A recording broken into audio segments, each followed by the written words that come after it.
That is perfectly all right. My data indicates clear skies in the coming days. Current conditions for maritime travel, optimal. I'll be ready whenever you are. But are we really gonna set off without telling anyone again?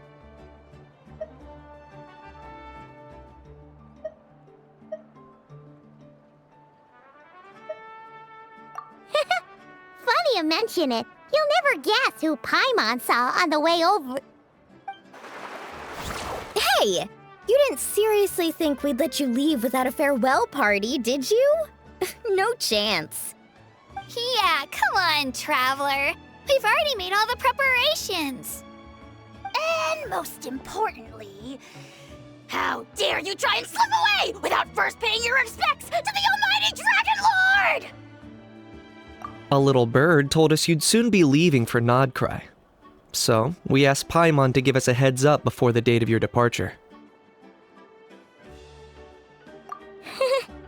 You sure it's not time to think about changing that little habit of ours?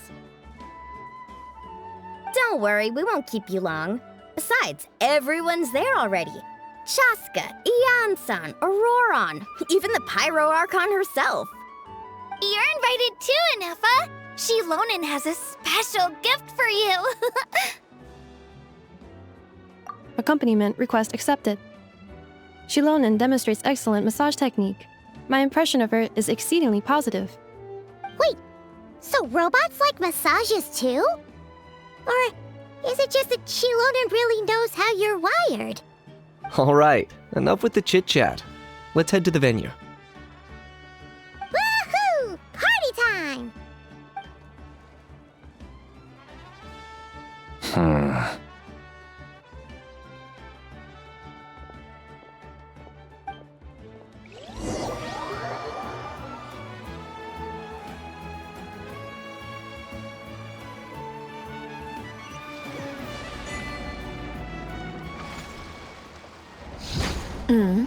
Spit it out, then. They've set off. Just as my calculations projected. About time I met this variable in person.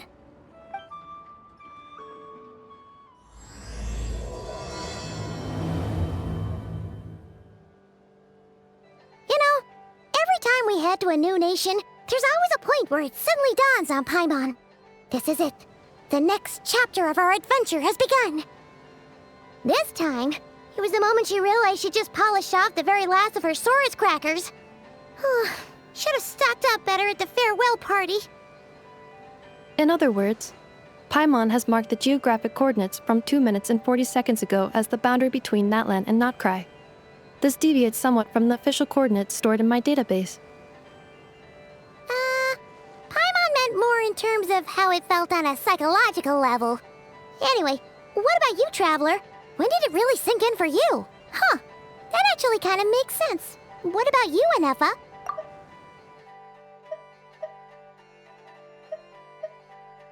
When you came over to Natlan, what was the moment you felt like you'd left Nodcry? In that case, probably when my sensors could no longer detect the moon's power. The moon?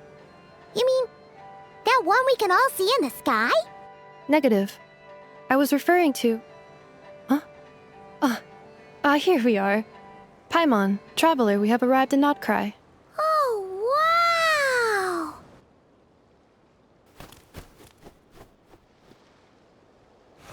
Paimon, Traveler, welcome to Notcry.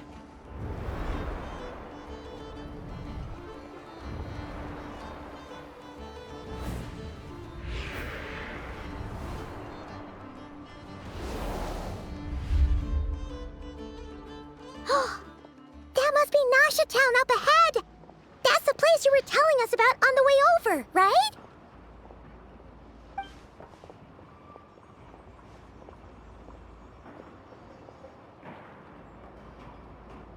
That is correct, Paimon. It is also the most bustling commercial hub in all of Notcry.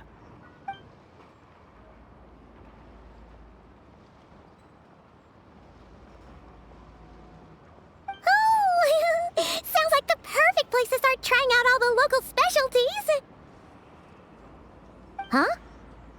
Is something up, Traveler? Paimon, this is where our spaceship landed when Ether and I first arrived in Tevat. Huh? Are you sure? But how come you've never mentioned that before? Seems pretty important to Paimon. Well, because those memories are really hazy. All I remember is Ether waking me up and us leaving the ship. But just now, setting foot on this land, I felt something. The kind of power I sensed in those moments. Are you referring to Kuvaki? Kuva, what now? The locals refer to it as Kuvaki. It is a unique elemental force found only in Notcry, or rather, a pure, primordial form of elemental energy. That is correct. Another similar concept I have found in my database is the primordial sea.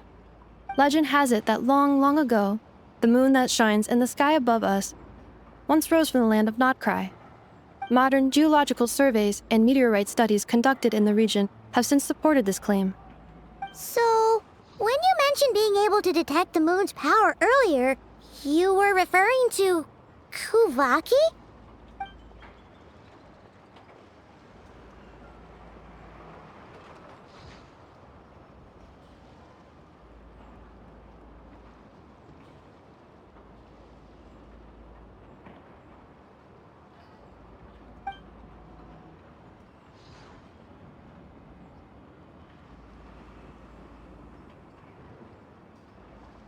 Wait, Traveler, you're saying we might actually find your spaceship here? Do you still remember where it landed? Notcry is surrounded by the ocean. In other words, it could have been anywhere along its coastline. Negative. Description still lacks sufficient detail to pinpoint target location. Hey, it's okay if you can't remember everything right away. After all, it's been a really long time. Let's just do what we've always done and keep searching as we explore. Besides, what have you got to fear with your sidekick Paimon still here? I'd be more than happy to help you out as well. Our pleasure. Anyway, just knowing that your spaceship's here in Notcry surely counts as a big step forward, huh? Like we've crossed another boundary? Paimon couldn't have put it better herself. You sure are a quick learner, Inefa.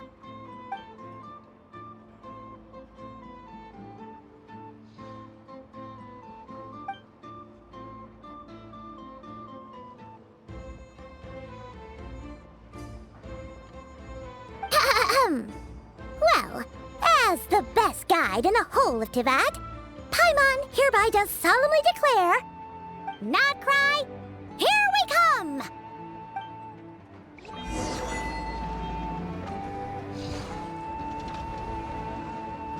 It's at times like these that you've got to stay extra.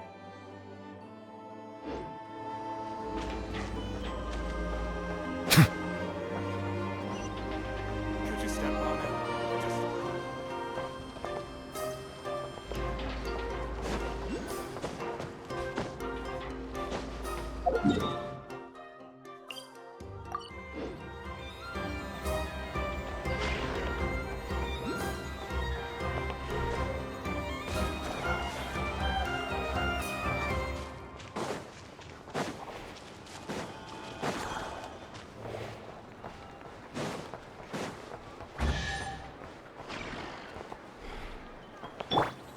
Rise like smoke!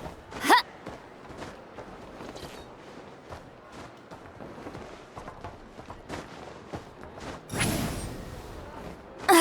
I'm tired already.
It just occurred to Paimon. If we were looking to put out a missing spaceship commission, or to learn more about Nodcry, wouldn't it make sense to drop by the Adventurers Guild? The guild is located in Nasha Town. Simply follow this road and you'll reach it.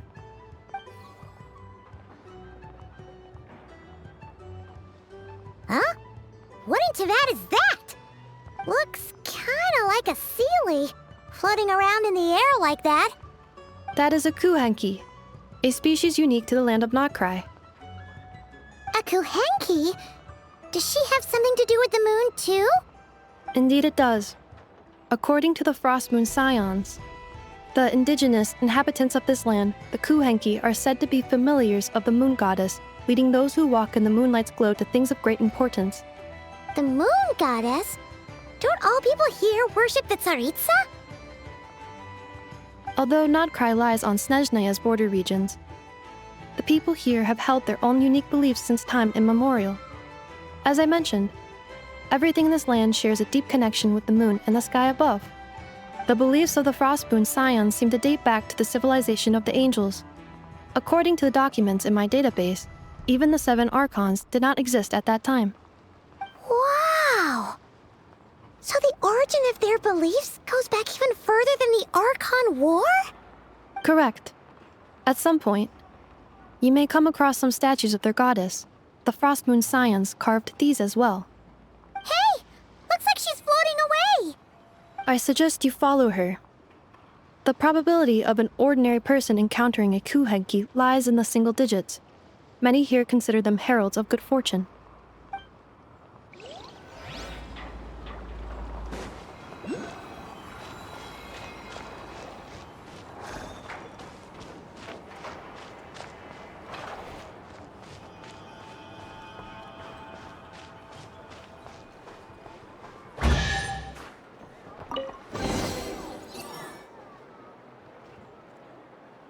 Is this a travel guide? Huh. It actually led us to something useful.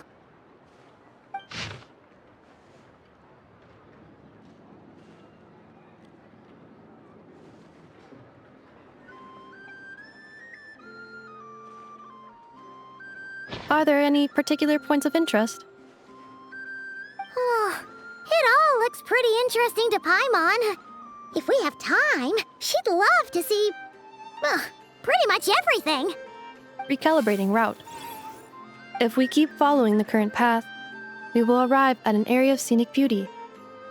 From there, we will be able to identify both the Adventurers Guild and several must-visit specialty stores.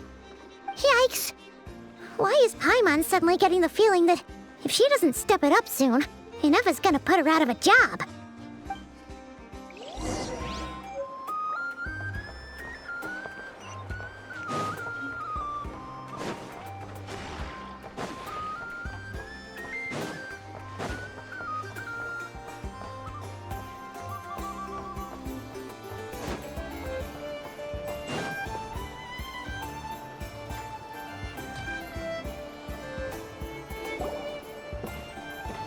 Wow! Nasha Town actually looks pretty big from here. Feels a bit different than Paimon imagined, though. Which aspects in particular deviated from your expectations? Well, Paimon keeps hearing people describe Nodcry as an adventurer's paradise. So she kind of thought it'd be a bit more picture perfect somehow. According to legend, there was indeed an era of peace in Nodcry's past, the age of the Fae. Tales of those ancient heroes are still told today. One of the most well-known is that of the Lantern Fae. This individual performed many good deeds for Nodcry. The present-day Lightkeeper's nightly lantern patrols are, in part, a tribute to their memory. But then, one day, What happened? there came a devastating abyssal calamity that swept across Nodcry, and for a time it was left desolate. Heartbroken by what had become of the land they had so cherished, that Fae extinguished their light, just as the abyss had extinguished all hope.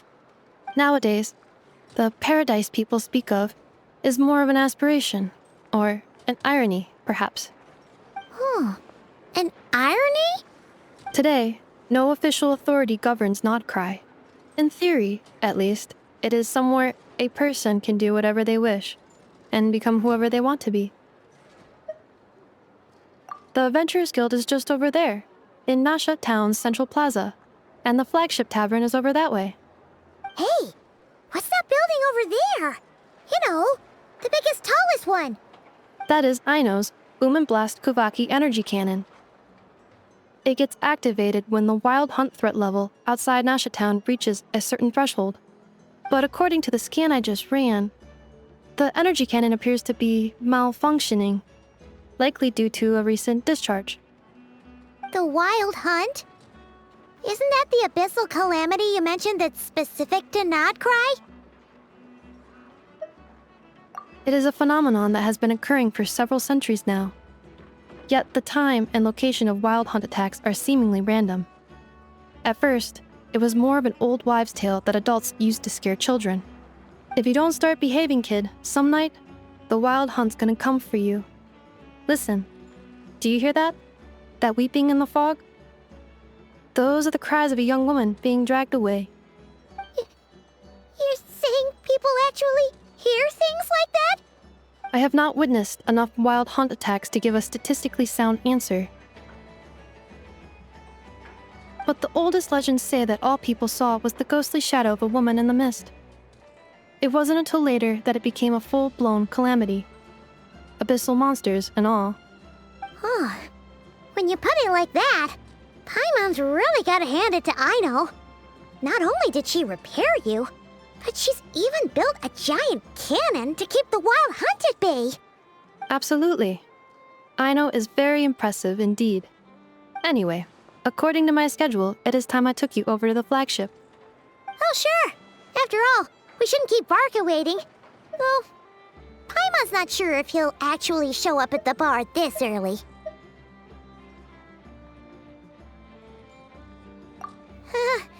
You're right about that.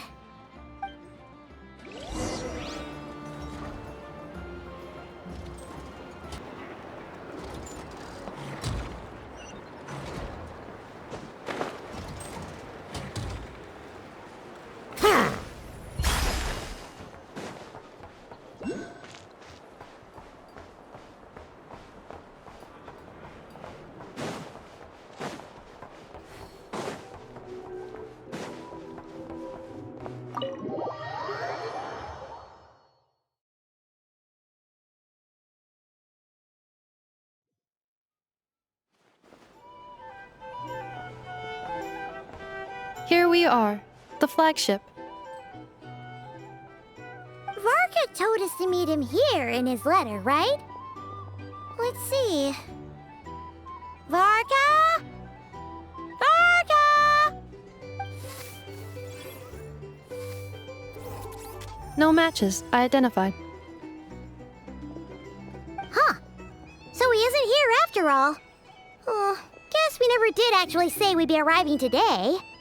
Hey, why don't we go ask the owner?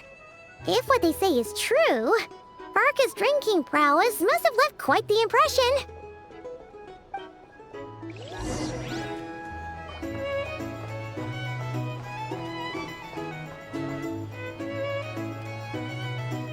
Huh?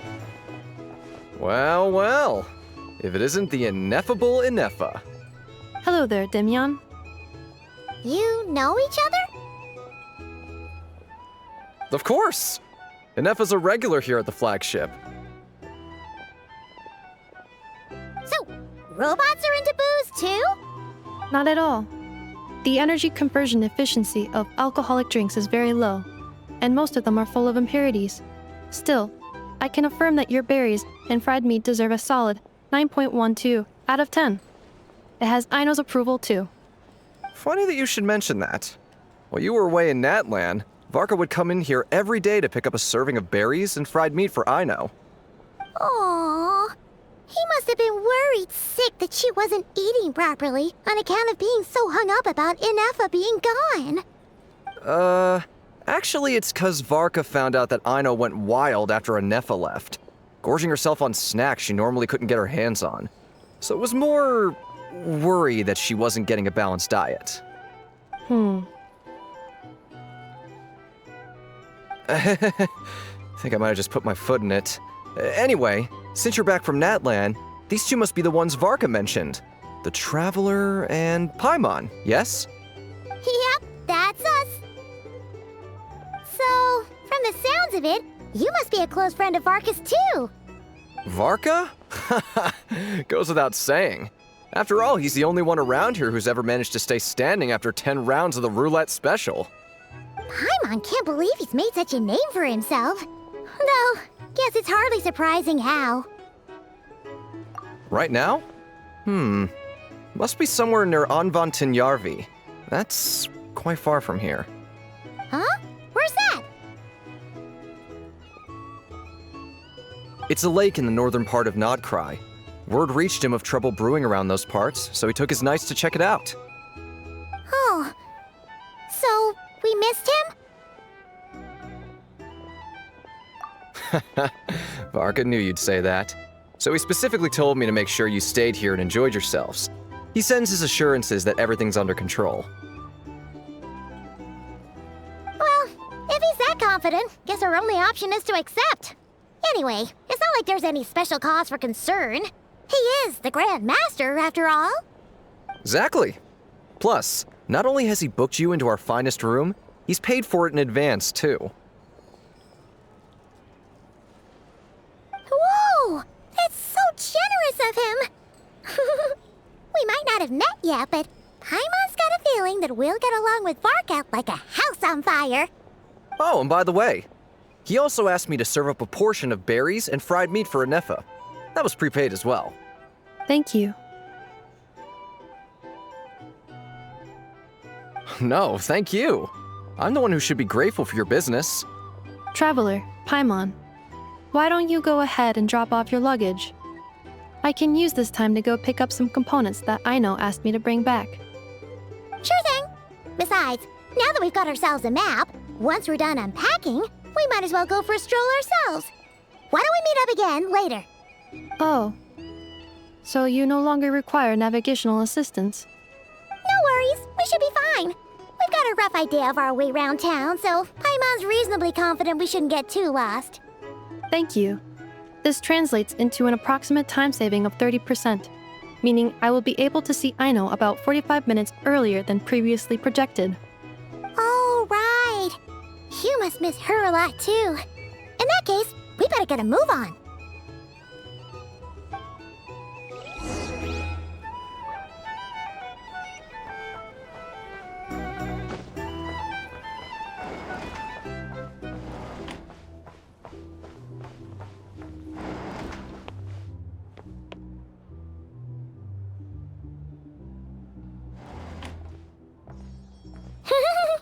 Feels pretty nice having someone sort out our food and lodging for us, huh? But is this really the flagship's best room? It's pretty big, make no mistake, but it looks a little worn out, right? Though, to be perfectly honest, that feels right at home with everything else we've seen of Nasha Town. You mean it's got something to do with Nodcry's history? Oh, that makes sense. But what exactly was this calamity?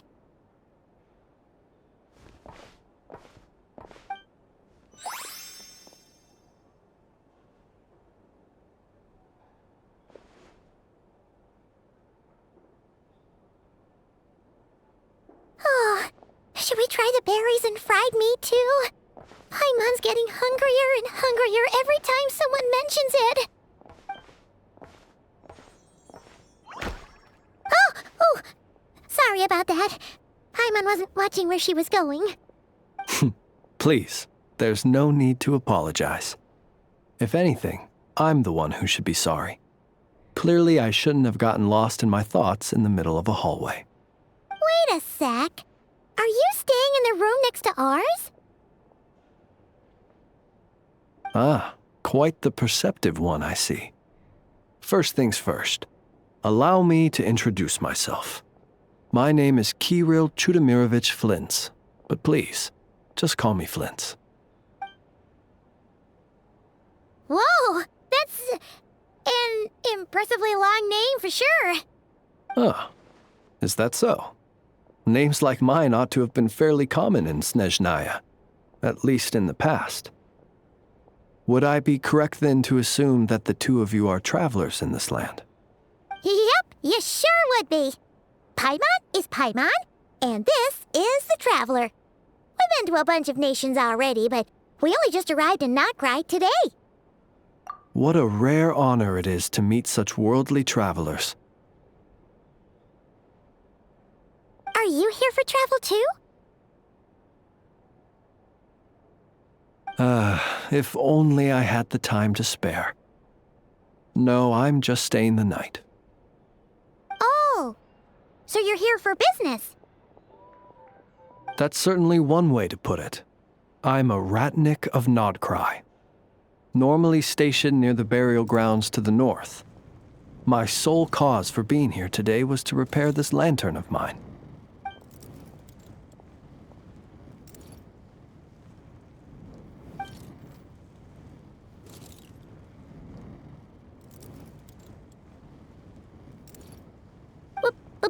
Burial grounds?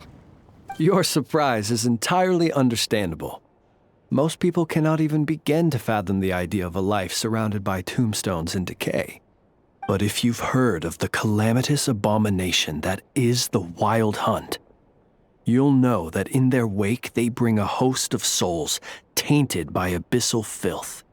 That then is why we are stationed by the burial grounds, to hold the line where it is most vulnerable. Oh, so it's all about fighting against the abyss.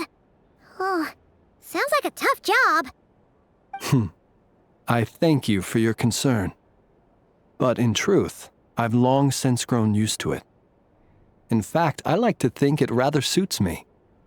If anything, I'd say I prefer the peace and quiet of a graveyard to the hustle and bustle of urban life. Paimon sort of gets it now. But even so, she's still pretty sure she could never get used to living in a graveyard herself. For one thing, she'd be too scared to fall asleep at night. Oh, I assure you, there's no need to worry on that account. The kind of ghosts you find in cemeteries aren't too big on talking. But even when they do, they're usually far more discreet than the living. Well, would you look at that? Who'd have thought we'd end up chatting this long? Must have a lot in common, huh? Forgive me, but I must excuse myself, for the time of my appointment draws near. And in terms I'm sure you'll understand, a lanternless Ratnik is like a mapless traveler. A serious conundrum indeed. Oh, sure. In that case, you go right ahead. We won't keep you any longer. Not at all. Should the opportunity present itself, I'd gladly continue our conversation another time. You're always welcome to come visit my grave. The grave I stand watch over. Your visit would bring much-needed light to that place of final rest. Right. Well, if we get the chance. Then allow me to wish you a traditional Ratnik's farewell. See you by the graveside. Ugh. Jeez. What a weirdo. Not to badmouth him at all. In fact, he seemed pretty cultured, but at the same time, kinda spooky? Must be all that time he spent around graveyards. His lantern? No, not really. You mean, 'cause it was broken? Huh. Guess you've always had a nose for stuff like this. If you're worried, you can always ask him the next time we cross paths. Hey, don't you start spouting all that weird stuff too.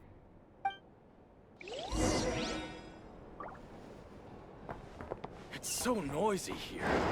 Back in my drink. Or some information? Either way, I'd be happy to oblige.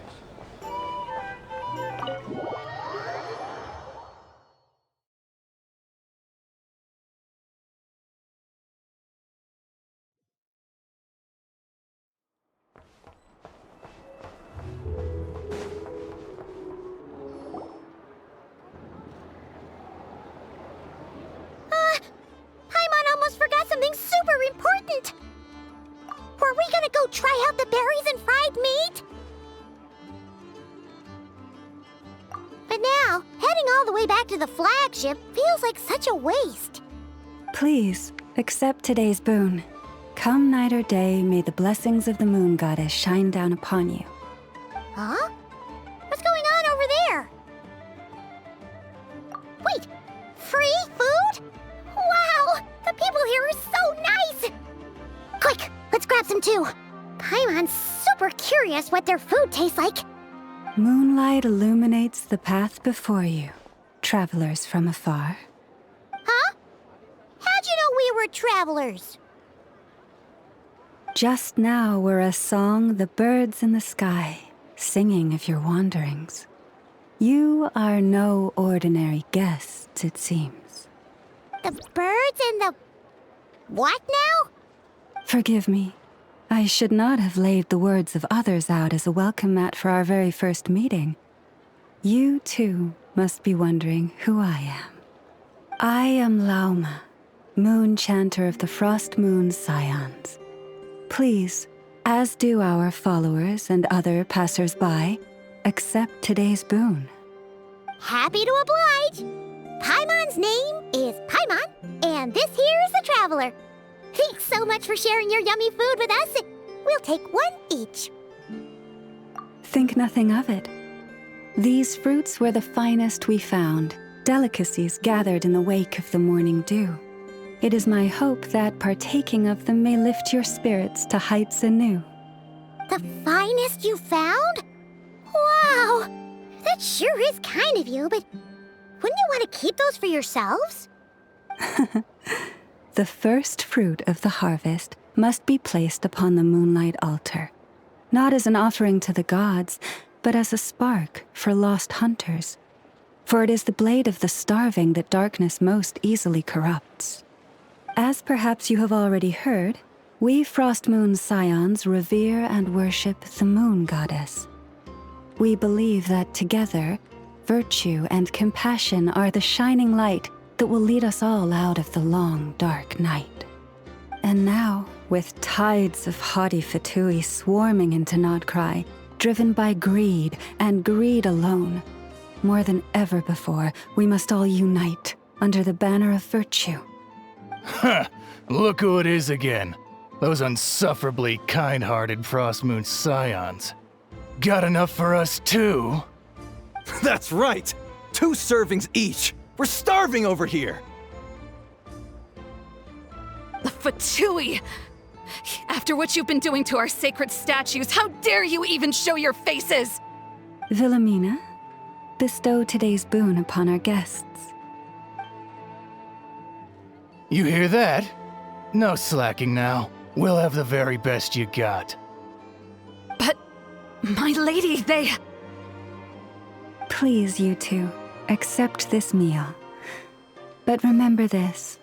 Kindness is the first lantern left to guide those who stumble in ignorance. Come again? Let me finish. But should they still refuse to follow the moonlit path, then by our frosted blades shall we show them its shadow. You! Hey, look who it is.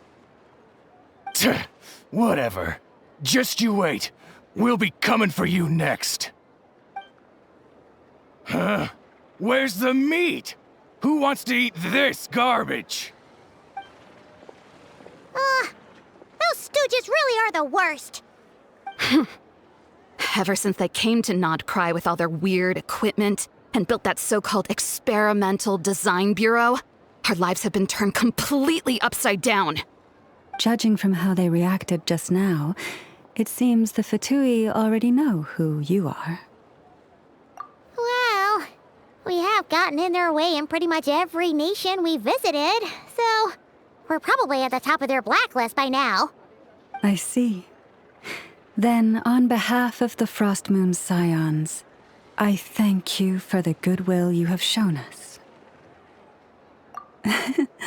Because if they had gotten ahead of themselves just now, I'm sure you would have stepped in to help. Just as the birds and beasts put it, your arrival heralds joy to us all.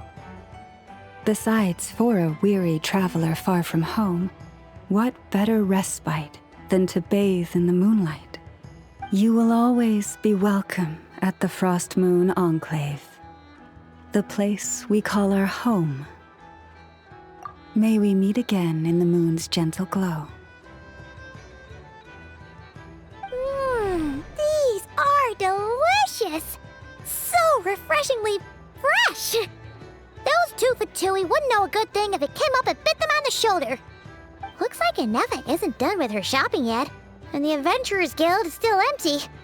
Where should we head next? Good idea! Wouldn't want to let the Kuhenki down, after all. Let's see... Okay, Paimon's got our route all figured out. So, all that's left to say is... don't fall behind! This is Nuts and Nuts. It's mostly a fruit shop, but there's a crafting bench too. This is the Speranza, one of the travel guide's recommended restaurants. All the waiters here are kids. This is the Vesnitsi Prolegic Greenhouse. Apparently, their flowers are all made of metal, so they'll never wilt away. And this is the Rossum Workshop. If you ever need a weapon made, this is the place to go. And over here, they've got a super tall observation deck. Whoa! Take a look at that! You can see really far out into the distance. That way's north, and that looks like something built by the Fatui? And then over there to the west, that must be the place Lauma mentioned, where the Frost Moon Scions live. So, what'd you think? Even if Anefa kinda stole her limelight earlier, this just goes to prove that Paimon's own tour guiding skills aren't too shabby either, right? Hey, come on! Would it kill you to compliment Paimon? Huh? Look! There must be someone at the Adventurers Guild now! There's already a line forming outside! Looks like we'll finally be able to ask about your spaceship! Oh, or was there anywhere else you wanted to stop by first? Where? Which one are you... Oh, now you mention it, Paimon's noticed it too. Ugh, better not be who she thinks it is. Anyway, where we go first is completely up to you. Either the Adventurers Guild, or that suspicious-looking shop. A word of warning, though. If we step into that shop, be sure to keep a very close eye on your Mora.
Please, here you go. And if you ever need anything else, don't forget to make the great Lord Sangama Bay your first port of call. Oh dear. So it is the real deal. Of course it's the real deal. Everything you'll find here is 110% real, meaning every one of my deals is as real as a deal can... Wait a minute. Well, if it isn't my two most valued clients! And with no small thanks to your munificent patronage. Come, how could you just sneak into Not Cry like this without telling your dear Lord Sangama Bay? If I'd known earlier, I would have made an absolute pulled out all the stops to ensure that your boat ride over was as comfortable as humanly possible. Thank the Archons we didn't tell you. Oh, come now! You know as well as anyone how impeccably and conscientiously above board I am when it comes to doing business. Well, regardless of whether that's true or not, the main issue here is that we had no idea you had a branch in Notcry.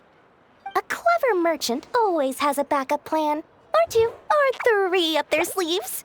As the saying goes, a rabbit with many burrows fears not the hunter's arrows. A merchant with stores galore hears no debtors at the door. Since you're both here in Nodcry, would you care for some of my finest local souvenirs? Whatever you're looking for, I have it. Or if it's Sumeru you're missing, I've got that covered too. We literally just arrived. Do we look like we're on the hunt for tourist trinkets to take back for our friends? My, your high-minded tastes never cease to impress. In that case, I know just the thing. You must be on the hunt for something like this? What's that? Your hat? Information, of course. Information about Nodcry, locked securely in the otherwise impenetrable vaults of the Lord Sangama Bay's brilliant mind.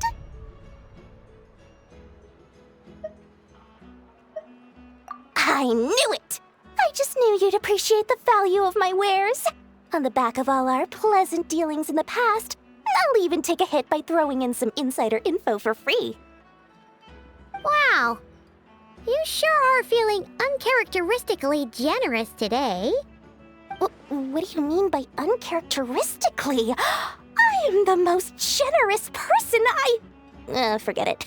Anyway, the long and the short of it is this.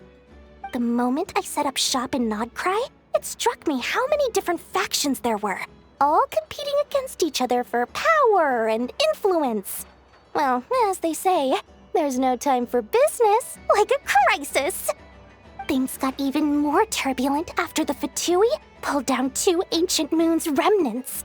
People began to catch a whiff of the coming chaos. And the more troubled the waters, the greater the potential profit. Not at all sorry to interrupt, but we're not here for Mora. Oh, really? But surely it was the tales of an adventurer's paradise that brought you here. The chance to take your very own slice of all the latest and greatest business opportunities? In that case, what would you like to know about?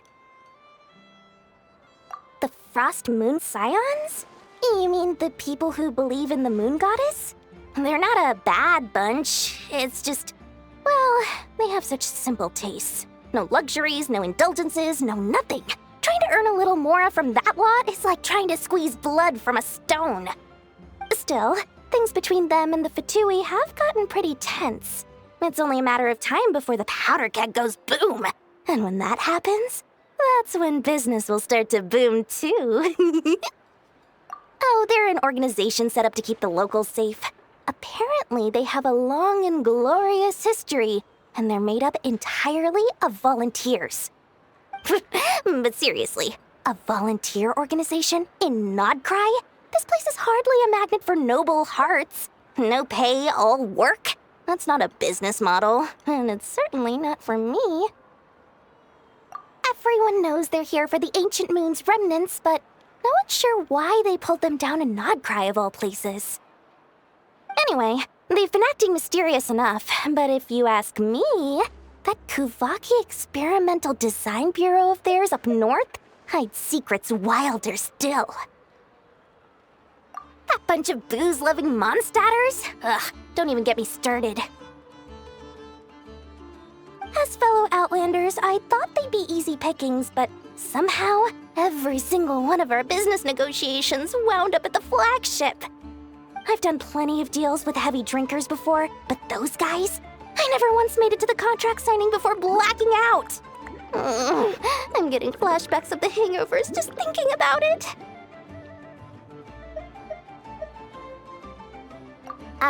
What now? A spaceship? Nope, never heard of anything like that. Don't you two get involved in any big business here without so much as a heads up, you hear me? At the very least, consider letting me in as a key investor. Oh, I almost forgot to mention. Sooner or later, you'll no doubt end up doing business with some other merchants in Nodcry. And someone's bound to mention a place called the Curatorium of Secrets. Listen to my advice. Do not, under any circumstances, go there, no matter how much trouble you're in. The Curatorium of Secrets? What do they get up to there? Just a place that handles all kinds of disputes. But the owner will charge you an absolute fortune, and she has a temper to match.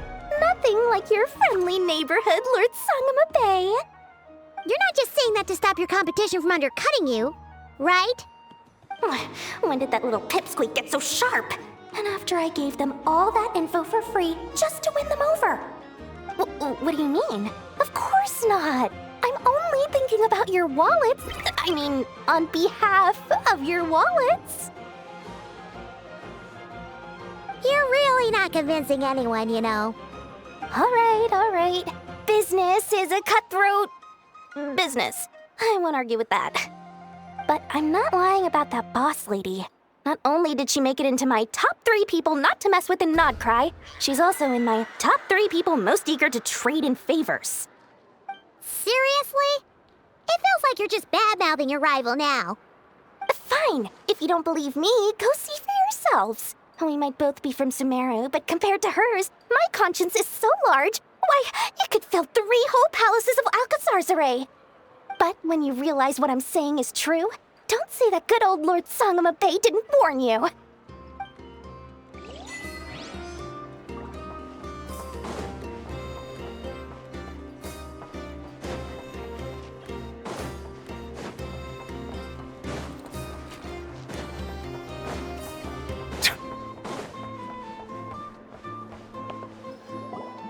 Lucky us! The line seems to be gone now. Come on, let's go say hi to Catherine. Hey, Catherine, we meet again.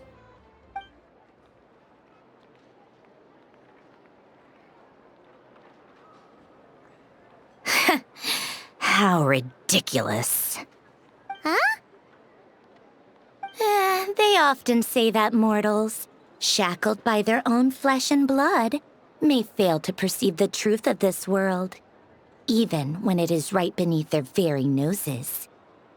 Yet I had not expected to have the pleasure to witness such heights of absurdity firsthand. But Paimon must have gotten the wrong person? At second glance, you do seem a bit younger than Catherine, and you certainly sound a lot less friendly. A creator might forgive ignorance, but being mistaken for one of my own creations is beyond all pardon.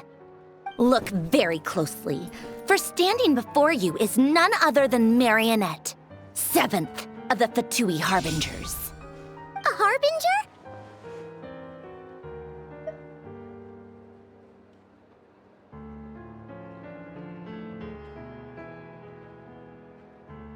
I told you already, I'm not Catherine. Just how obsessed are you with my machines?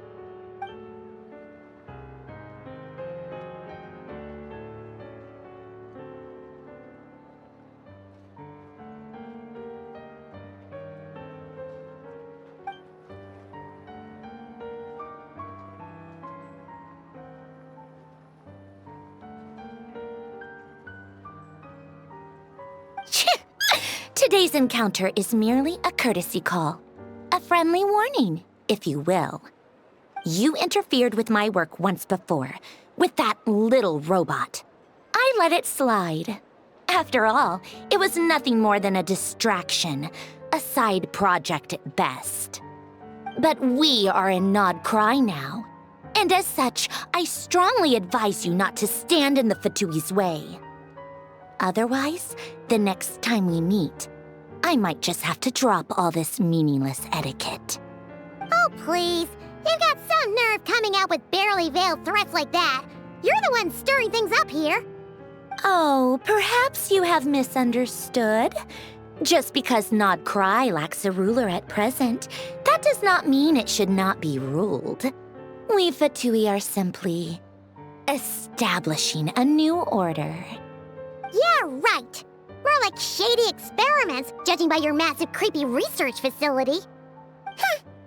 I've said what I came to say. What you do next, only you can decide. So why don't you start by using your already limited processing capacity to calculate your even more limited options? And, being the refined young lady that I am, I shall indulge you just this once. Ad Astra Abasosk. Welcome to Nod Cry, Dominion of the Fatui.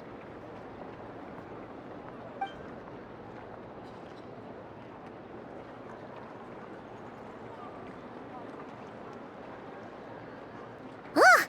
Paimon's so mad right now! How can anyone so obviously evil be so annoyingly self-righteous? But if a Fatui Harbinger is here to greet us in person, that can only mean one thing. We'll have to be extra careful from here on out. Paimon hates feeling like she's being watched.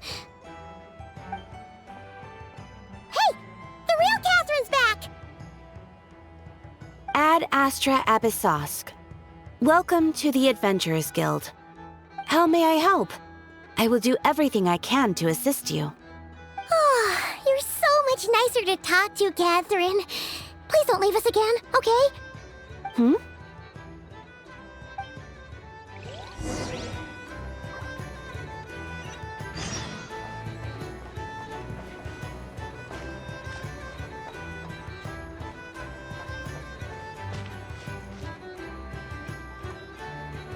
Inefa! Hello. I was just about to start tracking your whereabouts. Did you manage to get everything Aino asked for? I did. What about you? Do you need me to navigate or introduce any more places around town? Not for now. We've seen most of it already. We probably need some time to process everything we've learned, though. Any progress with the spaceship? No. Catherine came back just now, so we asked her, but even she hasn't heard a thing. One possible explanation is the vast stretch of time that has elapsed. Additionally, given the limited resources available in Nodcry, it is entirely plausible that the wreck was scrapped for parts, or even mistaken for a pile of broken machinery. Aww.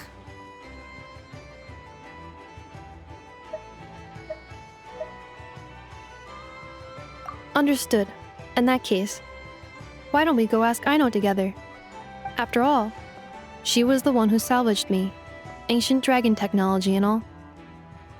If there really are any unusual parts floating around Nodcry, there's a high chance they've passed through her hands at some point or another. Good point. And since you keep mentioning her, we're curious to meet this whiz-kid mechanic too. Understood. Then I'll handle navigation as before. ETA at the Clink Clank Krumkake craft shop. 34 minutes ahead of schedule.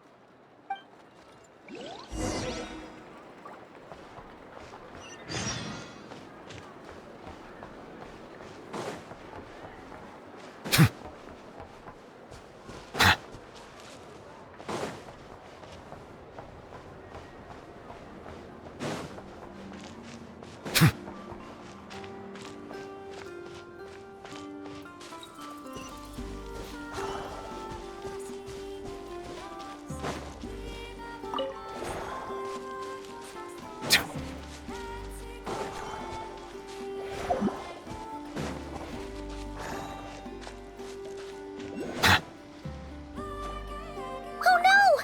There's a little animal trapped over there! Let's go help it out! Huh? That's weird. Why isn't it responding?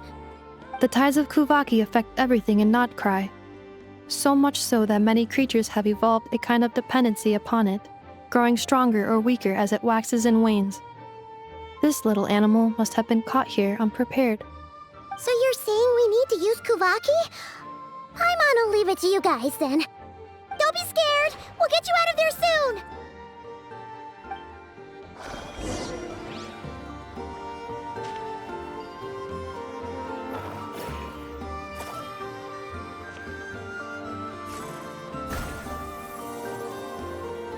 Oh! It worked!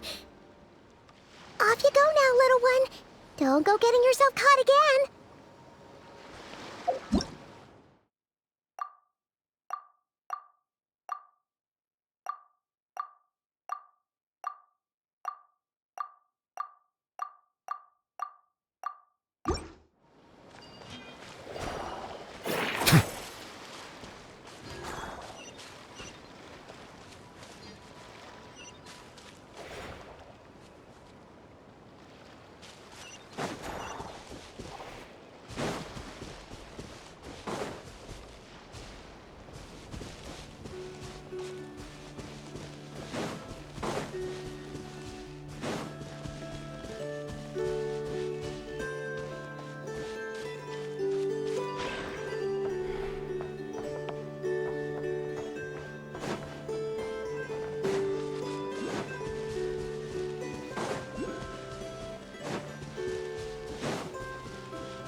Here we are. The place Aino and I call home. Whoa! So many machines that Paimon's never even seen before. And then there's all these little robots. Did Aino build them all? That is correct. It looks like Aino has created 3 more little bots since I've been gone. Aww. Well, you were gone for quite a bit. She must have missed you. I missed her too. I want her to see what I've become. Let's not keep her waiting any longer then. Come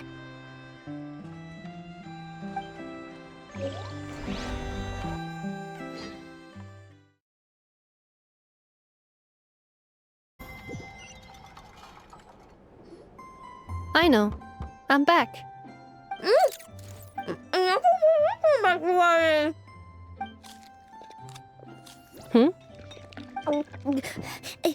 Ineffa? You're back significantly earlier than I expected. Like a whole 30 minutes at least. Everything went very smoothly, which saved me quite a bit of time, so I...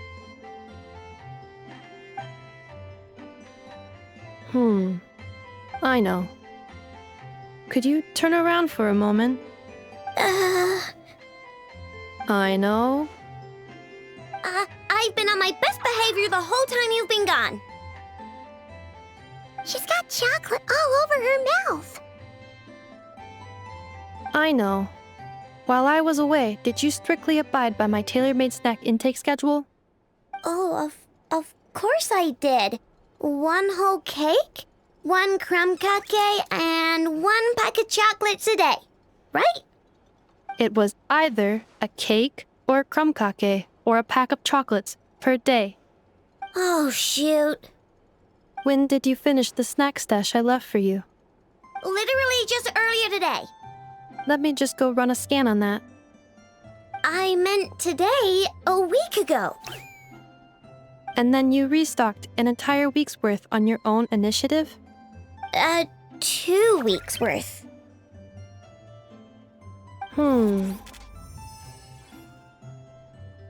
Why does Paimon feel like the roles in this household are pretty much the opposite of what she imagined?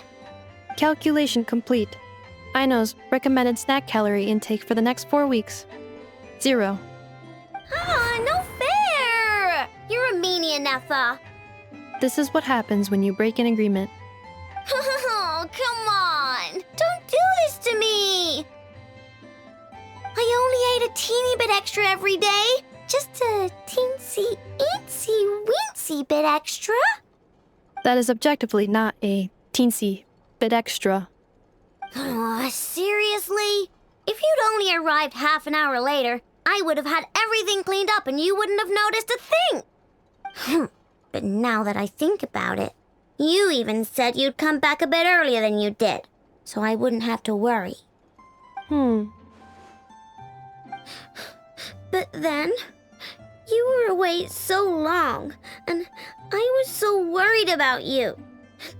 And that's the only reason I even... Oh. I know.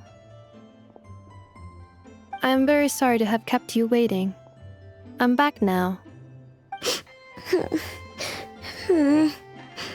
Welcome home. Oh.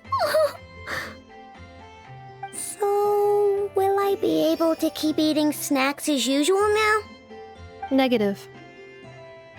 Aww. Okay. Well, given that I am later than I initially projected, I'll let it slide. But just this once. Thanks, Ineffa! You're the best! I know. Allow me to introduce. It's the honorary knight and Paimon! I know. Uncle Varka talks about you guys all the time. Nice to meet you, Aino. Ineffa's told us all about you, too.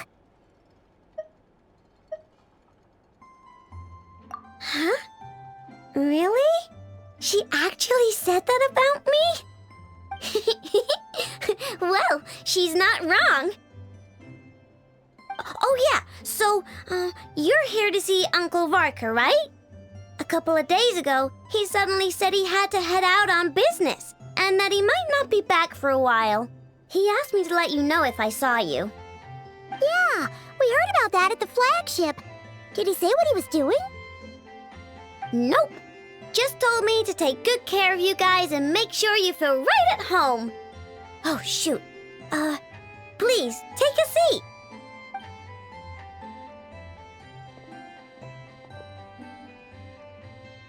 Do either of you need my help with anything? Anything at all? After all, I'm the head of this household. Sure wouldn't know it from that snack tantrum she just threw.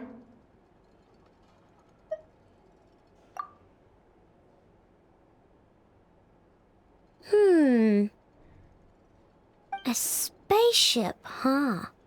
From outside to that? Exactly. So, ring any bells? No. Oh, you sure? Nope means nope. Never seen the slightest trace of it. More specifically, by nope, I mean, I've never seen a single piece of tech in all of Notcry that might have come from out of this world. Not in any new machines or in any old ones either. Huh. What Aino means is that your spaceship almost certainly has not been disassembled nor repurposed as parts for other machines. Oh, so that's what she was getting at. Yep.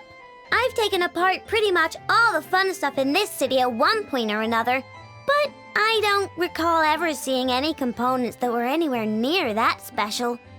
So, either your spaceship crashed somewhere it's never been found, or someone did find it and then hid it really, really well. But who would even do something like that? Beats me. Maybe someone who thought they could stash it away for a rainy day. Just like how I sometimes hide snacks in the...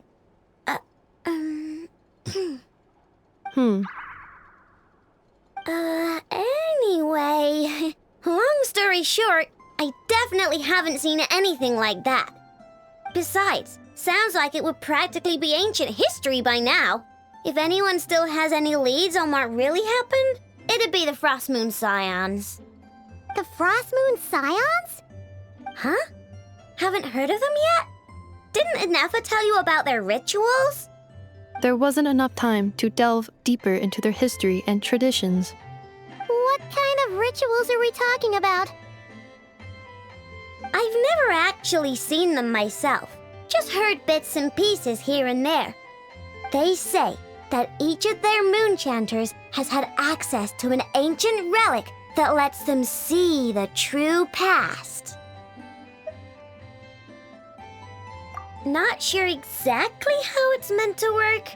I can't get my head around anything that can't be explained by either machines or science. And to tell you the truth, I don't like it much either. Looks like we'll have to try our luck with the Frost Moon Scions. Aw, leaving so soon? Sure you don't want to hang out a little longer? It's getting late, I know, and these two still need to head over to Hisi Island. It would not be convenient for them to linger much longer. Aww. All right then. Don't worry. We'll be sure to drop in on you as often as we can. Really? You promise? Sounds like my type of visitors. You're welcome anytime. I'll be staying to look after Aino today, so I won't be going with you. Hey, don't sweat it. We'll find our way just fine. I'm glad to hear that. Also, I must admit, I have very much missed the charging bed that Aino made for me. Oh, are you here to play with me? My name's Aino, and I'm an inventor. Me and Inefa live together. I could probably eat all the cakes and cookies in the world because I love them so much. But my favorite kind of all is Lackaberry Crumb Cake. Come visit my Clink Clank Crumb Cake craft shop whenever you want. Anyway, that's me. What about you? Tell me something about you, then we'll be friends.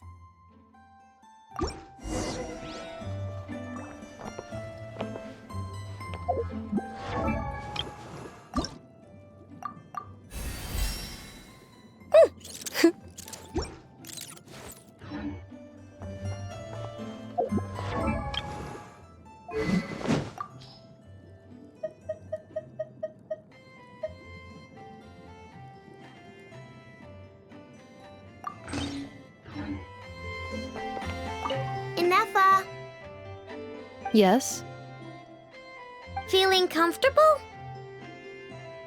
I am indeed. No bed in the world is as comfortable as this one. Enough. Yes, Want me to increase the charging rate? please, if you would. Thank you, Aino. Enough. Yes. I'm hungry. In that case, please enable quick charge mode.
Frost! Shower me with... Silence!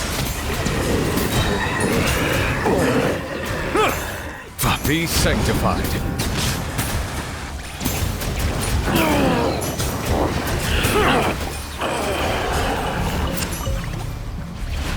I stand against the long night and purge the darkness!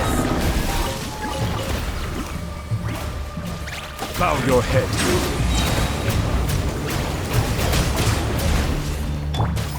Fulfill our pact! Up to the freezer! Yoo-hoo! Let the mighty be humbled!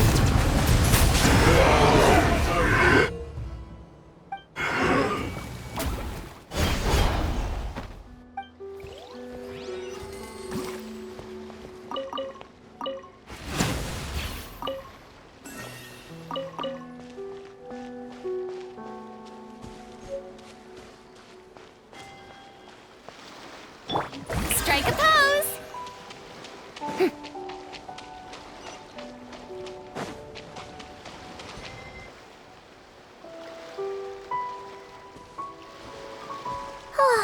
Seeing Anafa and Aino reunited like that sure was heartwarming.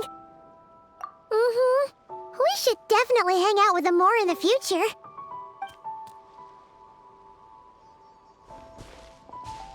Speaking of homes, we must already be close to where the Frost Moon Scions live. The vibe here feels different, just like the scenery.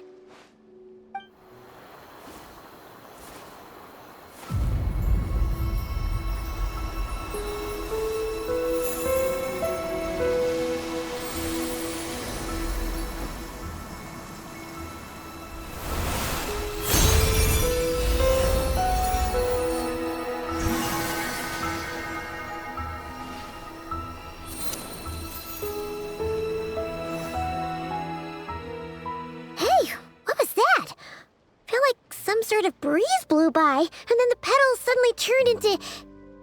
Huh? Is that... A Kuhenki? She looks different from the ones we saw before. Hey there! What's your name? Huh. Doesn't seem able to speak.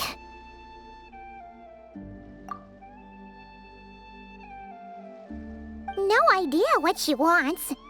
Unless you want to stop, maybe we should just keep moving?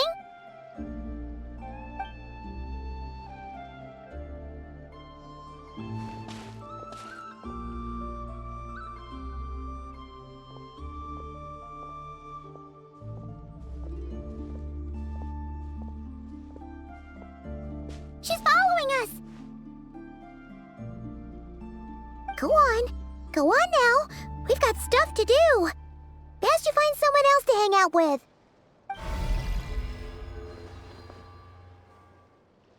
Hey! Don't make it sound like Paimon's some kind of meanie.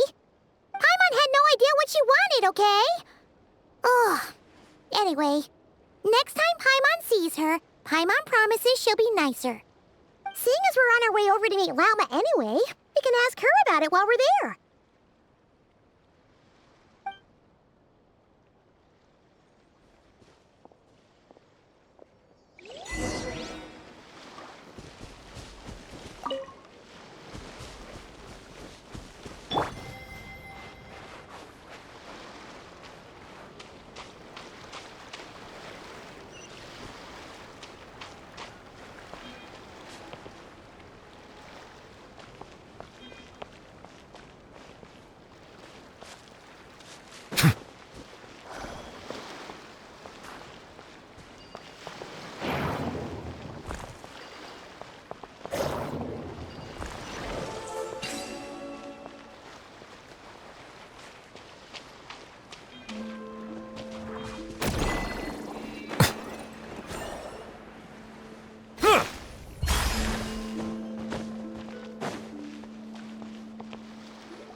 Huh? Hey, look! Isn't that Lauma? The moon chanter? Let me take a look at your wound. You must be more careful. Doesn't matter how much of a rush you're in, your safety always comes first. Oh, you're back too. How is your day? You what? Those two Fatui? The ones who were causing trouble in Nasha Town? You went to teach them a lesson? And you put that in their food? You naughty little thing! How could you do that?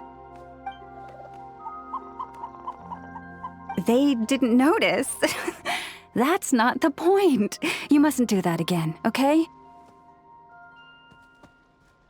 Next time, at the very least, bring a few of your friends along too. You'll be an easy target if it's just you on your own. Hey, Lauma! Still remember us? Oh, it's the Traveler and Paimon, isn't it? Welcome to Hisi Island. Not at all. Those who come with kindness in their hearts are always welcome with the Frost Moon Scions. Were you just talking to those animals? I was indeed. The Frost Moon Scions bloodline is unique, for throughout our history, there have been many among us who could communicate with all living things. What was that? Oh, is that so?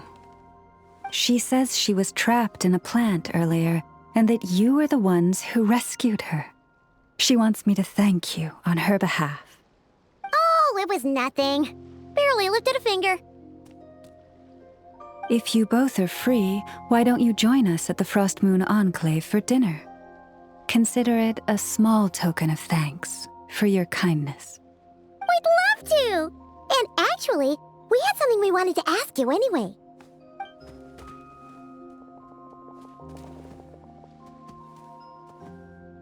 Oh. You're interested in the story of Kutar? Kutar? Yes. Kutar is our moon goddess, the moon maiden who guides us. But up close, this one somehow seems a bit different from the one in Nasha Town. It's like it's more... Natural? Or like... more harmonized in its design. That is because ever since the Fatui arrived in Nodcry, they have been modifying and defacing our statues as they please.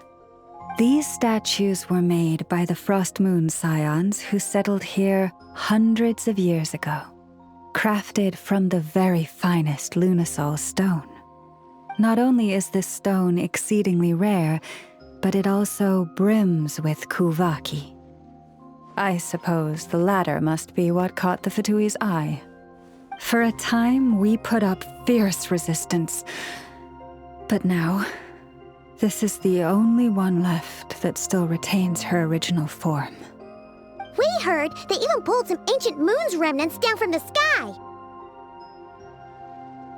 That's right. The two largest remnants landed in Nodcry.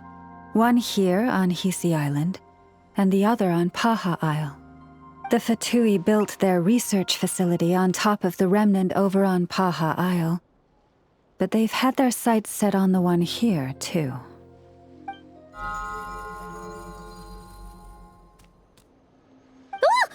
Oh! It's that little Kuhenki again! Surely that can't be. Hey! We've been wondering what was up with it, too. It just appeared out of some petals and hasn't stopped following us since.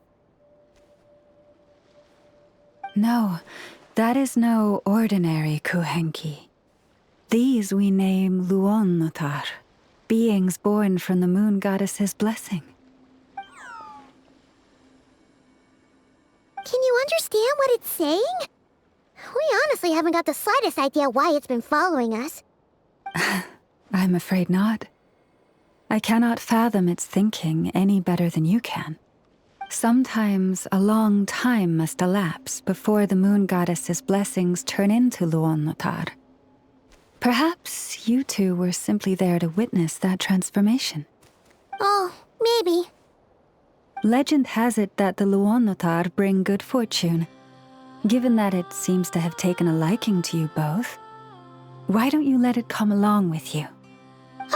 Really? Then you can start by helping us find some more treasure chests along the way. Capiche?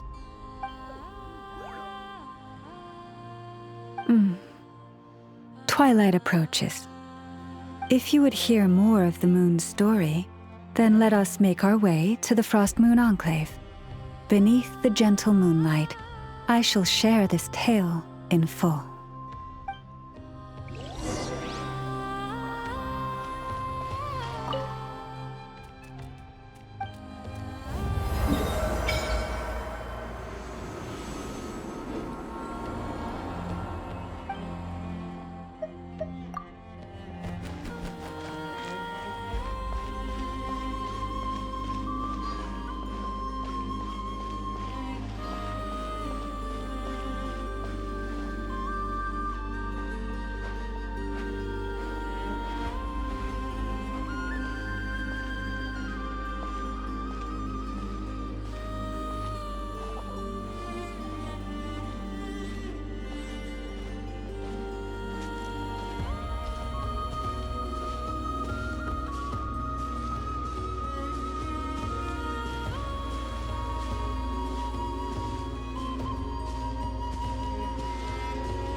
Oh, Lady Lauma, you're back.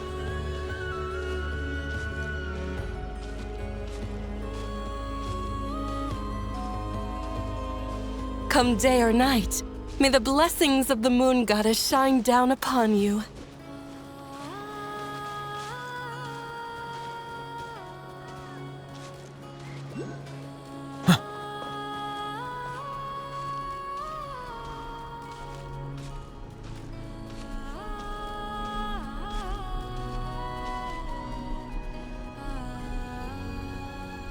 Lauma, you have returned.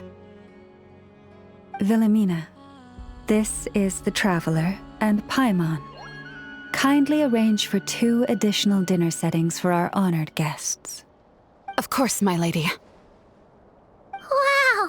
Everyone along the way here pretty much saluted you. Are you, like, super important around here? I am but a moon chanter, one entrusted to convey the moon goddess's will. Nothing more. She's just being modest. The Moon Chanter holds the highest rank among us Frost Moon Scions. Lauma is our leader. Wilhelmina? I know. I'll send word to the kitchen. 2 meals coming up. Whoa! Paimon had no idea you were such a big shot. It is merely that the unique traits of our bloodline have manifested themselves especially strongly in my person. That is no accomplishment of my own. Please, follow me this way.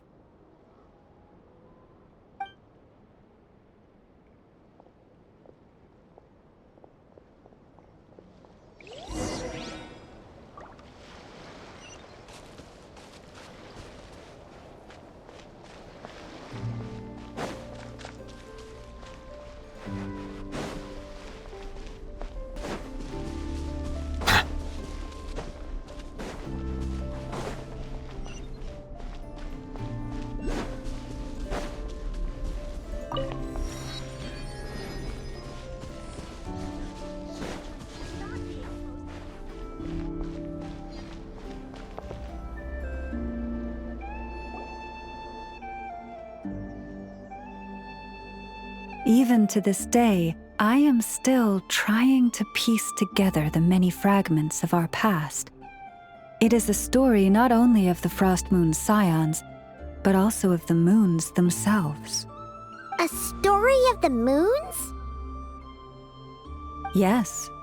We Frost Moon Scions are the last descendants of the ancient golden realm of Hyperborea. Its former glory may have faded, but what remains is a memory uniquely ours. In the distant past, Tevat had not just 1 moon, but 3. It is said that they were created by the primordial master of this world, cast into the firmament to keep peace in the land below.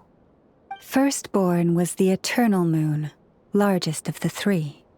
Legend has it that it was her immense kuvaki that gave rise to the ocean tides. Next was the frost moon. Smaller than her big sister, yet brightest in radiance. Her glow became the cold, undying lantern of the night. Finally came the iridescent moon, smallest of the sisters. Most of the time, her light was barely visible to the naked eye. Yet when she shone, her fleeting halos were all the more mysterious for it. Wow! Sounds like it all happened so long ago. So, what happened to them afterwards? Afterwards, well, as you have seen, the 3 moon goddesses perished. This happened in a war triggered by the Descenders, and of the 3 lunar husks, only the frost moon survived unbroken, while the others were shattered to pieces. Oh, so that's why there were ancient moon's remnants in the sky. Yes. It is also said that when the moons shattered, most of their fragments rained down upon this land like stardust. That is why Nodcry is blessed with such an abundance of kuvaki. As for the remnant that the Fatui recently pulled down, that belonged to the eternal moon. Wait a sec. But you just said that 2 of the moons were shattered, so where are the remnants of the iridescent moon? The iridescent moon's remnants were never found. What happened to her after the war remains a mystery. Some say she vanished in an instant, while others believe that her remnants are simply too delicate to leave a trace.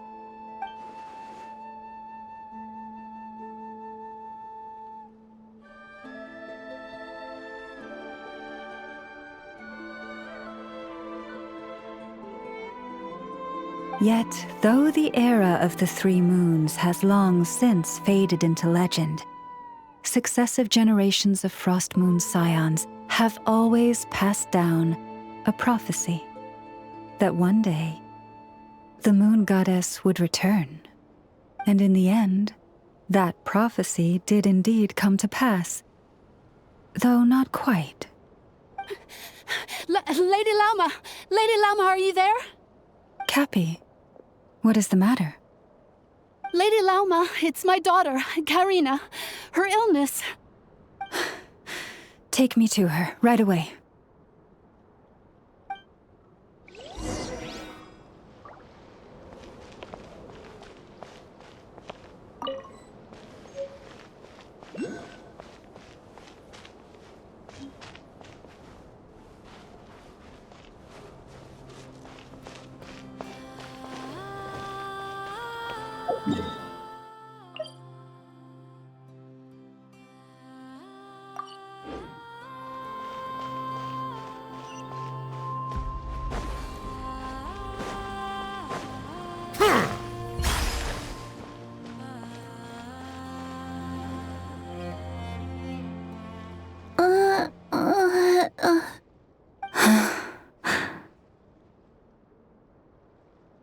Her sensitivity to Kuvaki is flaring up again. After her last treatment, did you follow my advice and seek medical help in Nasha Town? But those doctors are all Snezhnayan. They're outsiders, compatriots of those brutes who invaded our homeland. How can we possibly trust them? Not all outsiders are enemies, Cappy. They've been treating this condition for generations. They have the experience we lack. But we're Frost Moon scions. Should we not remember what the outsiders did to our moons? Surely the Lady Kutar will reward our devotion. But Cappy, Kutar is long... This isn't the time for a debate. O lost child, snow-swept and buffeted by the howling winds of the frigid night, let not the silver flame within you fade. By the frost moon's grace, I shall warm you, curled up as a fledgling in frozen soil. Praise be to the moon goddess, my Karina.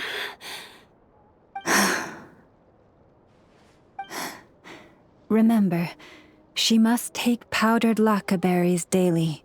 It will ease her symptoms.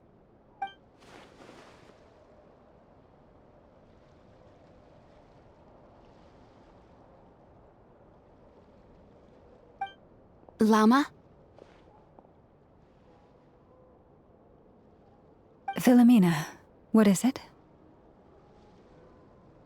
Dinner is ready. I see. Cappy, let her rest here for the night. I'll have someone bring her a blanket. All right. Thank you so much, Lady Lauma.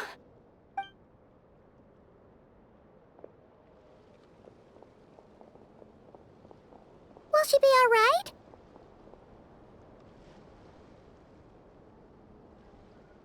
Yeah. If there's anything at all we can do, please don't hesitate to ask. Thank you for your kindness. For now, though, Karina should be fine. She'll be feeling a lot better tomorrow.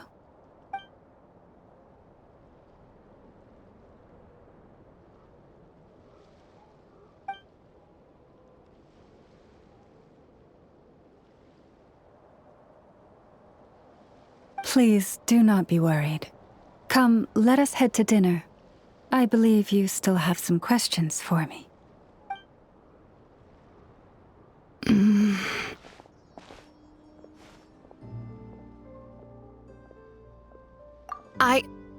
Oh, sorry. Yes, I'll be coming too. I was just thinking about something. Oh? Lauma makes such an unshakable moon chanter. Calm, capable, someone we can count on. Deep down, though, I know she's been quietly carrying the burden for the rest of us. Traveler, Paimon, believe me when I say that as a fellow Frostmoon Scion, I do worry about Lauma. It's just that sometimes it's hard to say it to her face. Could I ask you to look out for her? I can tell she really trusts you. I fear that would stress her out even more. Sometimes I really admire her strength, but at the same time, I can't help feeling powerless myself.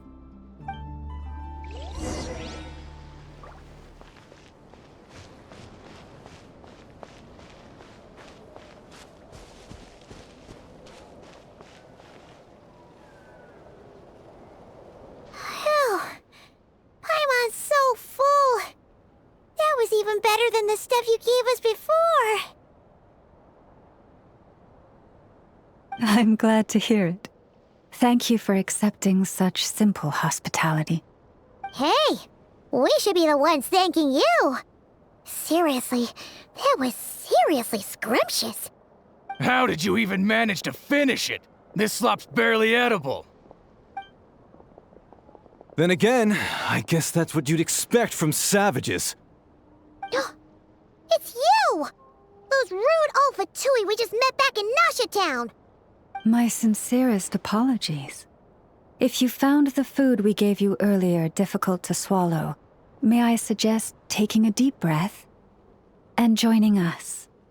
These delicacies might change your mind. After all, I suspect that your previous meal may have been tainted with something most unpalatable. Huh? What do you mean? Tainted with what exactly? With the bitter snobbery of those who call themselves civilized. Why, you? Looking for a fight? Sure, I'd be more than... Hold it! We're not here to brawl. Yet. We're here on official business. Orders from above. We're here to deliver the Frostmoon Scions a warning. Or rather, a final ultimatum. You have 3 days to hand over the relic and reveal the whereabouts of your so-called Kutar. If you fail to do so, the Fatui will immediately begin the cleansing of Hisi Island. Which, by the way, is the sovereign territory of the Tsaritsa of Snezhnaya. What insolence! Your demands are outrageous! For generations, this land has belonged to the... Dear guests, allow me to save you both time and trouble with a speedy reply. The Frostmoon Scions will never hand over anything to the Fatui. And to those who set foot on our land with ill intent, I say this. With your blood, we shall draw an inviolable line in the snow. That applies to you, too. Stubborn savages, the lot of you! Now it's your turn. Get to work! Show no mercy! You two! Time to... A dash of frost! Shower me with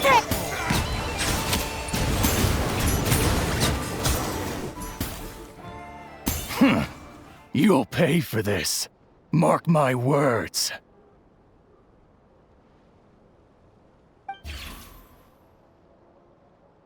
Hey, if you're so tough, get back here and put him up! Huh. Guess all they're good for is running away. I'm so sorry. You've had to put up with far too much unpleasantness today. Come on, it's not your fault. We don't like bullies like them either. But still, they mentioned a relic and Kutar. What exactly could they be after? Oh yeah, so this might not be the best time to bring this up, but we kinda have a favor to ask of you, Lauma.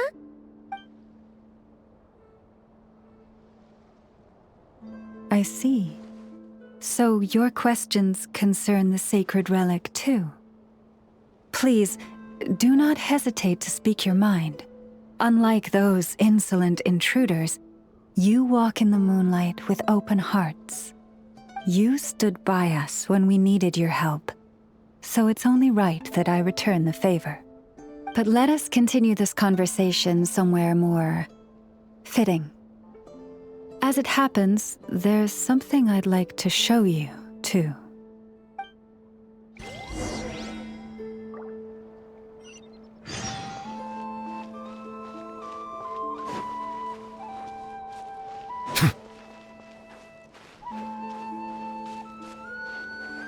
Whoa! Now that's one huge statue. This is the statue of our goddess, the Moon Maiden Kutar.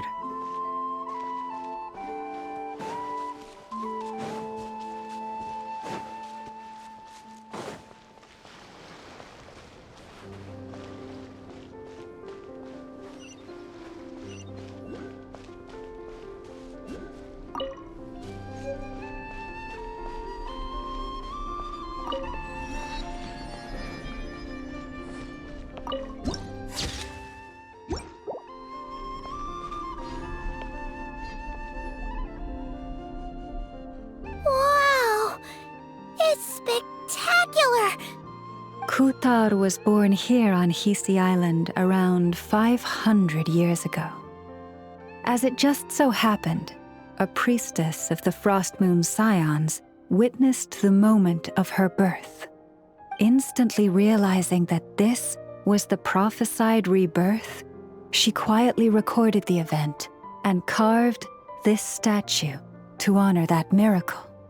According to legend, Kutar's birth was accompanied by the sudden appearance of many Kuhenki, who wove the moonlight that bathed her into silken vestments fit for a goddess. Hey! It's like it knows we're talking about it. From that day forth, the Kuhenki have been regarded as Kutar's familiars. Some believe that their habit of guiding travelers to hidden treasure stems from an instinct. The same one that not only drives them to protect the moon goddess, but also to make her smile. After all, according to the records, Kutar always looked lonely as she gazed up at the distant moon. Kutar left Hisi Island before I was even born. According to the previous moon chanter, the goddess was angered by our people's greed, and that is why she left us. Where did she go? No one knows what happened after she left. But just a few months ago, after those 2 ancient moon's remnants fell from the sky, she was spotted on Hisi Island once more. And the Fatui have been harassing and threatening us ever since. Judging from what they've said, our moon goddess is actually their missing harbinger, Columbina, the damselette. The damselette? But isn't she number 3 amongst the Fatui harbingers? So she's actually the moon goddess. Why would she join the Fatui then? That too is a question I've struggled with. But even at the best of times, understanding other people's choices is difficult, let alone those of a goddess. Plus, forgive me, there I go again, rambling on about our history. But you came here to ask about the sacred relic, didn't you? Honestly, Paimon's not sure which part she's more curious about now. Since ancient times, the Frost Moon Scions have had in our possession a special fragment of the ancient moon's remnants. A piece in which I sense a power unlike any other. Successive generations of moon chanters have all detected a divine presence within it. We call this unique remnant the Moon Marrow. We heard you can use it to see what happened in the past. What is it in particular that you seek from the past? Well, basically, to cut a long story short, the traveler here is actually from outside of Tibet. Oh.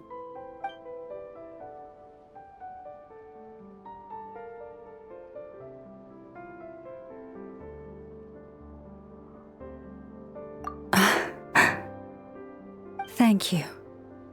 Your honesty is a sign of your trust, both in me and the Frost Moon Scions.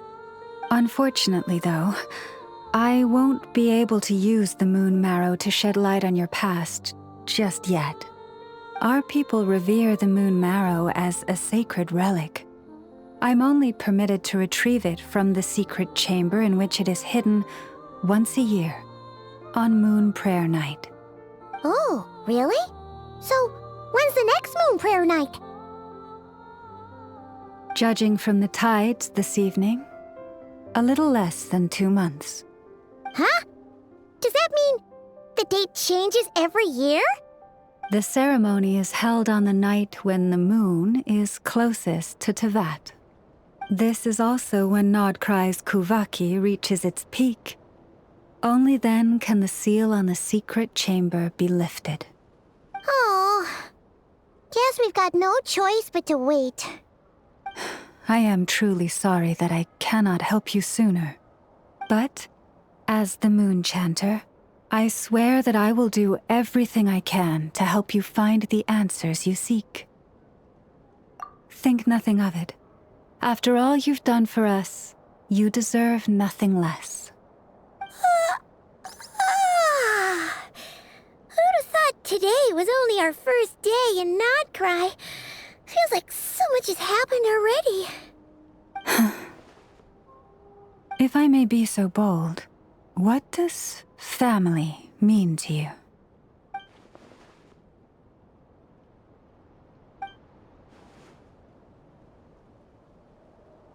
If you are aware of something, a secret that could hurt your family, would you be honest with them, or try to hide it?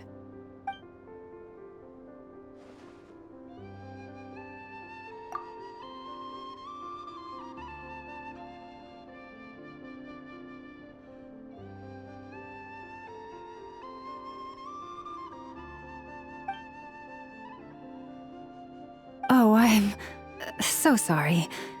That was a strange question. I didn't mean to put you on the spot.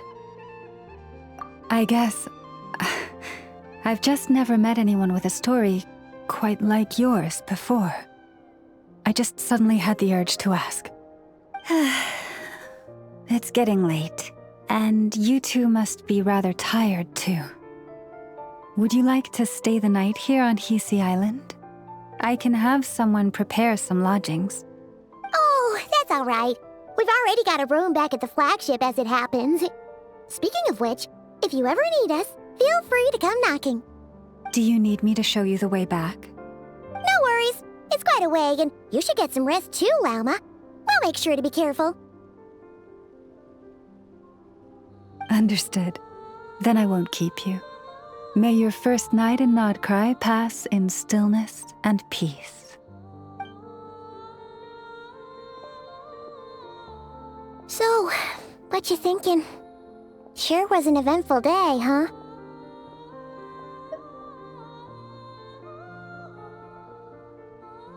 The good news is, we're not at a dead end in the search for your spaceship yet. We can always learn more about this place while we wait. The usual drill, huh? Paimon's really getting sleepy now. If she gets too tired to fly back, you carry her, okay?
Just one more helping.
Hey, what are you doing here? Oh, these flowers. I remember. When you first appeared, there were flowers like this all around you.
Who goes there? How did you get in here? I am but a passing traveler. I followed your song here. I'm very sorry if I've intruded.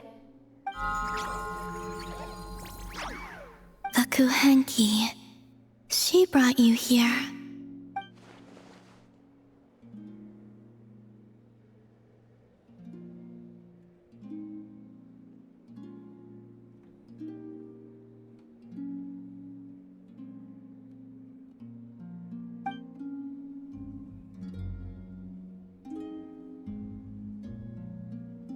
May I ask, are you the one they call Kutar?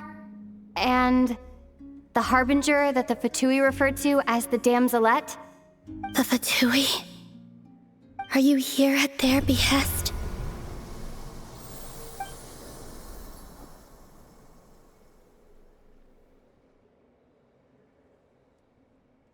Please don't get me wrong. I have no intention of doing anything for the Fatui. I just wanted to ask you about Nodcry. And the moons. The moons? Do not believe in what you can see. What truly matters is what you cannot.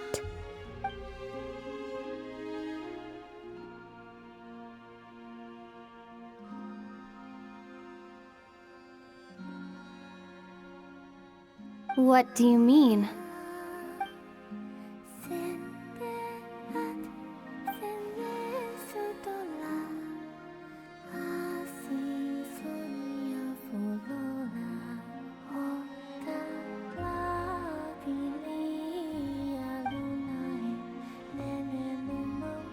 Listen, I'm the Traveler. I'm on a journey through the nations of Tevat. Hello.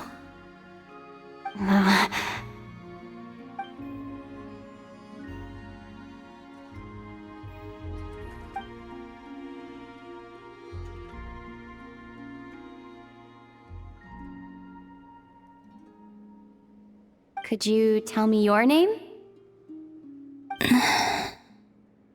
Columbina.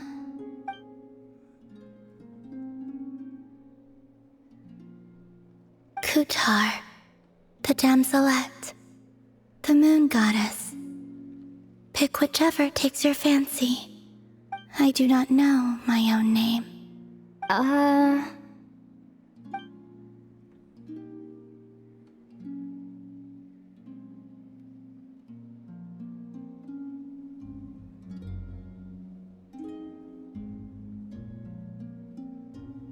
Then... Columbina. Hmm?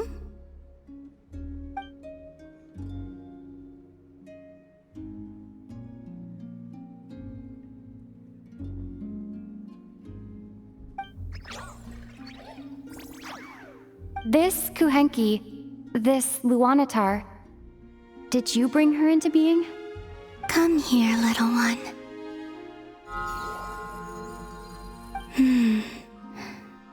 The trace of a blessing, but not one of mine.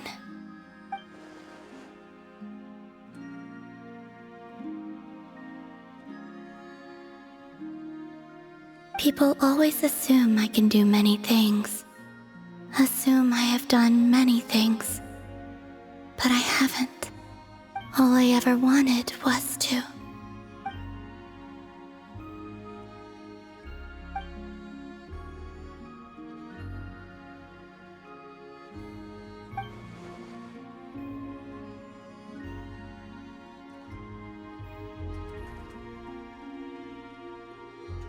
It's about time I got going.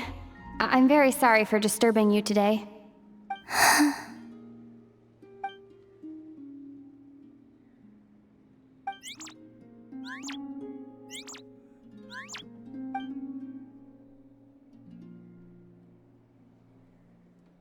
Columbina, that Kuhenki... Oh, you're leaving?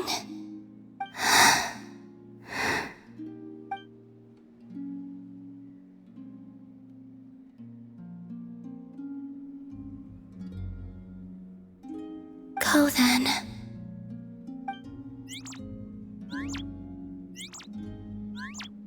Goodbye. Take care. The moon can be treacherous.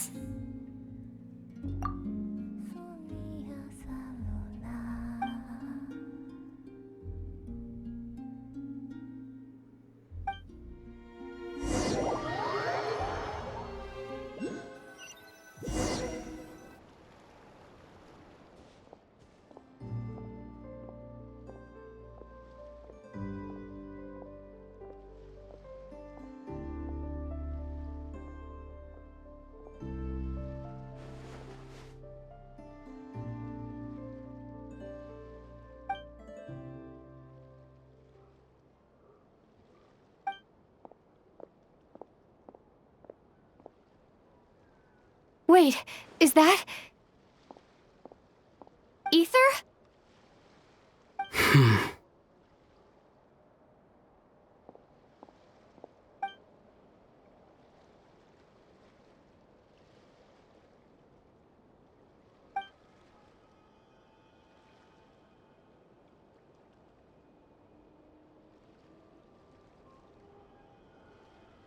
Ether!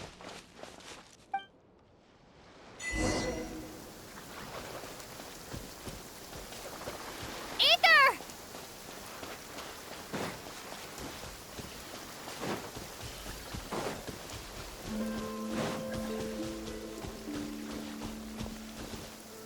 Ether!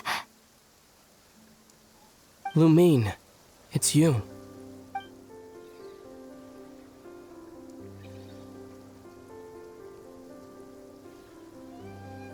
Why are you here on Hisi Island? If I told you I was here in search of the Frost Moon Scion's sacred relic, what would you think?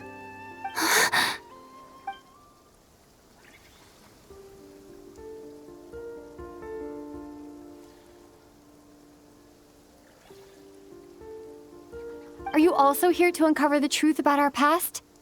That's right. What happened to us in the past? How we came to Tevat? Why our spaceship crashed here? There are things I want to know too. But I'm not about to sit around waiting for another 2 months to find out. Wait! Wait? But I still have unfinished business.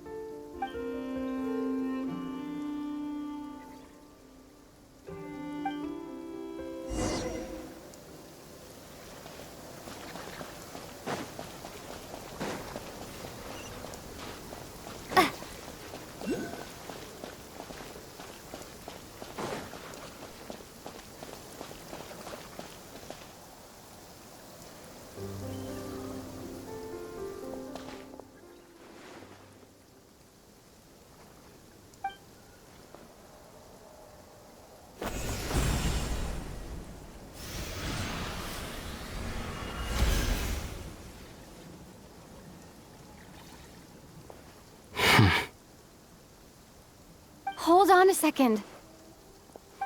What's wrong? That's the Frost Moon Scion's sacred relic. We can't just... Use it to get to the bottom of all this? We should at least get their permission. You barely even know her. Yet already you hold that moon chanter in such high trust. What do you mean? She told you that the seal can only be broken on Moon Prayer Night, when the flow of Kuvaki is at its peak, yes? You heard all that? Watch this. Huh? But... Get it now? She's been stalling for time. As long as the statue's base is imbued with sufficient power, the secret chamber can be opened at any time.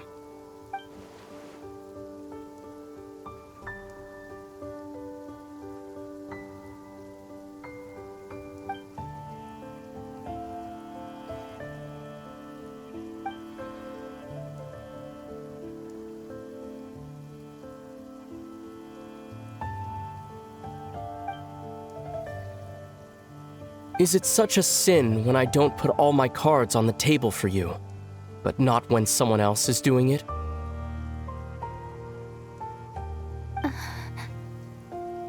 It's not like that. Is it? Ether, you've got it all wrong. This whole time I've wanted to ask you, what happened to make you like this? I admit, I've been having trouble accepting it. But after all this time apart, I've finally come to terms with who you are. Willful side and all. I trust you. I still do. Through all the worlds we've traveled, you've always been there by my side. If there are things you can't explain yet, I can wait while the journey goes on. I'll wait as long as it takes, until the day you're ready to talk. Lumine.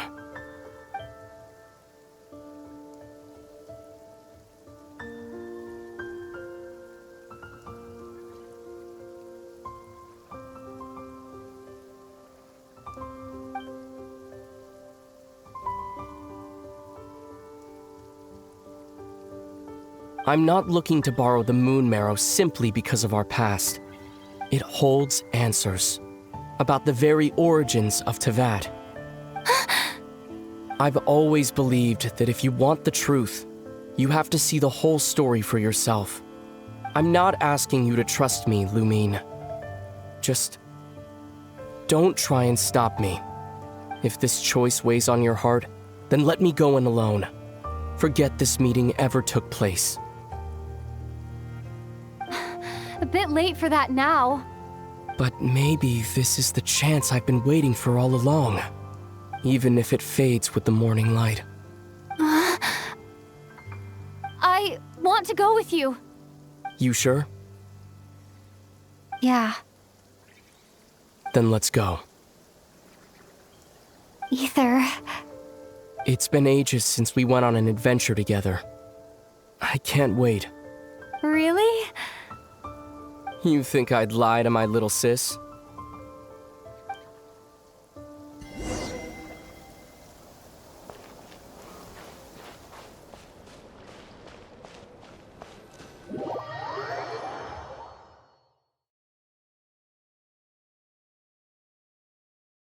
From what I understand, the path ahead is likely to be full of trials and challenges. A deterrence against intruders, and a test for those who truly seek entrance. Nah, I doubt the two of us will have any problems. I agree. Still, if we get separated, things could get tricky. Best we move together and watch each other's backs. Even the sound of your footsteps takes me right back. As a warrior, as a traveler, as my little sister.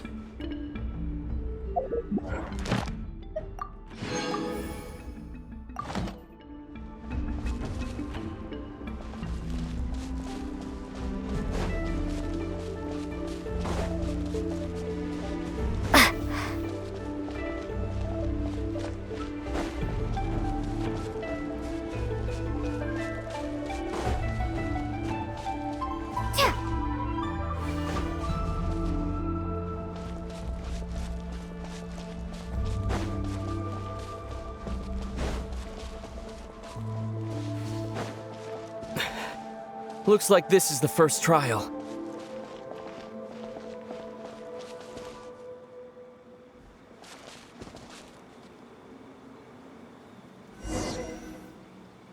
Lumine, do you understand how Kuvaki works? How it exacts force through push and pull? Okay, I'll leave it to you then.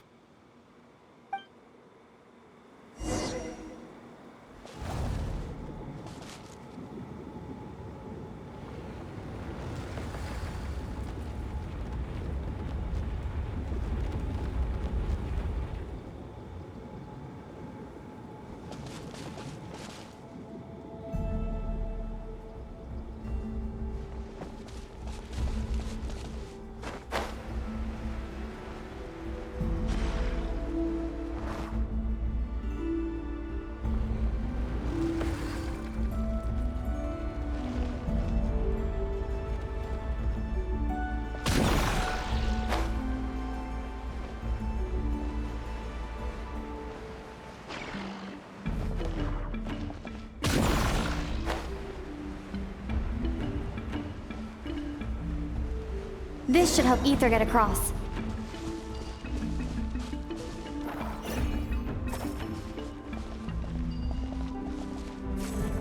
Ether!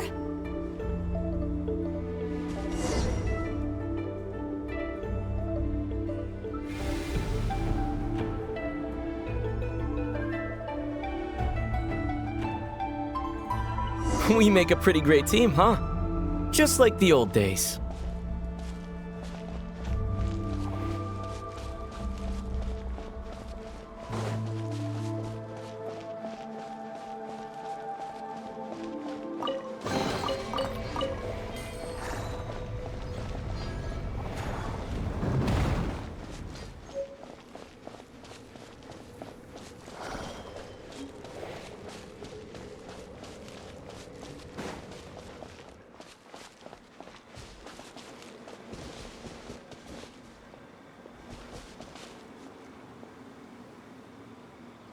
A wide open space.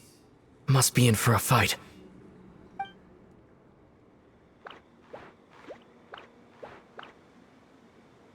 Was that it? What a letdown.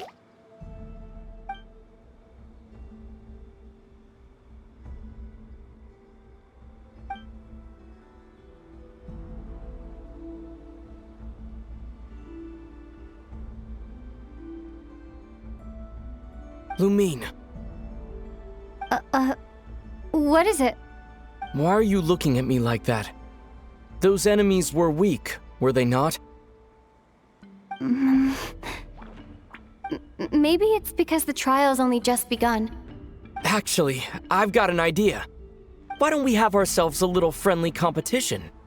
Let's see if your journey has made you rusty. You're on.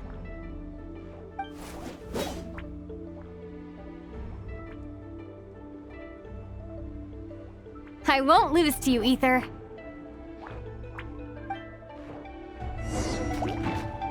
If memory serves, I used to come out on top more often than not. You sure you're alright? Seems your memory's slipping, Ether. Save it. We'll know who's stronger soon enough. Let's see what you've got.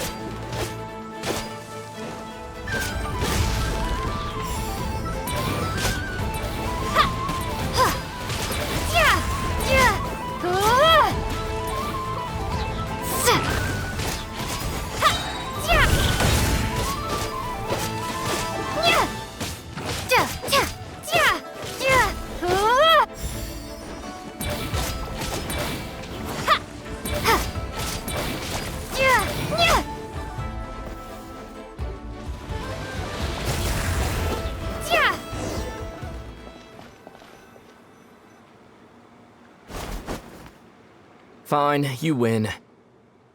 Didn't feel like you really wanted it anyway. Going all out in a place like this? Sounds like overkill to me.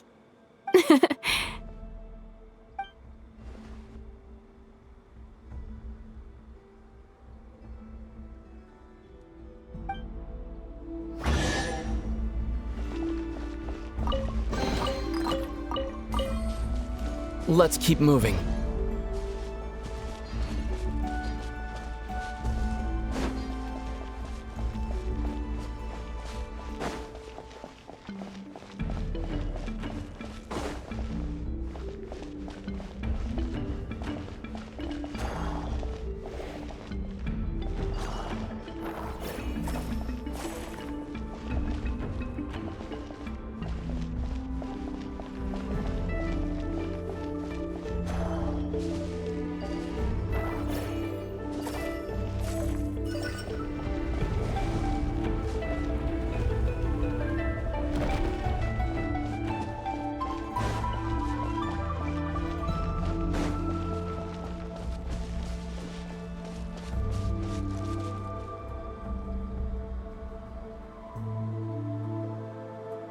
What is this place? No sign of any monsters. Feels like a ritual site, but something's missing. It's a head, inside that thing that looks like a mirror. I can feel it. But maybe it's sealed within? Can you open it using Kuvaki? Apparently not. Do you think it might have something to do with the Frost Moon Scion's bloodline?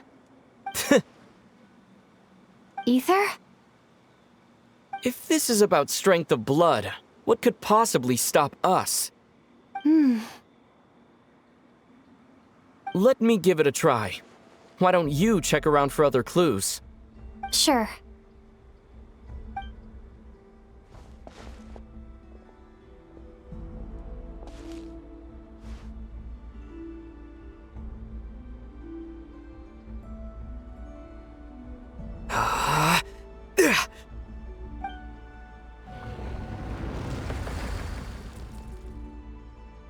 Found it.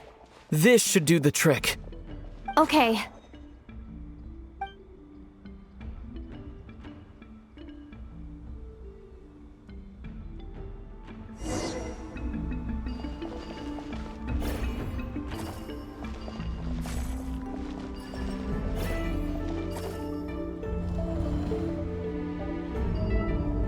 Yep, that got a reaction. That's one down.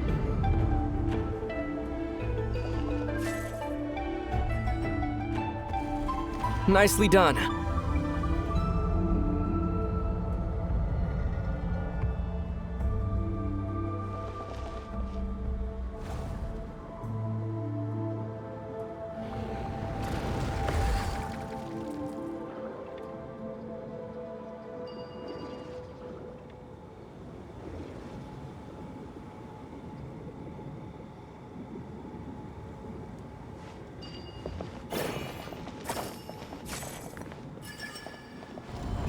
You've got this. One more to go.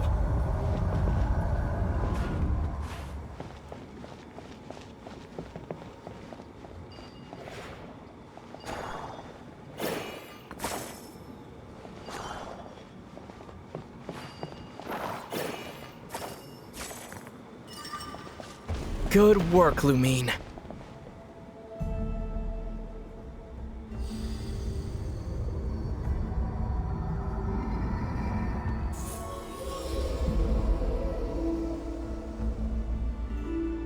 The door's open. Come, we must be close.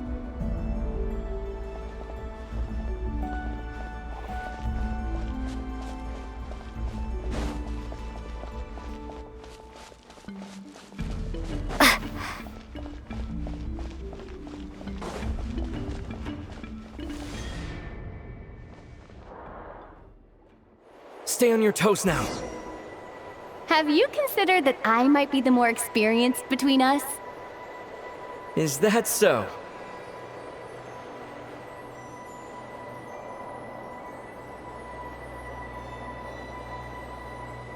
So, will you be heading off again after we're done here?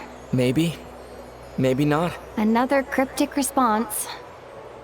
Don't worry about things that haven't happened yet.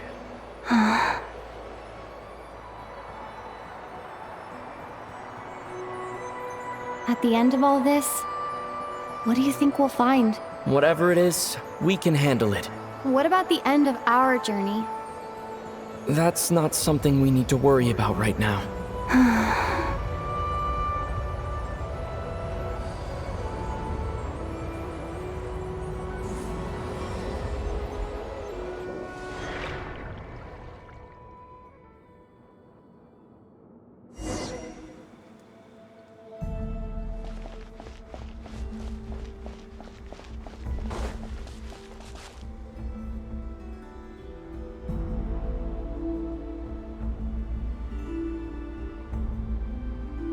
Looks like the final trial is just up ahead.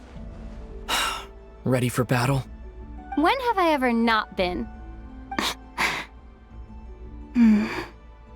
What's wrong? Going on an adventure with you side by side, it's been so exciting. But at the same time, it just feels surreal, I guess. Maybe because it's been so long. You know, this is only the second time we fought together since the day we both woke up in Teyvat. Maybe that's it.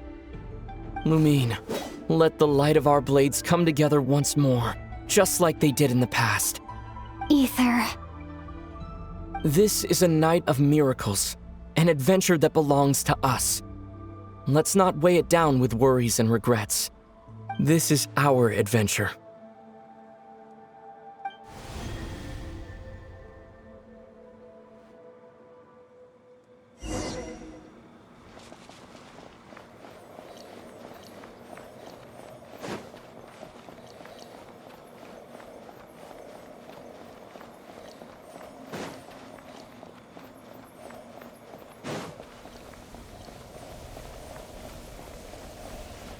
Here goes nothing.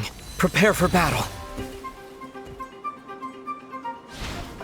Stay focused! Dodge its attacks! Don't forget to heal yourself! Now's our chance!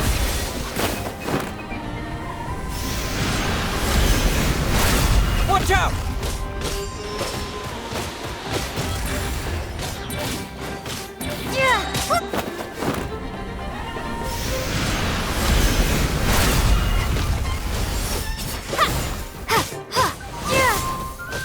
Time for the finishing blow! Stay focused! Dodge its attacks!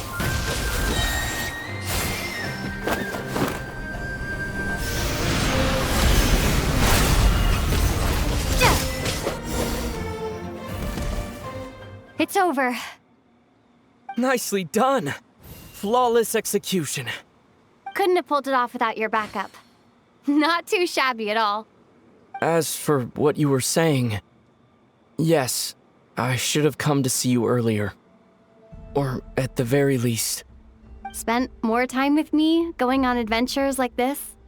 Something like that. Instead of just running off and expecting you to follow my trail. Wait a sec. That's not an official apology, is it? That goes without saying. Come on, time to claim the treasure we came for.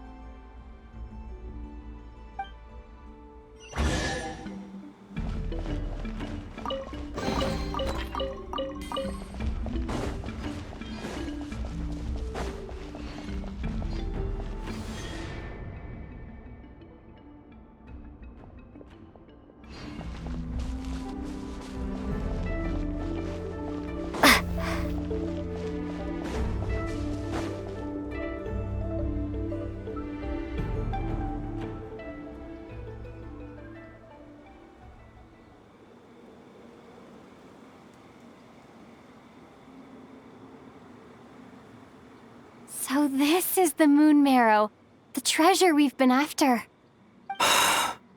All right, go get it for me, Lumine. It belongs to me.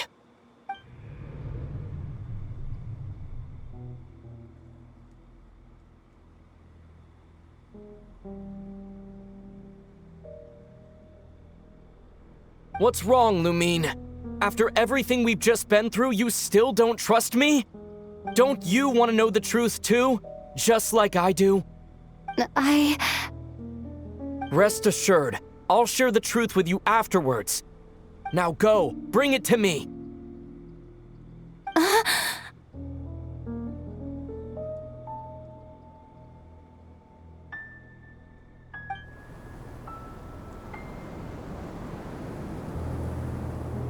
What's going on? Where did this fog come from? Ether!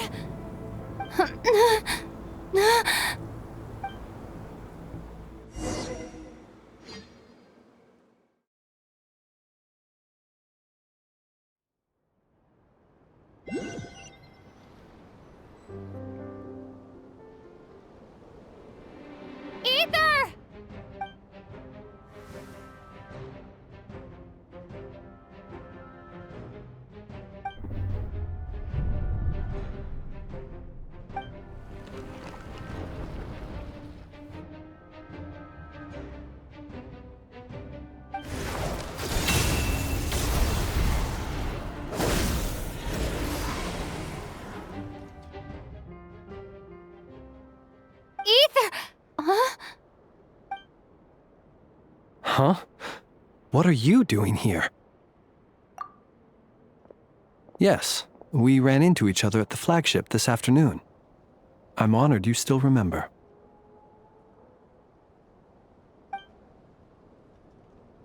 Are you looking for something here?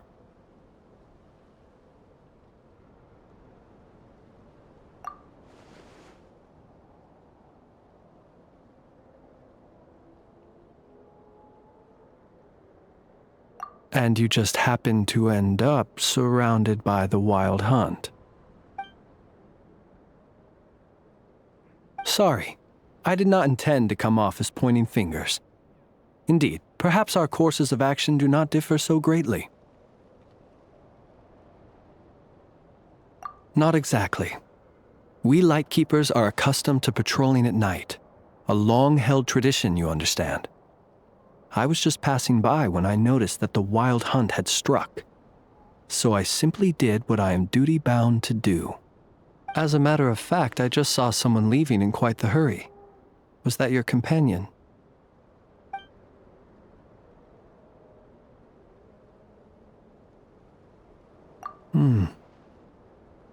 Perhaps I should take my leave now. After all, my patrol isn't over yet. Nodcry is a dangerous place to be at night. I'd advise that you head back soon as well.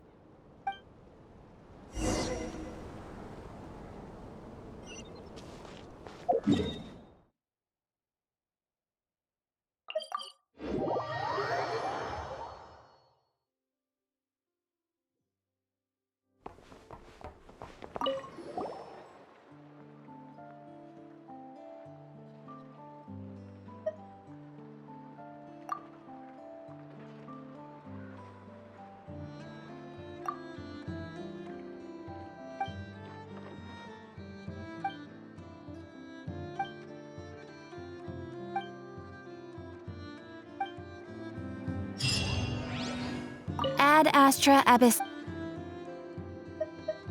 Thank you for Ad Astra.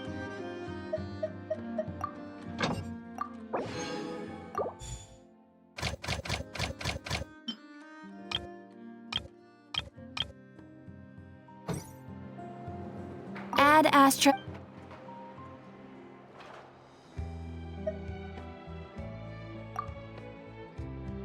Ah, traveler. You have come at just the right time. I have something for you. You're certainly very familiar with the kind of work we do, but I'm afraid this has nothing to do with any of the above commissions. Please take this brand new Adventurers Guild notebook.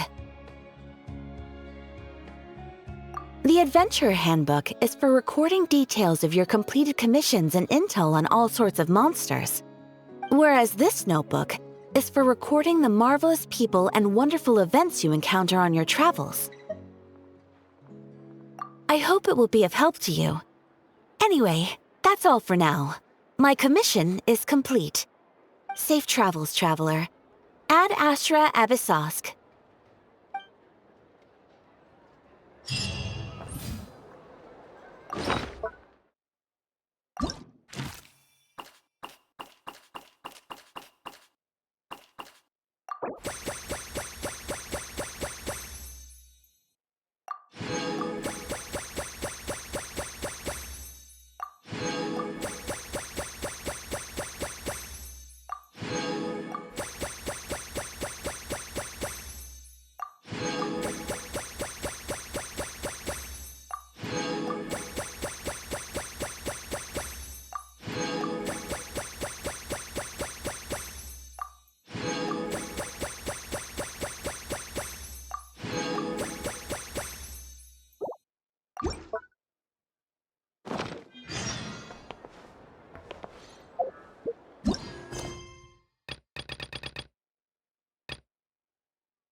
woke up and saw you were gone, so she made you a cup of berry juice to help you sleep. Her own secret recipe. When you get back, drink it up and go get yourself some rest.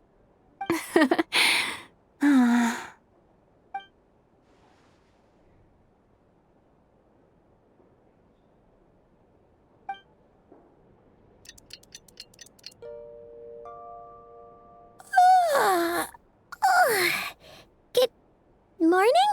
If now still counts as morning. When did you get back last night? Did you sleep well? Good to hear. So, where'd you wander off to on your midnight stroll? Anything interesting to see and not cry at night? Oh, really? Come on, don't leave Paimon hanging.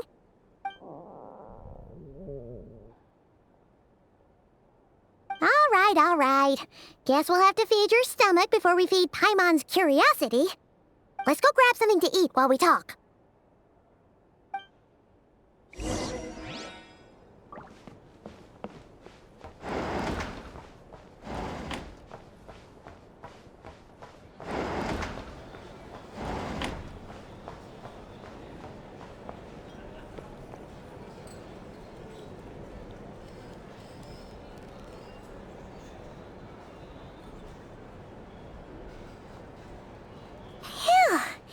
This is just the best, huh? Free food, free lodgings. This bark is friend for life material, that's for sure. Hey, did you hear what happened? Hear about what? You know, all that commotion over at the Frost Moon Scions.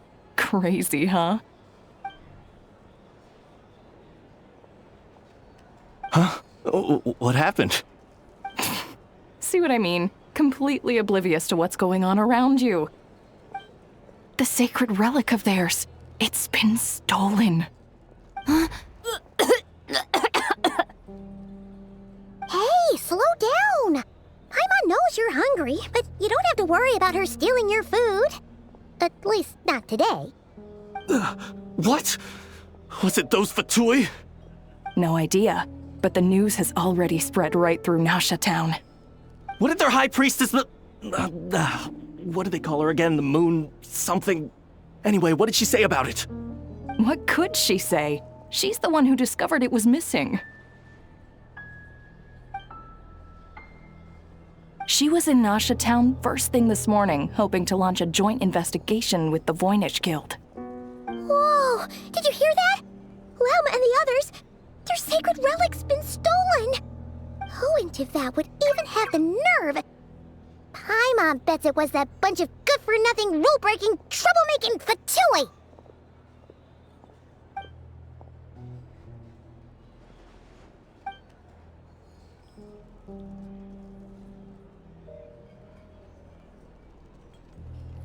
Huh? What's wrong? You feeling okay? A joint investigation? Good luck getting any takers. Unless there's some reward or business opportunity to sweeten the deal. Same thoughts here. So just a few minutes back, she switched gears and headed over to the one place that might actually be able to solve this. The Curatorium of Secrets. Ah! You scared, Paimon! What is it? Huh? Okay, just... Hey! Paimon's not a baby, you know! Quit pulling her arm! Here's the thing. You can't live life without a little slice. Go find a flea market.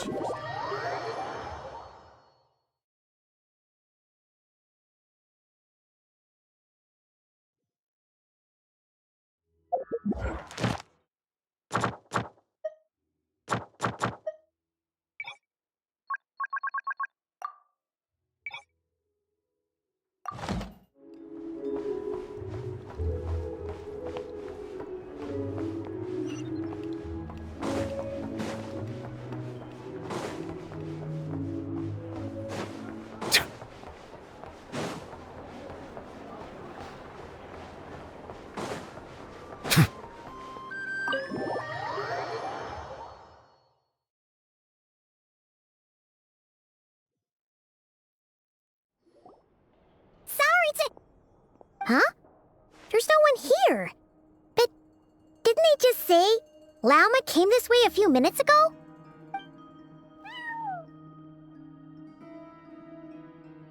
No one except for a cat watching over the front desk. Excuse meow? Are we supposed to check in here?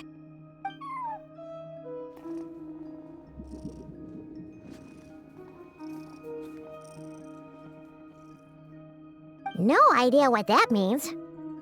Is this Lauma's personal receptionist or something? Pretty sure she'd be the only person who could actually understand it.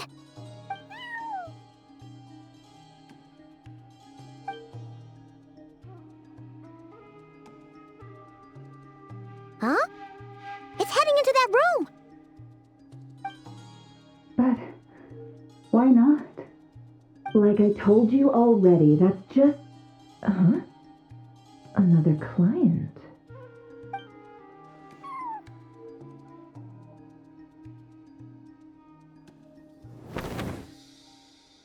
Ah! So, you were in this room the whole time? Something I can do for you? Traveler. Paimon. Oh, you're acquainted then? Yes, they visited Hisi Island yesterday. We had dinner together. Allow me to introduce you. Traveler, Paimon. This is Nefer, boss of the Curatorium of Secrets. Pleasure to meet you. They are travelers who arrived in Nodcry just yesterday.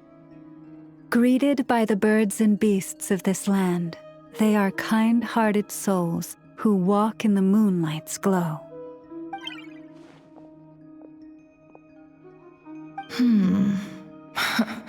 Interesting. Thank you, Lauma, but you need not have introduced them. They are great heroes, renowned throughout the nations beyond our borders. Oh, really? Do not forget, I deal in information. Just because most people in Nodcry pay scant attention to foreign affairs, that does not mean the same goes for the Curatorium of Secrets. They're the heroes everyone was talking about before. The ones who saved Natlan during the Abyss crisis.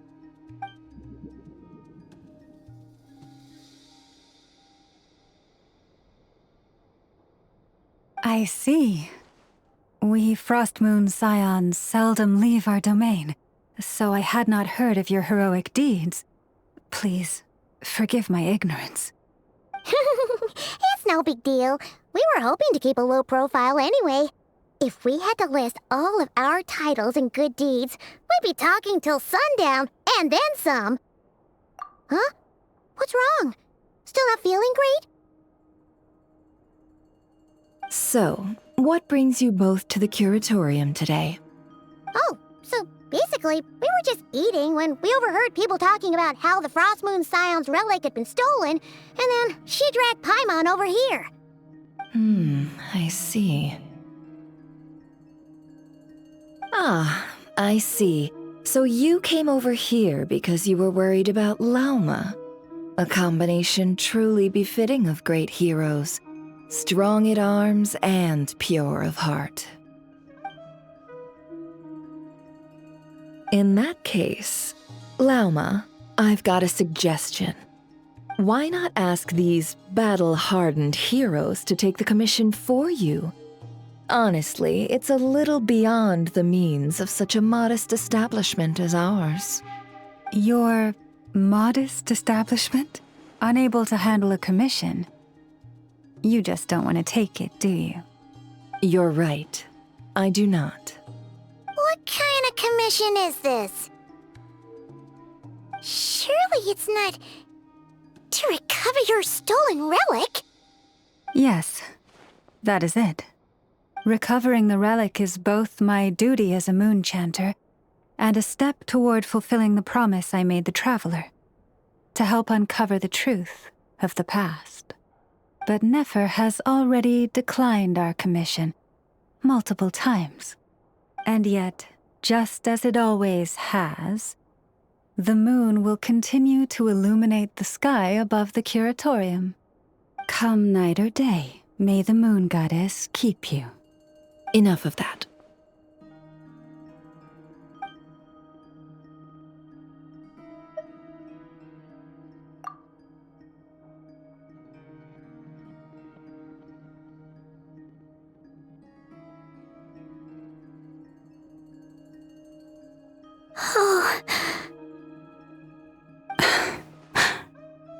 So, according to her, she never came into contact with the relic. So she suspects her brother may have taken it. I understand. The Frost Moon Scion's secret chamber has remained hidden from the world for generations. But the reason outsiders are forbidden entry is not only to prevent theft. Within the chamber lie ancient trials, challenges designed to test the worthiness of those who enter. To intrude without rightful cause is a most perilous act indeed.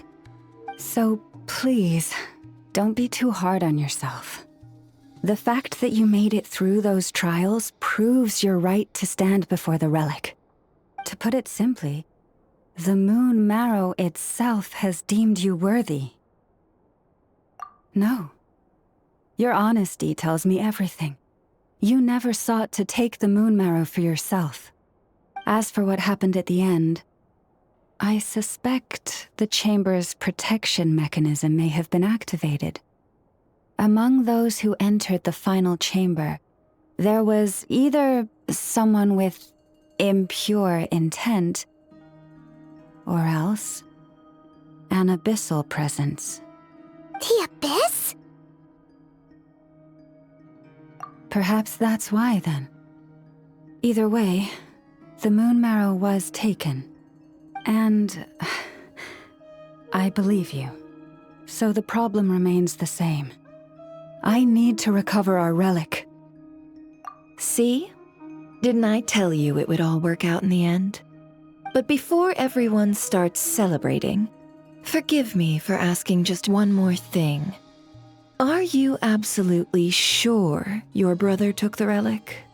What do you mean? Weren't they the only ones inside at the time? Who knows? Think about it. After your brother broke the seal with abyssal power, what was to stop someone else from following you in there? In theory, nothing. And as it just so happens, I received a tip-off from one of my sources earlier this morning. Word is, today of all days, the Fatui suddenly called off their search for the relic. What? Huh? Why? Well, either they woke up this morning and suddenly decided they'd lost all interest, or... Exactly.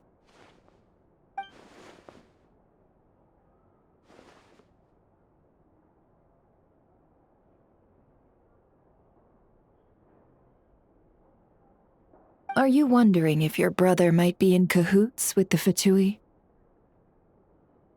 Which is why I asked, are you absolutely sure your brother took the relic?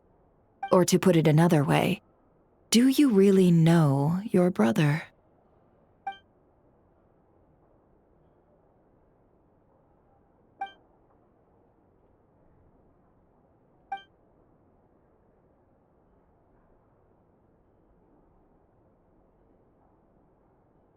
In other words, it's highly likely that the Fatui already have the Moon Marrow. So, basically, all we need to do is find our way into that Fatui research facility, and we should be able to get to the bottom of this, right? Congratulations, you've found your answer. Looks like the curatorium won't need to lift a finger this time. Well, Lauma, there we are. On behalf of our long-standing cooperation and the great hero by your side, I'll waive your consultation fee, but just this once. You're really not planning on helping us? I think I've helped more than enough already. If we're to stand any chance of infiltrating that facility, we'll need the help of a specialist. Just so you don't get the wrong idea, let me make myself crystal clear. The Curatorium of Secrets has always striven to abide by a policy of strict neutrality. We do not take sides with any faction in Nodcry. I cannot help the leader of the Frostmoon Scions sneak into a Fatui facility. That would make me their enemy. When one of their harbingers asked me to help them infiltrate your territory, I gave them the same answer. No. All right, I understand. But I do have one final request. I promise it's my last. It had better be. No matter who it is, I want you to help us persuade the next person who walks through that door to join us. What is she up to?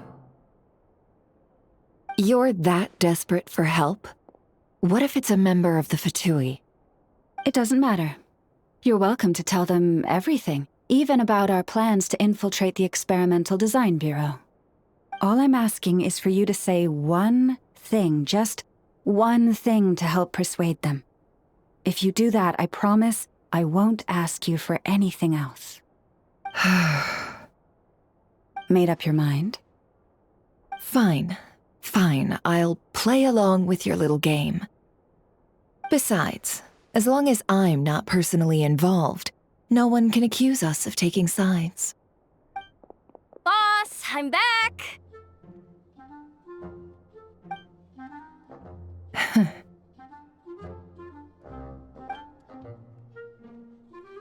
You won't believe the luck I've been having today. Remember you sent me to find that runaway cat, yeah? And you said I'd only be back after dark? Well, guess what? Right after I left the house, this big ibis flew over and the missing cat was right in its claws. And once it got close, it loosened its grip and...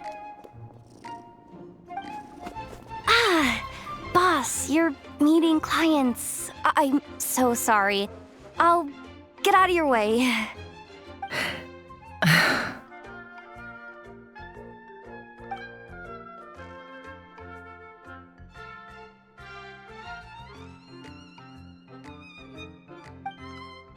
Yehoda, dear, come here.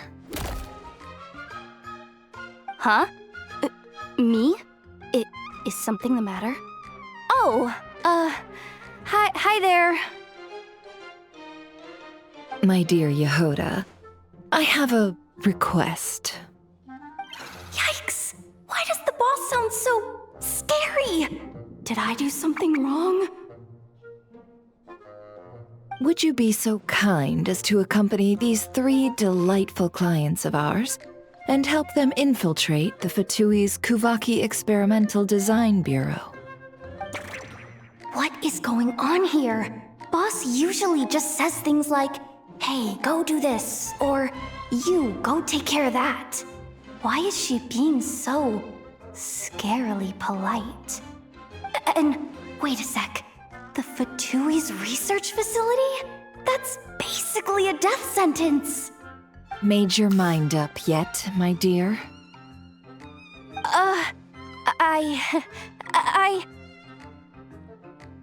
What is up with Boss today? Am I supposed to say yes to this? Or maybe it's because the mission's too risky, so she's actually looking out for me?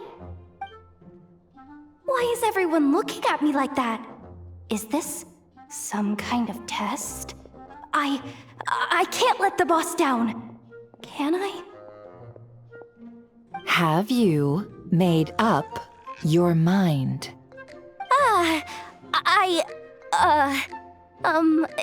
That's... Sure, why not? Really?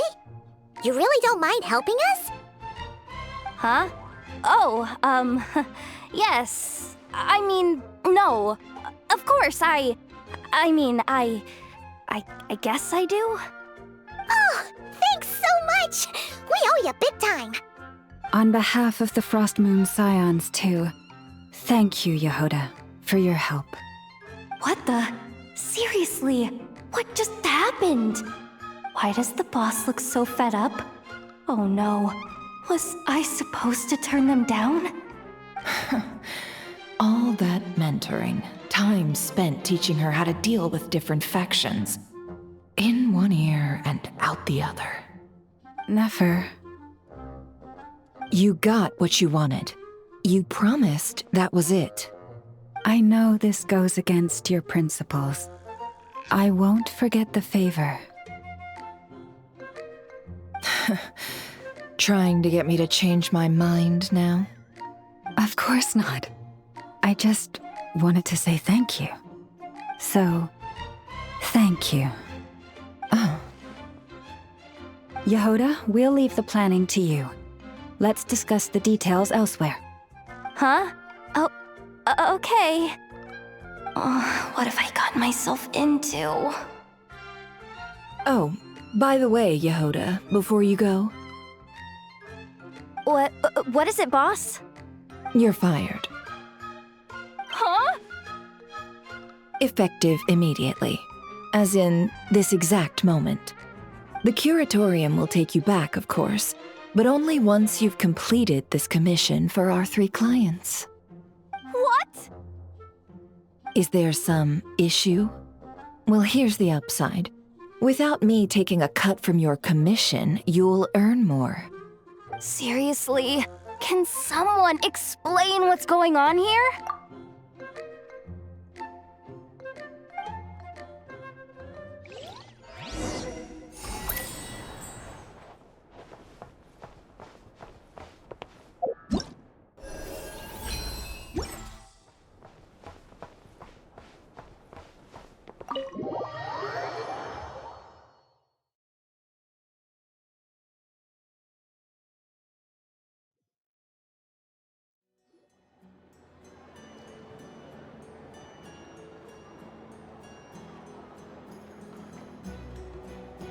Are we sure Yehoda's alright?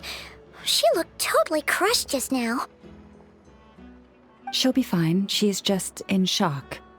But one thing's for sure, the curatorium's professional standards are beyond question.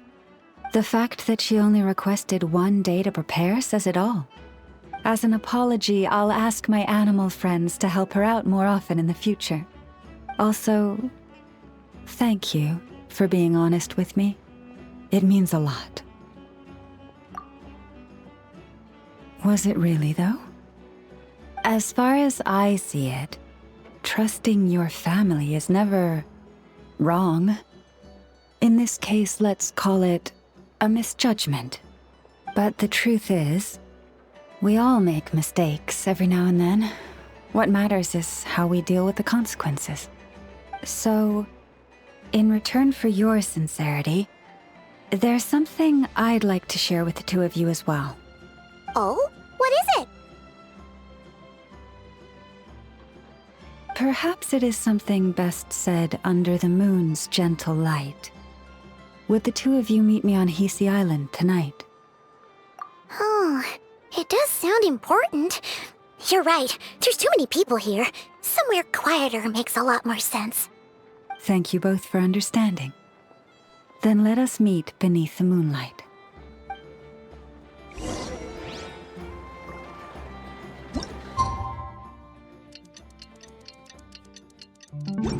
It's about time, and the moon's already up.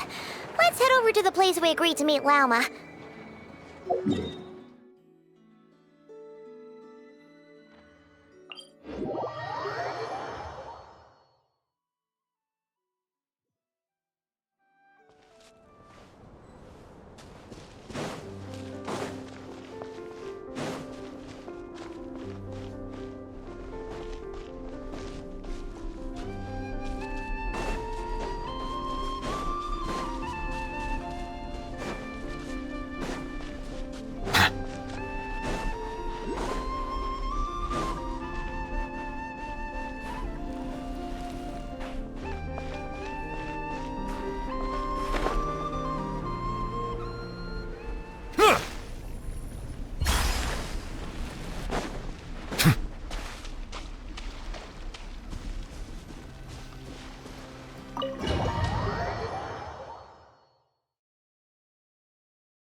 praying? I am indeed. For the moment I was born, my people exclaimed, "Behold, eyes like the moonlit tide, antlers like the crescent moon, and blood that glimmers silver as the moon's reflection." From as far back as I can remember, I was revered as the Frost Moon's emissary and the Moontide Maiden. The first words I ever learned were prayers to the Frost Moon. The first gestures, those of our sacred rites. Wow, that must have been tough. Back then, I didn't know any better. It all just seemed so natural. The Frost Moon Scion's bloodline has long since begun to run thin.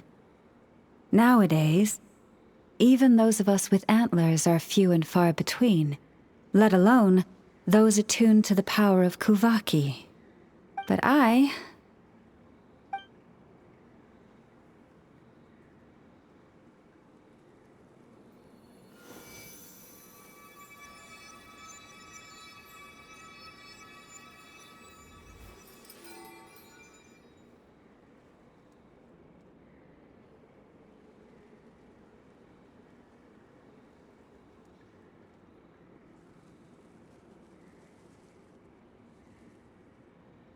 Whoa! Your antlers are so pretty. They say it's an extraordinarily rare condition. Once in a century, if that. I am unusually sensitive to the moonlight, as well as to the Kuvaki's ebb and flow. As a child, I could barely sleep because of it. Oh no! It was that serious? To others, fluctuations in Kuvaki are something you easily get used to, like a gentle tide lapping away at the shore. But to me, that same tide is a towering tsunami, a surging swell crashing against me. Of course, as the years went by, I learned how to suppress my senses and my power, enough to keep it all from overwhelming me. But because of that, I also had to walk the path of concealment. Concealment? From the moment I was first taught to pray, my kin would point up to the night sky telling me, "That, Lauma, is the Frost Moon, the last of the moons, the sole surviving truth." But I would ask them in response, why? Why can't I feel anything from it at all? Later, I came to understand that they simply could not tell where the real tide was coming from. They couldn't sense it. The true moon beyond the sky's veil.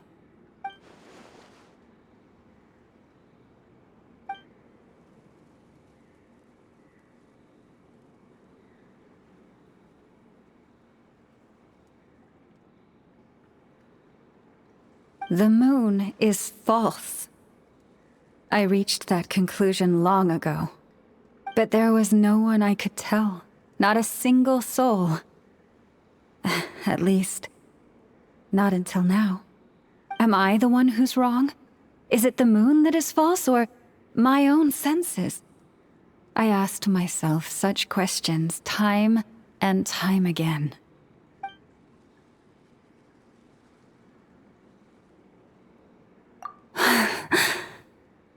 Thank you.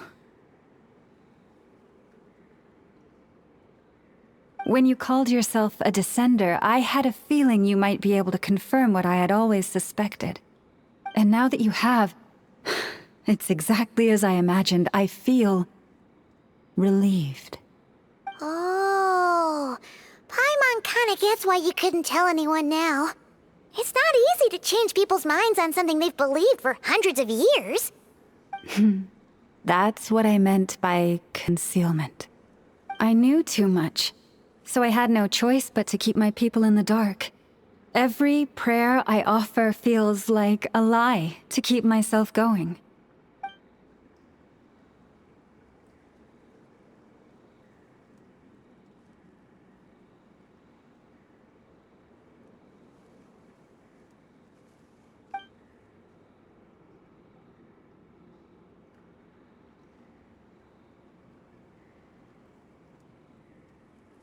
You've already met our Kutar, haven't you?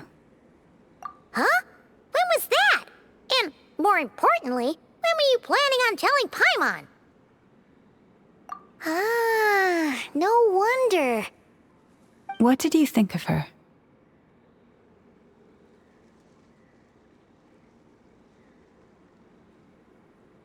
What exactly do you mean by up in the clouds? I understand what you mean. She is quite indifferent to the world outside herself. But I find it hard to hold that against her. Yes, it was shortly after the fall of the ancient moon's remnants. I asked her what the Frost Moon Scions meant to her, and why she left in the first place. Yeah? So, why did she? Perhaps it's better if you ask her yourselves. Things tend to get lost in translation when you speak on someone's behalf. What I can say for certain is this. Even when I had no one to confide in, I still had a family. I still had the Frost Moon Scions. But that girl, born beneath the moonlight, perhaps she's never felt she had either. The truth is, though, she might have had it all, if only the Frost Moon Scions hadn't let her down.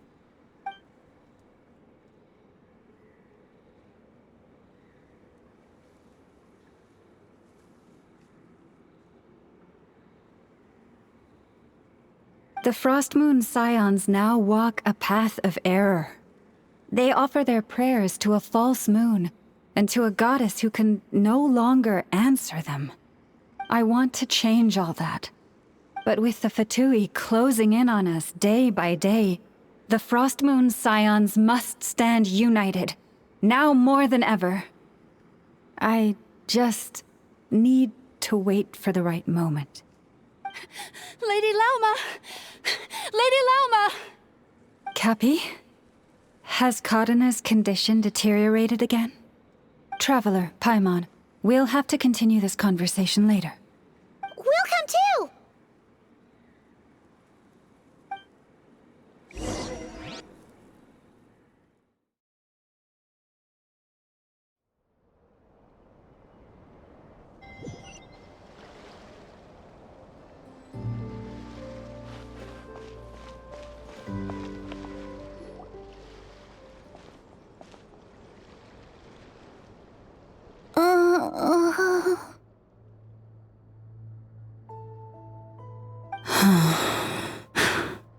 Why? Did I do something wrong? I've been praying to the moon goddess every day. Why isn't she getting any better?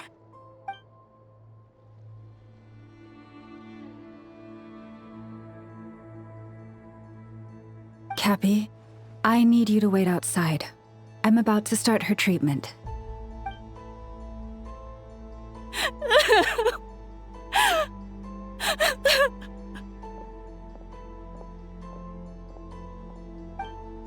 Is there anything we can do to help? Just don't be alarmed by what you're about to see. And please, don't let her mother see it.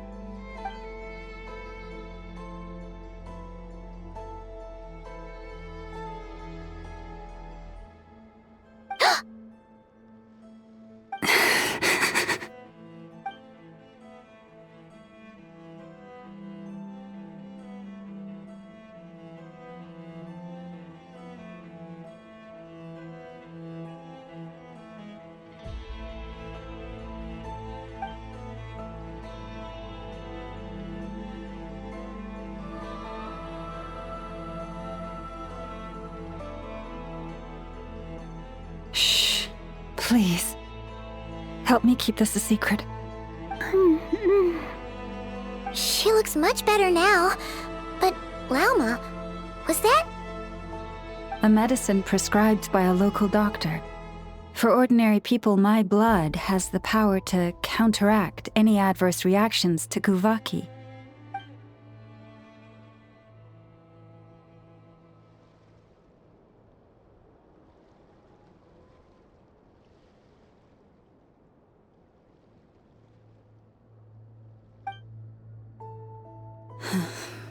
So, now you know another of my little secrets. I had hoped to guide the Scions out of error before Karina's illness reached this stage, but clearly, I was too late.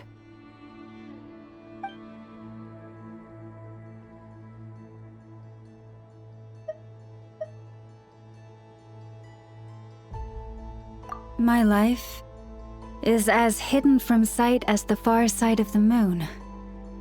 Yet people only look to the bright side for guidance. If the day ever came when the two sides were reversed, could they truly accept it?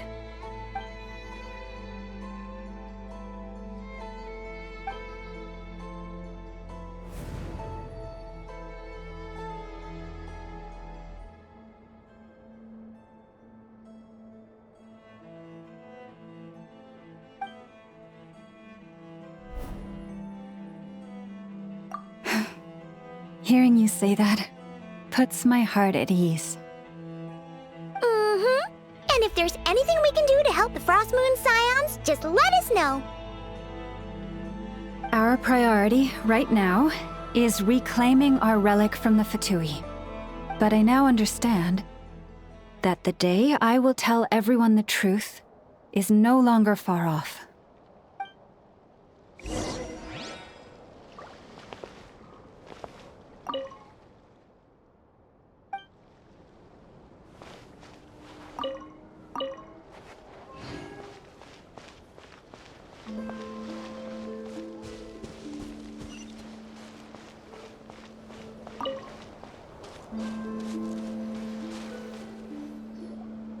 Wow! Paimon would never have guessed Lauma had all that bottled up inside. Hey! Watch your step! Ah! What's wrong? Oh, you scared Paimon. You scared me there too. Almost stepped right into one of my traps. A trap? Why would you leave a trap somewhere like this?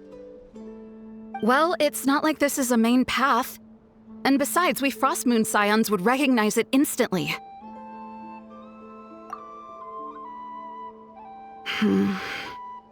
Alright. You don't seem like you're with the Fatui, so I guess there's no harm telling you. Lauma asked me to set up these traps to keep the Fatui at bay. Oh! Come to think of it, their 3-day ultimatum is almost up now. Yes. Hopefully they'll back off when they realize we won't go down without a fight. Oh, you've done a lot for the Frost Moon Scions too, just like Lauma.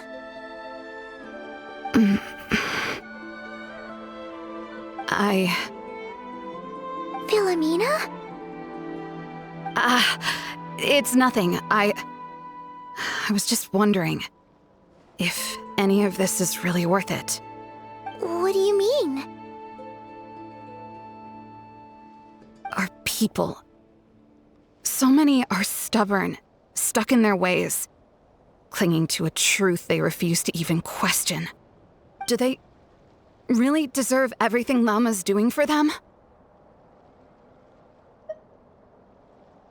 Afraid. Huh.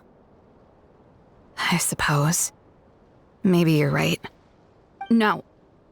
I shouldn't be saying this. Just forget it, okay? Bye. Huh? Why did I say all that? Or really, why am I still doing any of this?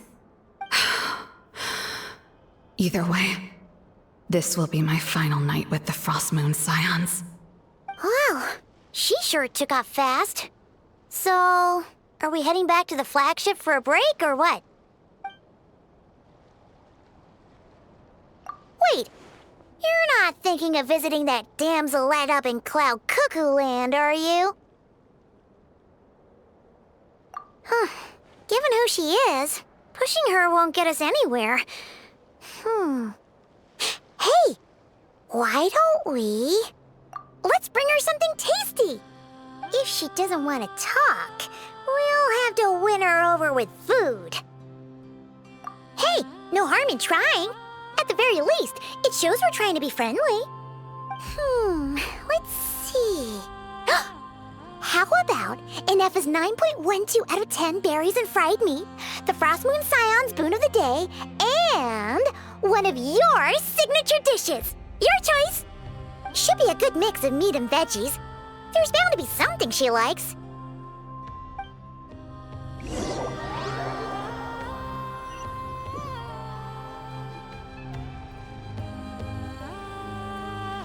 All right, food's packed and ready.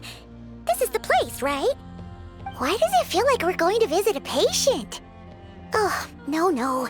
Take this seriously, Paimon.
Remind me, who are you again?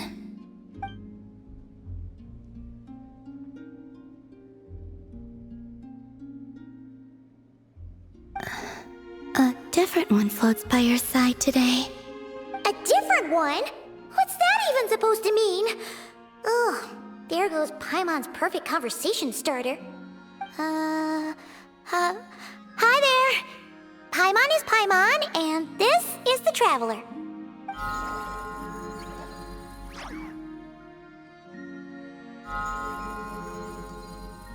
Oh, there you are.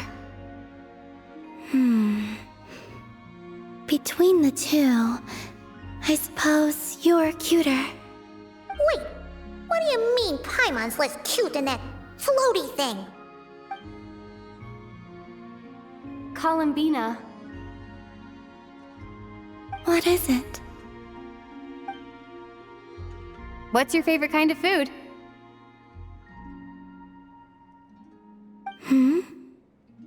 Is this a treat? Or an offering? Let's go with treat. Anyway, this is all the Traveler's cooking, so please, help yourself.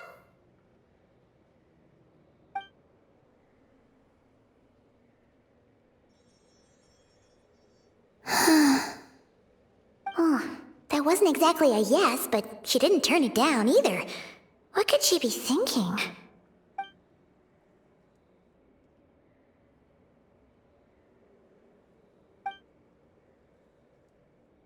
So, what do you want to ask? Hey, she's actually playing along! Quick, now's our shot! You know the moon in the sky isn't real, don't you?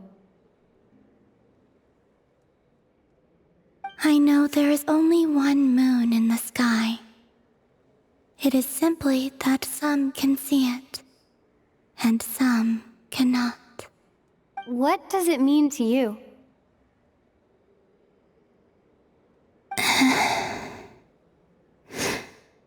The missing prologue. What?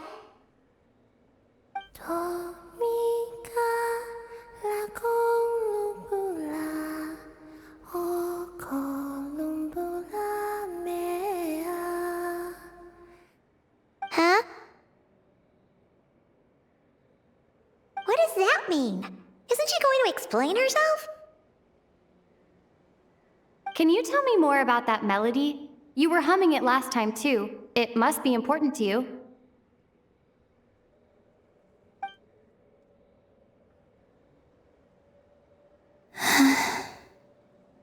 It is all I remember from the moment of my birth. A melody. A few lines of lyrics. Like a lullaby from a foggy dream. Oh, so who was singing it? I do not know. I have nothing else. Just that song. Huh? And the Frost Moon Scions who found me. They had nothing either, but hope. Before I even knew what was happening, they were already calling me their goddess. And I had no reason to decline. Like two lost infants unknowingly exchanged, I adopted their faith, and in return, they adopted me. But my adoption drops you into the story halfway through. What came before was scribbled onto the wrong pages, never even bound into the book. That sense of something missing only served to nurture their greed and doubt. And thus, I came to realize that this place was never truly my home. Greed and doubt? O Moon Goddess, forge weapons for us, drive out our enemies, and expand our lands. O Moon Goddess, heal our wounds, ease our suffering, grant us strength. They asked for everything, and I obliged. Until the day came when no answer could be given.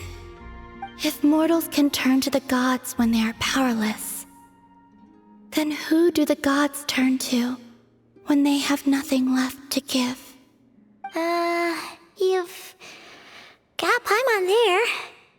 In those days, the Frost Moon Scions cared more for faith than for truth.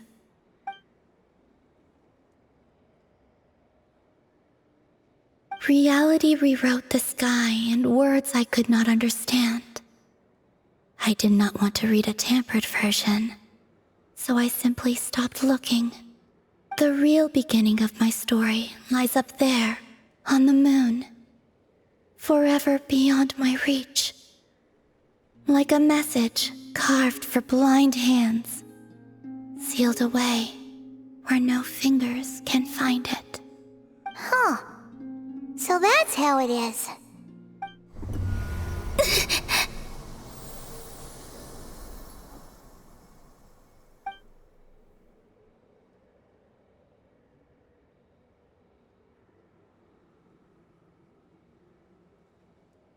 What's wrong?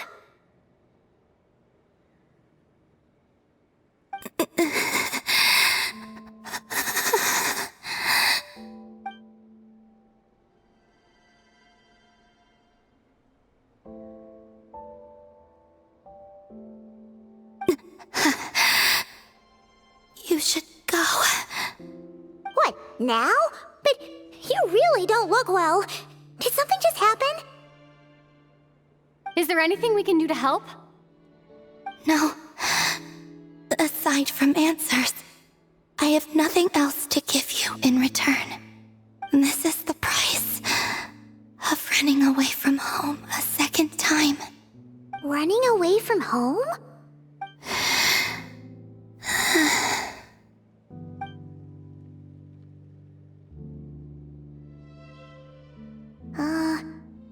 Is she heading towards the food? Did all of Paimon's questions make her hungry? Do you still have many questions? I know I should offer more in return for your kindness, but I'm feeling a little worn out. Oh, we're so sorry about that. The Tsaritsa was right. Freedom always comes with a price. She said I could treat the Fatui as a second family, a second home. But in the end, they were no different. All they wanted in truth was my power as the moon goddess. I'd rather not dwell on such unhappy memories.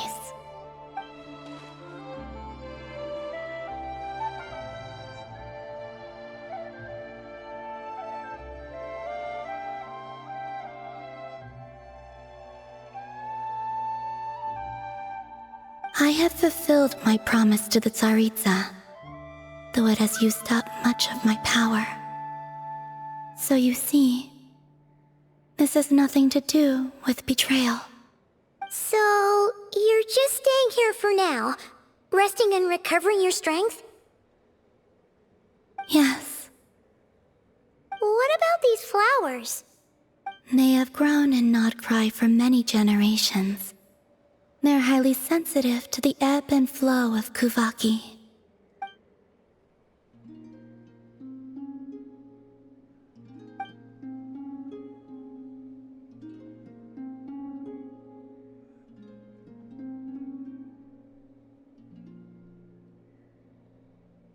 At times, I thought about using that relic the Frost Moon Scions had hidden away. I could sense the power within it. But going out is such a hassle. People might see me, and I promised Lauma I wouldn't show myself to anyone. Besides, I know it's gone now anyway. Really? Lauma asked you to stay in hiding? Uh-oh, she's looking back at the food again. But Paimon's still got some little crumb cookies here. You could have these for dessert if you wanted. Lauma said she wishes to change the Frost Moon Scions, which is why she asked me to stay out of sight. I don't really understand what she meant, and to be honest, it's not something that concerns me. But I wasn't planning to see anyone anyway. If they found their way here themselves, that's hardly my fault.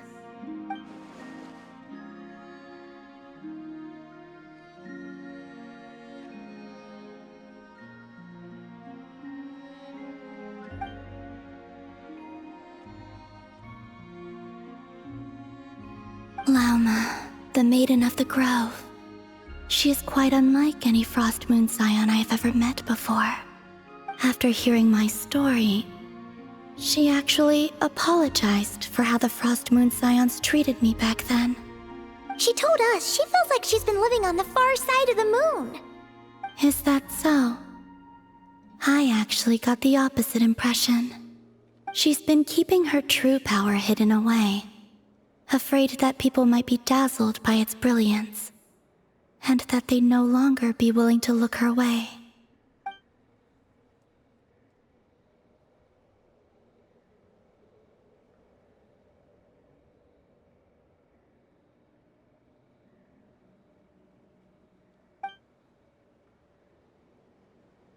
So, what do you wish for now?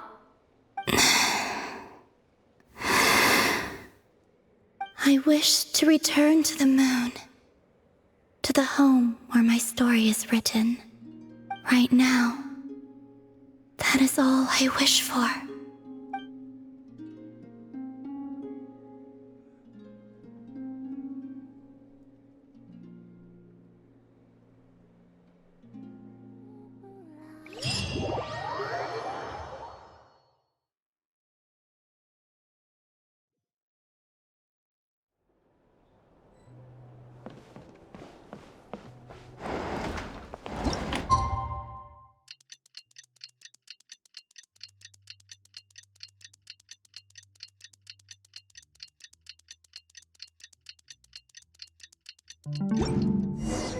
Tonight's the night we infiltrate the Fatoi's Experimental Design Bureau. Come on, we better go meet up with the others.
Ah, my apologies. This heavy rain must be quite an inconvenience for you.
Huh?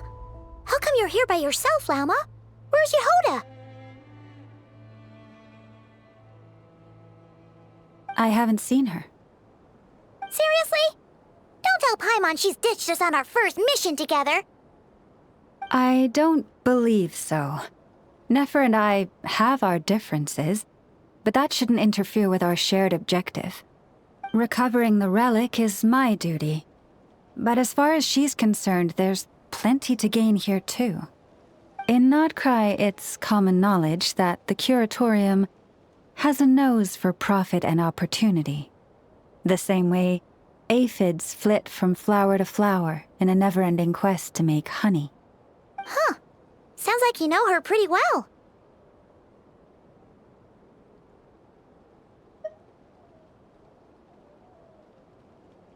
Still, Yehoda sure is taking her sweet time.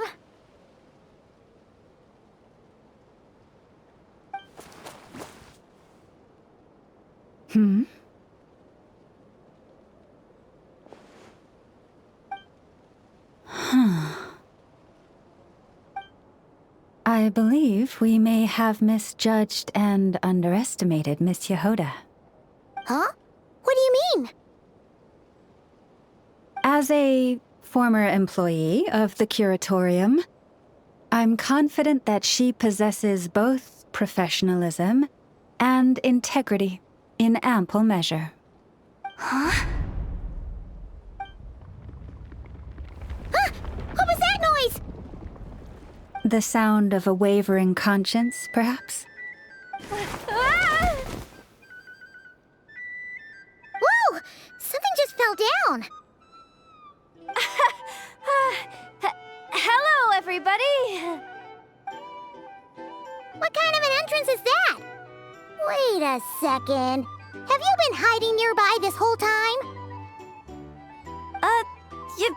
Yeah. I was just, scouting things out from up high. Darn it. How did Jane Doe even notice me up there? I can't believe I'd only realized I'd run out of smoke bombs this morning. What if something goes wrong inside? How am I supposed to make a quick getaway now? Thought I could just hang back and wait for the clients to get cold feet. But nope. Turns out they're all completely fearless.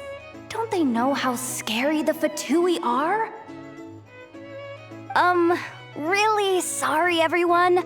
Truth is, just as I was heading out this morning, I discovered I'd run out of a super important, completely essential, absolutely indispensable piece of equipment.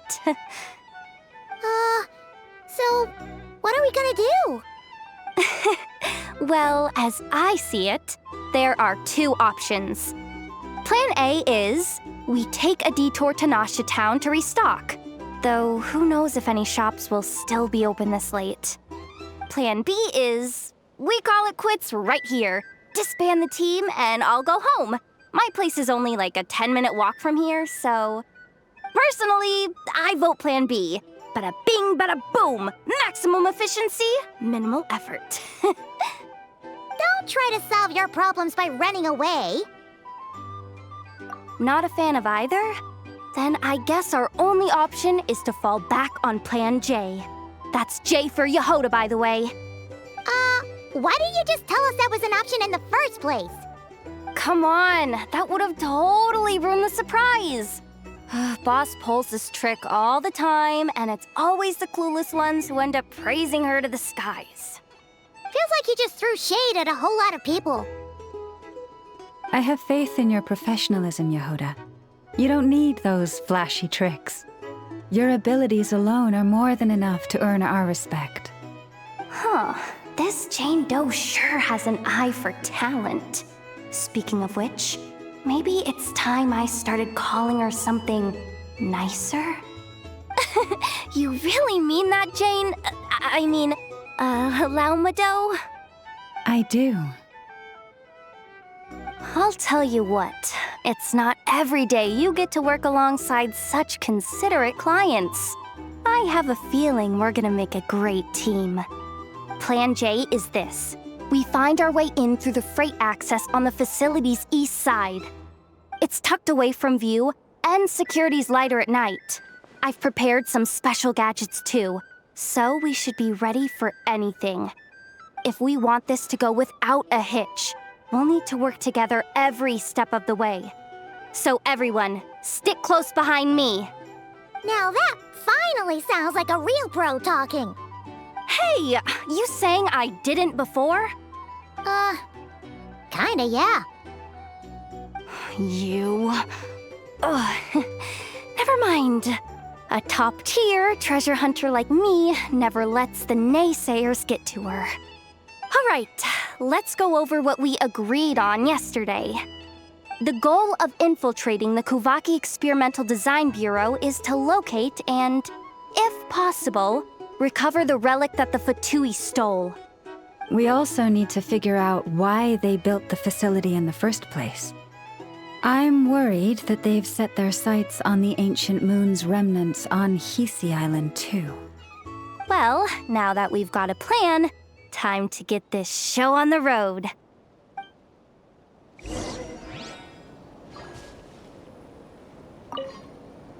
Everyone ready? Yeah? Then, let's move. All right then, let's get this job done.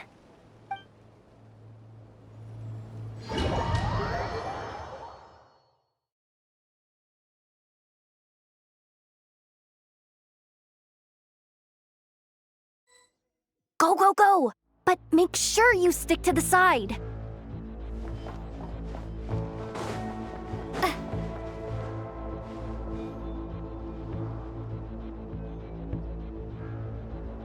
Just as I thought. There's a gate controlling access from the outside. Good thing I brought this keycard, huh? Well, technically I stole it. But no need to tell them that, right? Blame that chump who thought it was a good idea to get wasted at the flagship during work hours. Ooh! Is it top-level clearance? Of course, that goes without saying. Let me read it out loud for you. Fatui Experimental Design Bureau number 183574, maximum clearance, maintenance intern. That doesn't sound very top-level to Paimon. Never underestimate interns. Even the most legendary of thieves started out as rookie pickpockets, you know? Besides, if it wasn't for this person's selfless generosity, we wouldn't be able to just waltz in like this, would we? Feels like you're trying really hard to change the subject. Allow me to teach you the first rule of treasure hunting. First and foremost, use every resource at your disposal.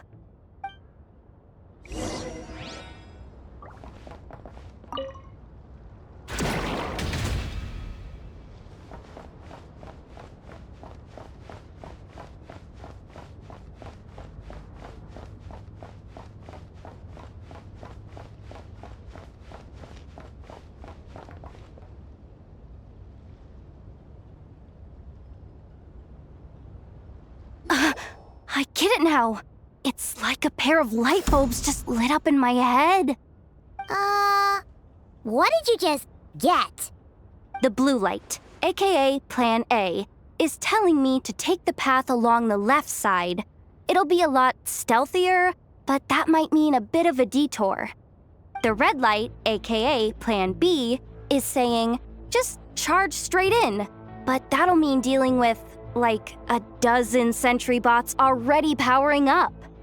Although, I might be able to switch them to training mode. Their attacks will be weaker, but we'll still be in for a fight. Can't you just put them in sleep mode?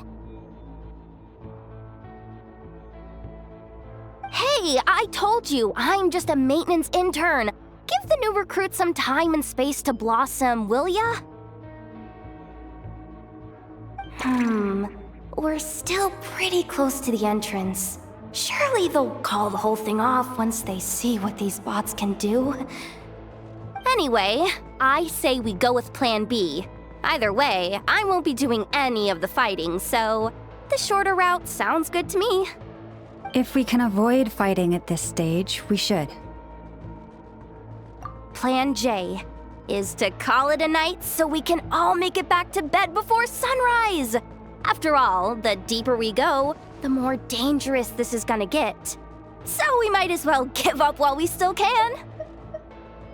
Well, all right then. Just don't forget, whatever you do, don't let those recon bots spot you. Let's see. No kidding.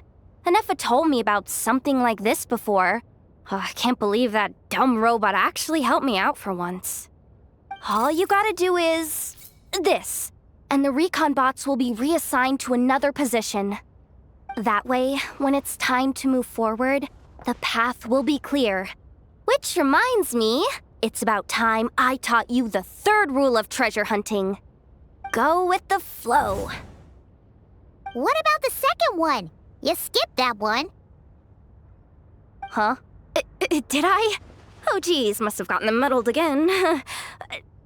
I mean, the second rule is exactly the same as the first. Guess that's what you meant by going with the flow, huh?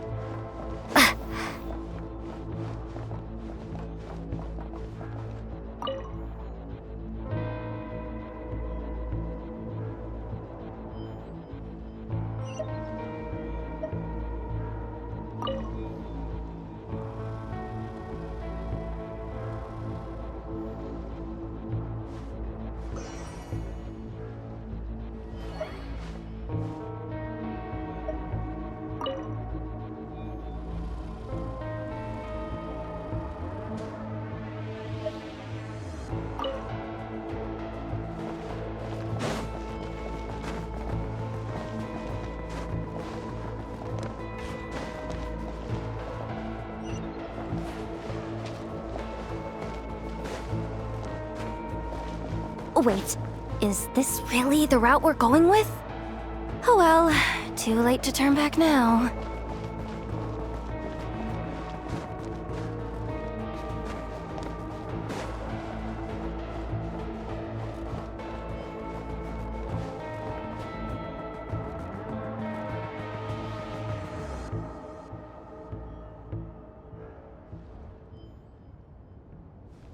Shh! There's someone up ahead! Has the lockdown been initiated? Move it, soldier! The cargo has already been transferred. The lockdown procedure is complete, Commander. That sector is now fully sealed. The night shift. Just our luck. Don't they usually handle deliveries during the daytime? There's not supposed to be anyone here. We've come this far already, and they're really trying their best. If I suggest backing out again, it's not gonna look good. Come on, brain. Think!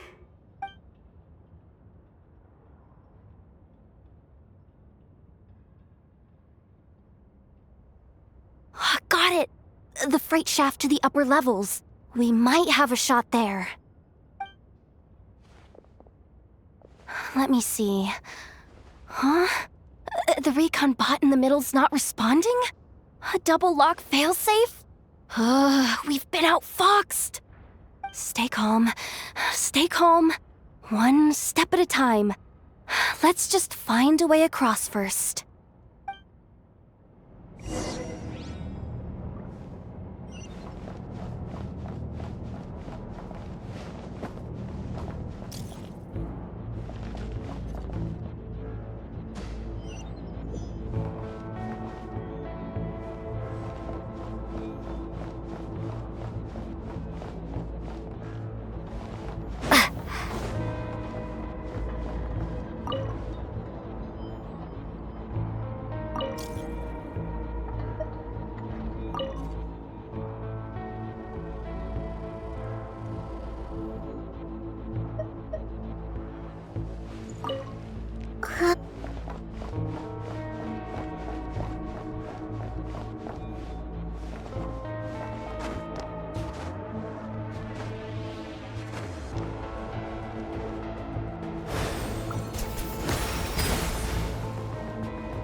Hey! Another control terminal!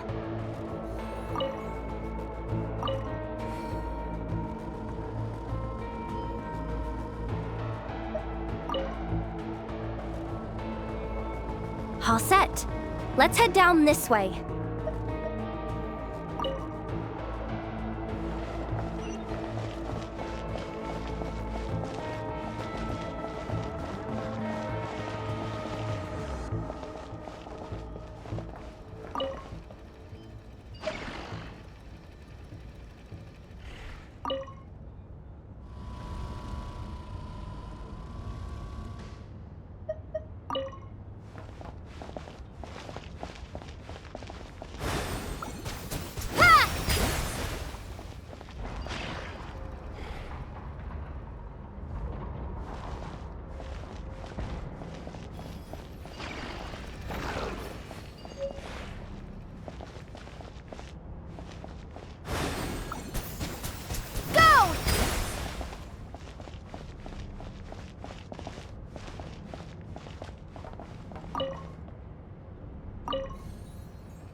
Here too.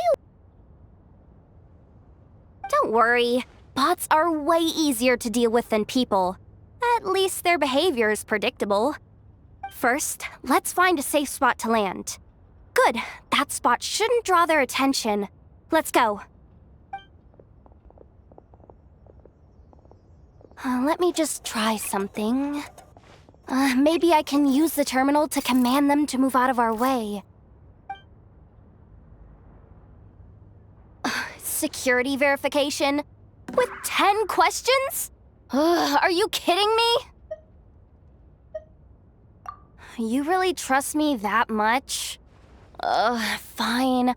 I'll do my best. But just to be clear, if I can't answer a question, I'm backing straight out of the terminal. No way I'm risking triggering any sort of alarm. Come on, Yehoda. You can't give up now. Question 1. What is our motto? Oh, I know this one.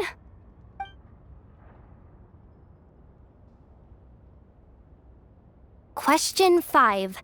The name of the harbinger in charge of this facility.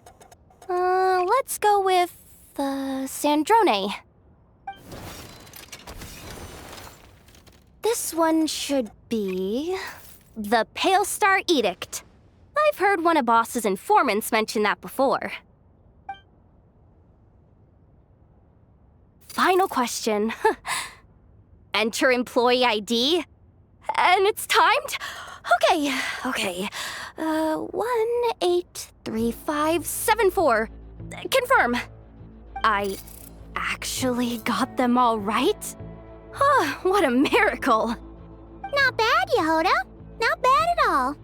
Guess you're an official maintenance intern now. Hey, that could be my personal plan B if I can't get my job back. Just kidding. The Fatui are awful. The bots have taken the command. They're moving off.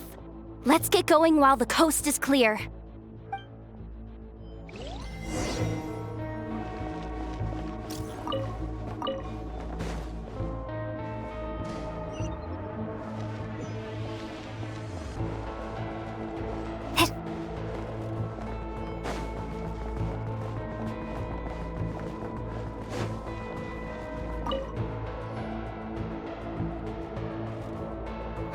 Didn't think they'd even cut off the supply of Kuvaki.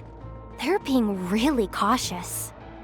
If we can somehow divert some emergency power into the system, we might be able to force boot this thing. What do you mean by force boot? How do I explain this? It's like dumping a whole bucket of water into an empty pool so that the little ducky gets to swim around again. You should probably just ask Aino instead. So, we just need to find that bucket of water, right? Paimon thought your explanation was great. Kinda adorable. In a childish sort of way. Hey, you could have just skipped that last part. Here, bucket, bucket, bucket. Where are you hiding? Judging from the concentration of Kuvaki, over there. Wow, you can sense that, Laumado? That's incredible.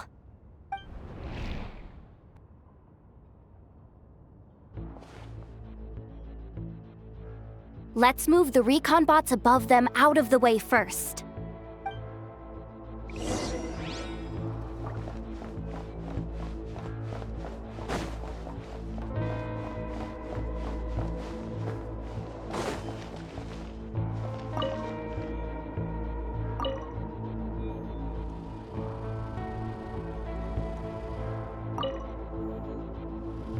All right, that should keep the alarm from going off.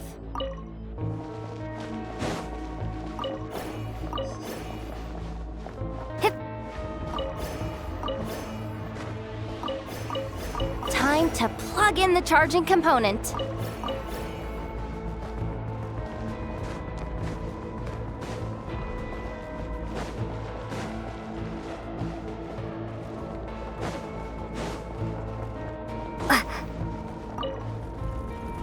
Up and running at last. Let's hope nothing else goes wrong. Please, everyone, step inside. Oh, it's so dark in here. Well, it is a cargo crate after all. No point in being picky about lighting at this point. Ah! Something sharp and pointy just poked me in the back! Sorry. That was probably just my antlers.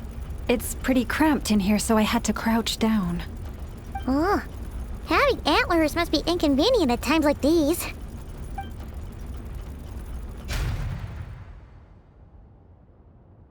Ah!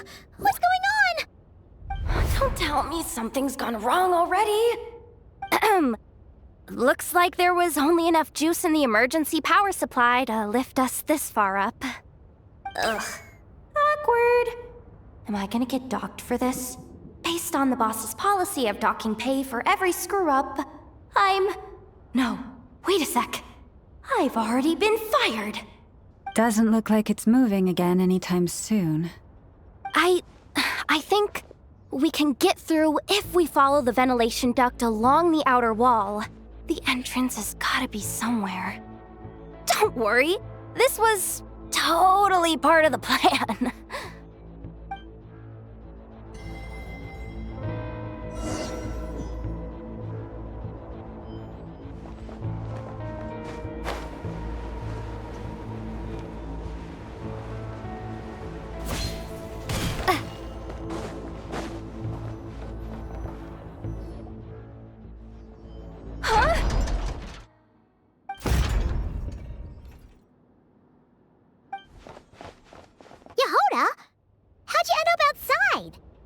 Looks like she slipped out at the very last second, just before the gate shut. Impressive reflexes, I must say.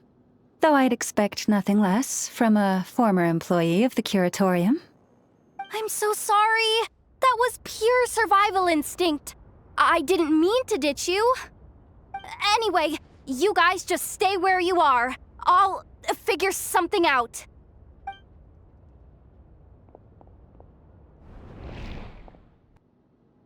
Hey, there's a terminal nearby. Hang tight! Can you hear me now? The duck security protocol has been triggered. The gate must have dropped when it detected a living presence. Wait, so we're trapped in here? I'm checking what I can do from this end. Watch out for the laser up ahead.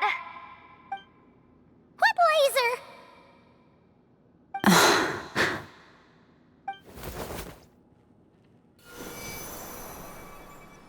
Oh, we see it now. Good thing we didn't move. Got it. I think I understand the situation. Hang in there. Just one moment. This is killing me, but I think I've got it. I can try adjusting the direction of the Kuvaki flow inside the duct. If I've got this right, you might just be able to dodge the lasers by utilizing the Kuvaki's pull in reverse. Oh, Paimon thinks she gets what you mean. But I can't see where you are from here, so I'll need your constant input. Just tell me what to do. I'll follow your lead.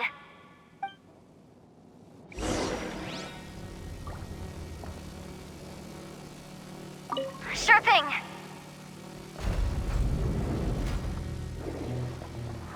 So, wanna grab dinner after our shift?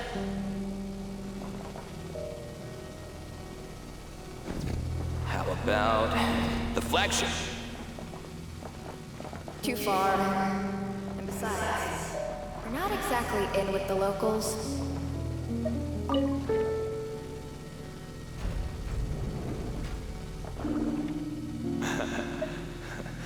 Then how about the staff cafeteria?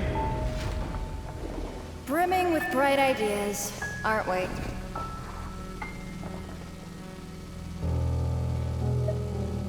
Okay.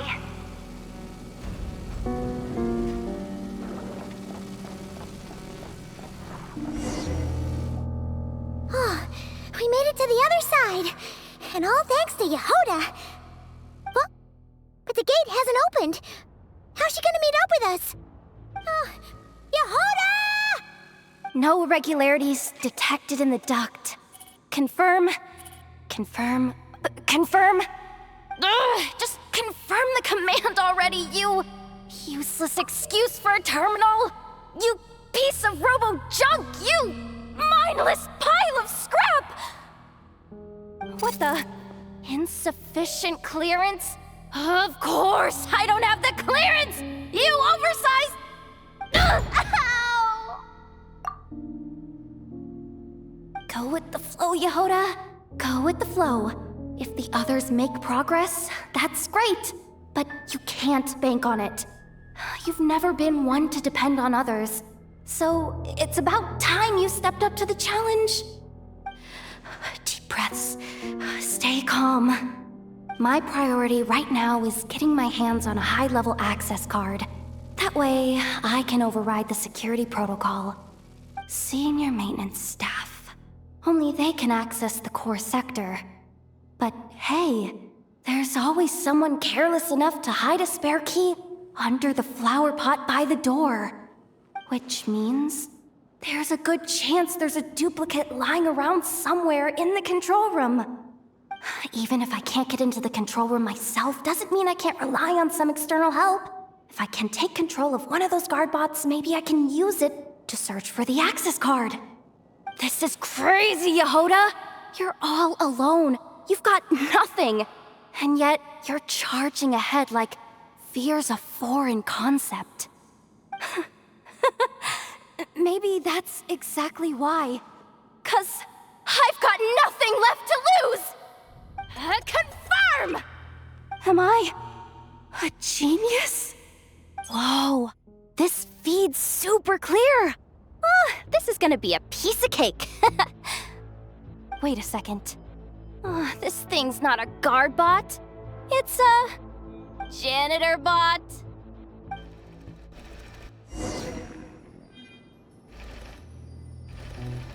You think Marionette even knows what we do down here? She seems to spend all day either holed up in her lab or out doing the rounds.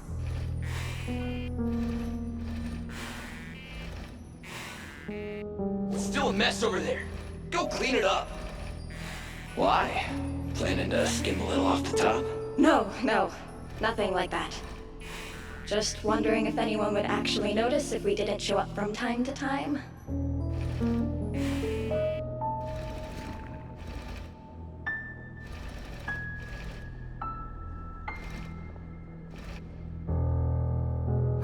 Let me see. Ah, there it is! Hey, why'd you stop? You haven't finished sweeping that corner. But, I can see the carve from here. Guess I have no choice but to swallow my pride and stay in character for now. Sweep up the crumbs by my feet. Yeah, good luck with that. What are you gonna do when they ask for a progress report?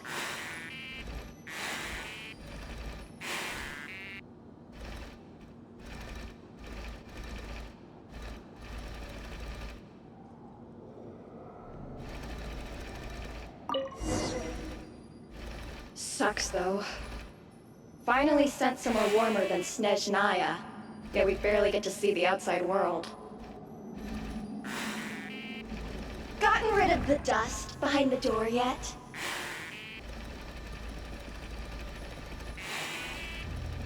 Clean this spot too.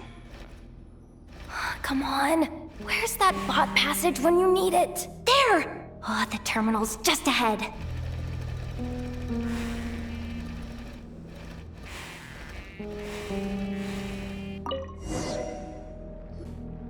But will Yehoda be okay?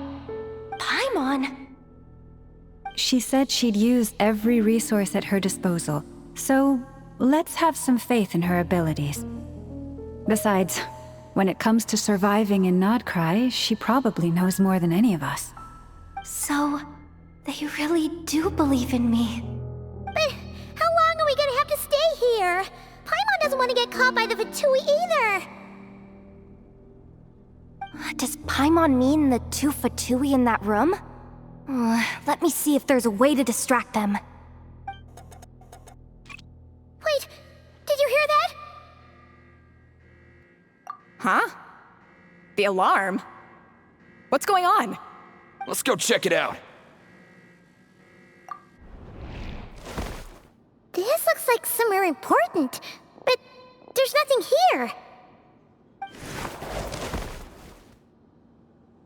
Hey guys! It's me! Yehoda, are you okay? I'm fine. I managed to swipe a high-level access card and triggered an alarm to draw the guards off. But we don't have much time.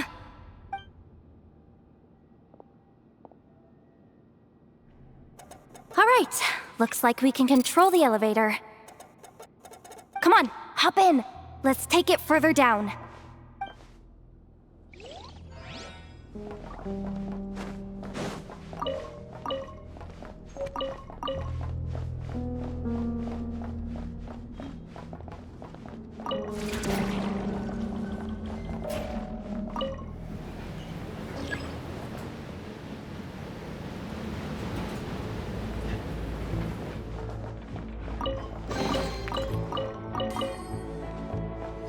We should be able to use the terminal to move the drawbridge. Here's the access card. I'll keep watch while you handle the controls.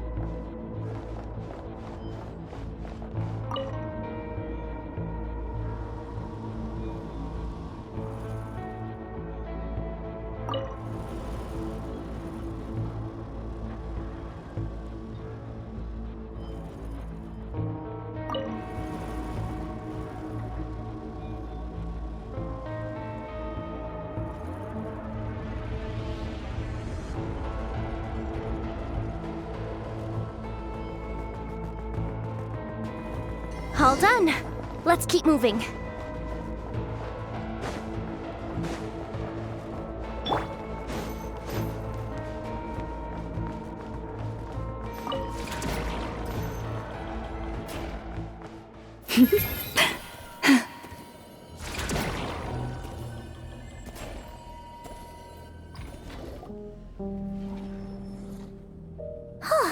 There's no one here!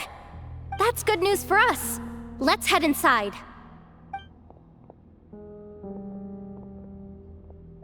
Looks like a rest area for the Fatui's Oprishniki.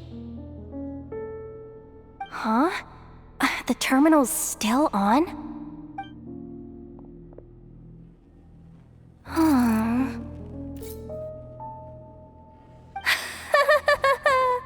Looks like that good news is now half good news, half bad news.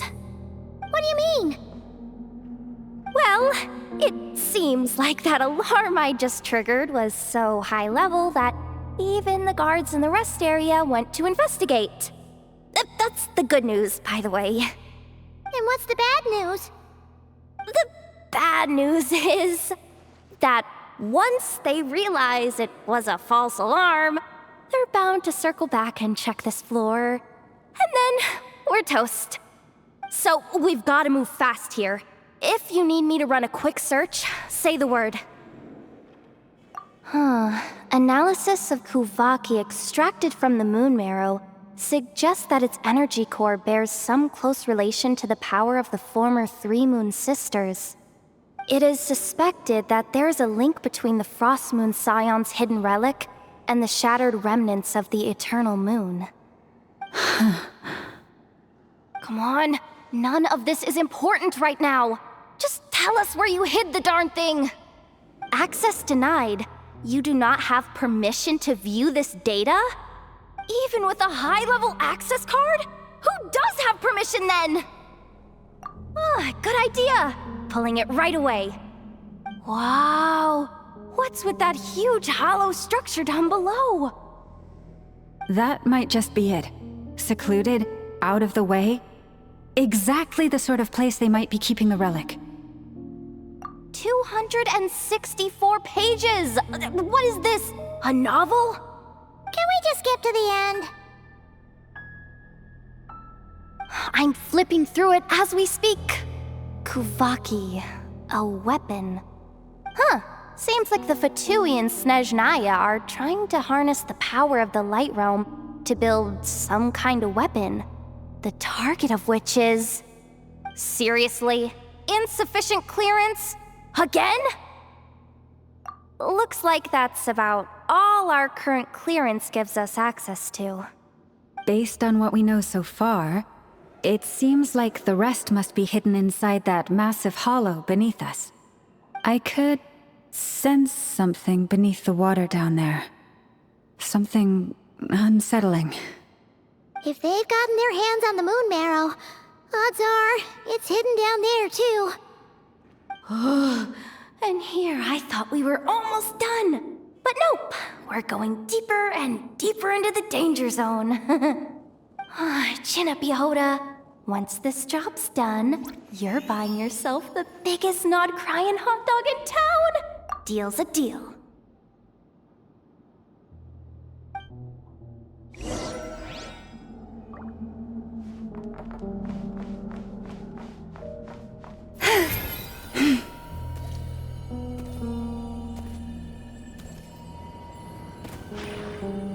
Oh, Forest, take my broken crown. Watch out for that defense bot! It's aiming right at us!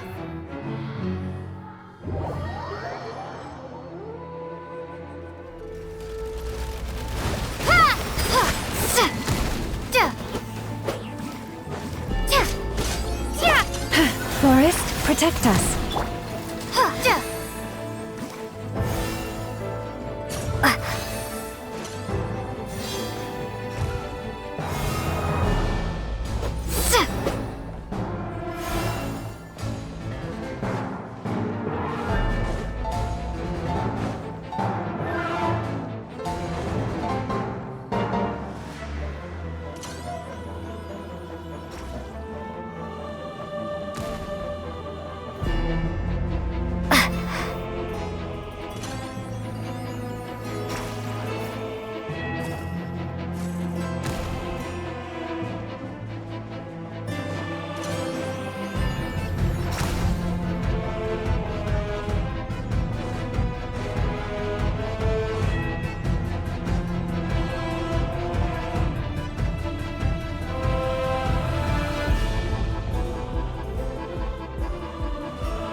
Branch into song.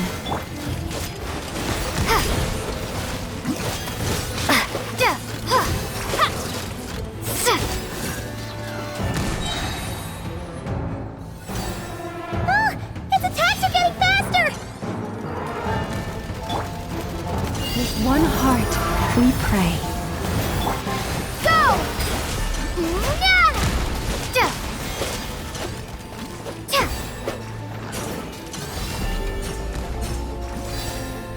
Almost there. We're almost there.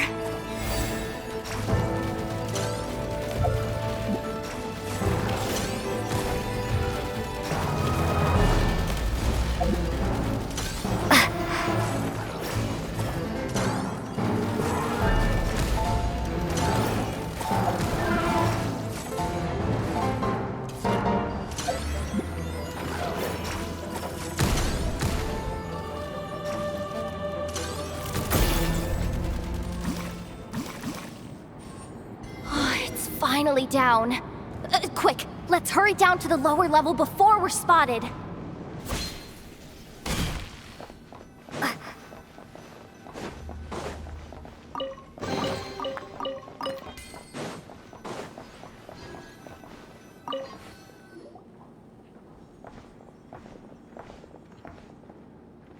That switch looks suspiciously obvious. No way I'm pulling that. But you guys, go ahead. Hey, you spotted it first. Shouldn't you be the one to pull it? Not a chance. I'm just the guide, remember? At most, I'll help you look for an escape route. They don't seriously think pulling this thing's gonna lead to treasure, do they? I'd be amazed if it doesn't set off an alarm. Besides, I didn't even bring my smoke bombs. Which reminds me of the actual second rule of treasure hunting. Better safe than sorry.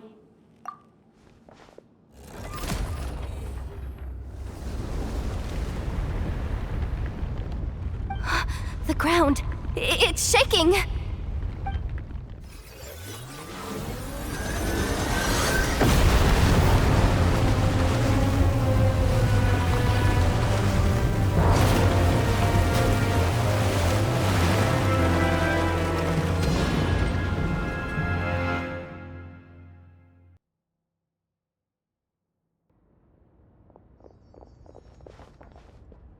Wait, did the surface of the water open up? This is bad. This is really bad. I'm getting put on the Fatui's blacklist for sure. Don't worry, Yehoda. You've helped us so much. If they try anything, we'll protect you. Aww. Come on, I was just kidding. I'm tough, okay? Just haven't had the chance to show off my fighting skills yet. Me, afraid of the Fatui? Ugh, not a chance. I suspect the relic is hidden down below. Yehoda, your commission ends here. I am truly grateful for everything you've done for us. You don't need to put yourself in any further danger. I'm coming with you. This has nothing to do with the commission or the danger or whatever. This has already gotten way out of hand, so I'm coming too. End of story. Ah, she's blushing. Hey, zip it. Why'd you keep staring? You looking for a knuckle sandwich or what? Come on, move it already.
deep down here. What is this place? We're standing on another fragment of the ancient moon's remnants. So this was the source of the Kuvaki I sensed earlier. Wait, what? So the Fatui had it hidden underwater this whole time? This gigantic thing? Yehoda, you've been kinda quiet since we got down here. What? Me? Have I? It's nothing. Really. We're doomed. How are we even supposed to get back up from here? Oh, my grappling hook's not nearly long enough. And if someone spots us here after all that commotion, we'll be sitting ducks!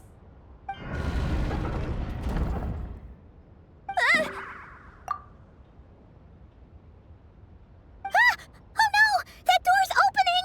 Please don't say it's the Fatui! No, please, no! We finally made it here, and we're so close to getting the job done! I didn't risk my neck just to die before I've even had a chance to spend my reward!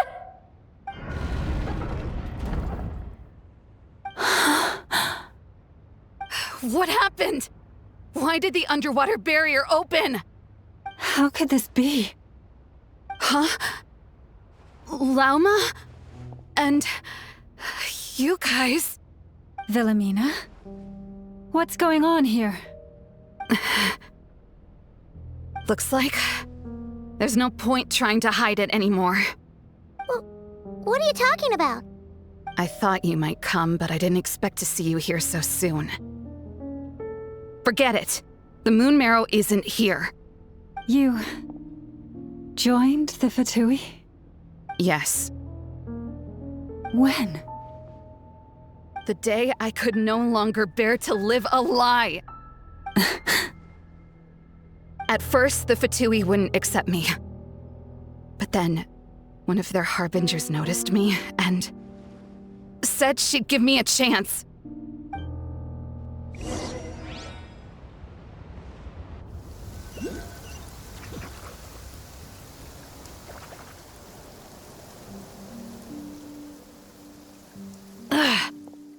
Lost them again. That harbinger told me to follow the blonde traveler who might visit the Frostmoon Scions. Easier said than done, though. The animals are on alert at night. If they see me, Lauma will catch wind of what I'm doing sooner or later. Am I really doing the right thing? No. It's too late to turn back now. The empty prayers, the stubborn displays of faith like Cappy's today. This isn't the life I want. Huh? Is that... the Traveler's back. I won't let her slip away this time. Wait, who's that with her? They look so alike.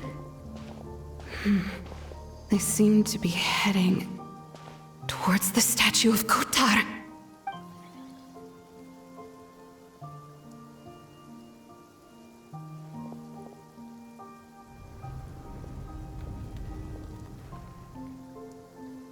They've opened the secret chamber? But wasn't it meant to be sealed? Wait a second. The Moon Marrow! Surely they're not after the Moon Marrow. I'd better go report this straight to... Hold on. If they do actually make it to the final room, then maybe I'll be able to get my hands on the relic. The one thing the Fatui have been after this whole time. If someone's going to take it, it might as well be me. This could be my ticket to joining them.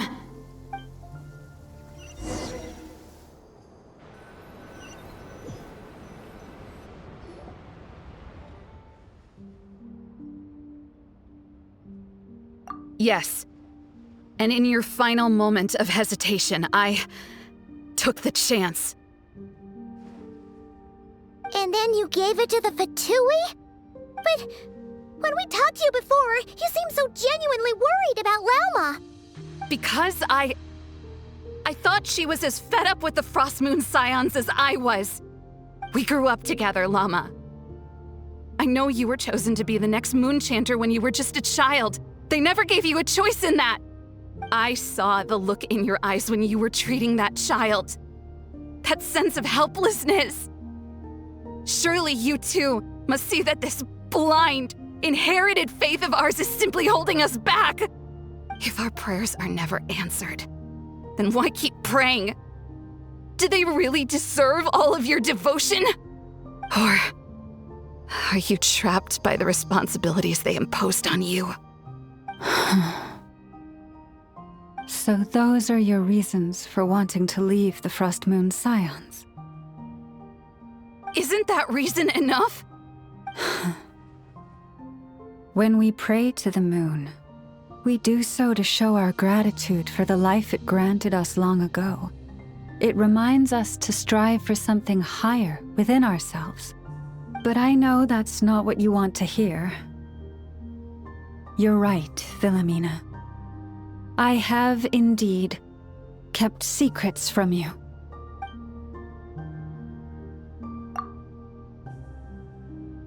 I knew it. You don't want to be the Moon Chanter, do you? No, that's not it. I'm talking about the fact that the moon in the sky isn't real. What? You're saying... Huh? I've completely lost the thread now. Oh, do we really have to do this here? What if a Harbinger shows up? Oh, I'm not cut out for fighting big bosses! The pain you sensed in me was the pain of hiding this truth. If what you're saying is true, then you already knew that the Frost Moon Scions wouldn't believe any of this. Why didn't you just leave like I did? You don't understand, do you? That's the difference between us, Philomena. I care about the Frost Moon Scions. They're family to me. It hurts because I care.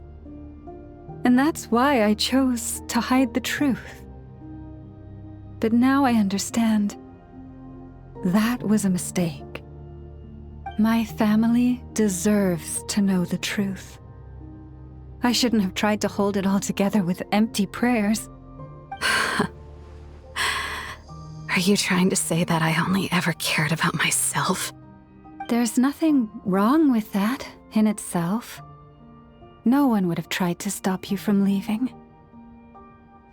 But you did not have to stab us in the back like this. We've been spotted! I knew it. I just knew it. Oh, what now? If a Harbinger shows up, I'm out of here. No darned relic is worth dying over. Looks like I misjudged you, Llama. I didn't think you had it in you to stand up to your fate. Turns out, you are a great Moon Chanter after all. But you were right about one thing. I haven't considered Hisi Island my home for a long time now. Bosses, time to go. I will change the Frost Moon Scions, Philomena, as soon as the new moon rises. Then I guess I won't be around to see it. Say, Lauma, what happens to those who betray the Frost Moon Scions? May their antlers be shorn with silver blades, and let them be cast into the long night of unknowing.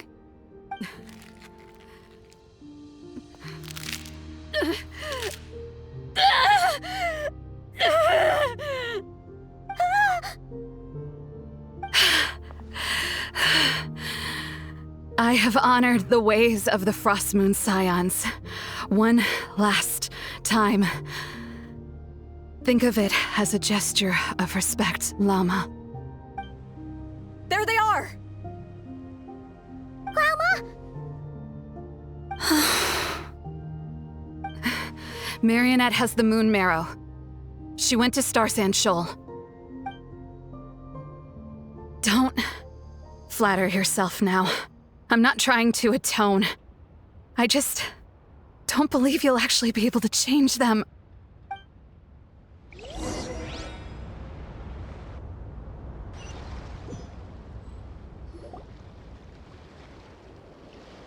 An alarm coming from the Experimental Design Bureau. Interesting. Hey, wrap things up and get yourselves ready. Looks like we might be having some guests. Yes, milady. Perfect timing. This job's been boring me to death.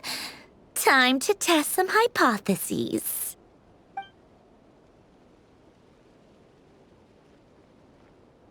Bosses!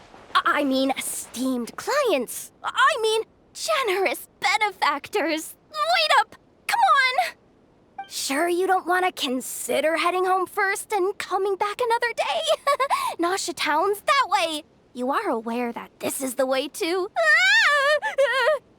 A little ahead of schedule, aren't you? Oh no, it really is a harbinger this time. Marionette. So you are here after all. Hand over that relic right now. It belongs to the Frost Moon Scions. You mean that thing your antlered turncoat brought us? I have never much cared for trophies given up without a fight. But watching you tear each other apart over it? Priceless. I'm not in the mood for warnings today. Ooh, how frightening. Had I a Trimble function, I'd have rattled off at least a dozen screws by now. Or perhaps I've just set my sense of humor parameter too high. Were you trying to be funny just now? You don't honestly believe you're a match for me, do you? Go on then. Let's serve our guests a little appetizer.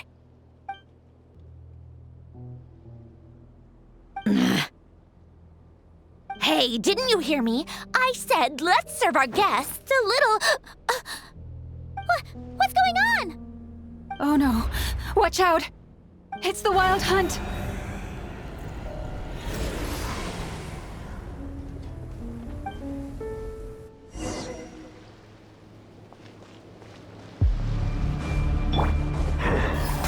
Fulfill our pact! A little elusive! Silence!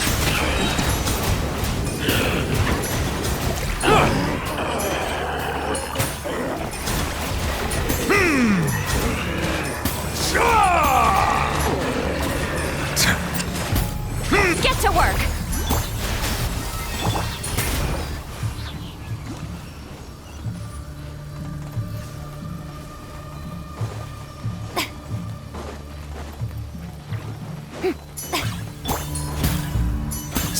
Show no mercy!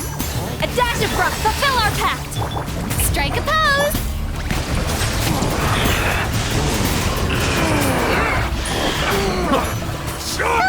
These things just keep coming! Isn't there anything we can do? Suffer the wrath of Eatsley! Get to work! A little amuse-bouche! The pinnacle of shower me with praise! Time to shine! Settle down! The tides beckon.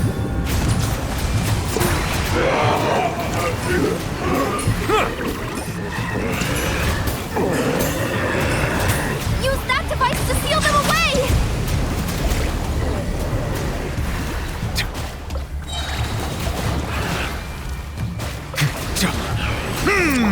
Strike a pose!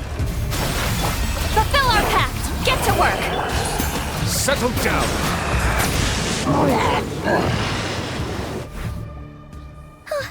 Is that it? Oh, at least that's what the Lightkeeper's Handbook says. Careful. It's not over yet.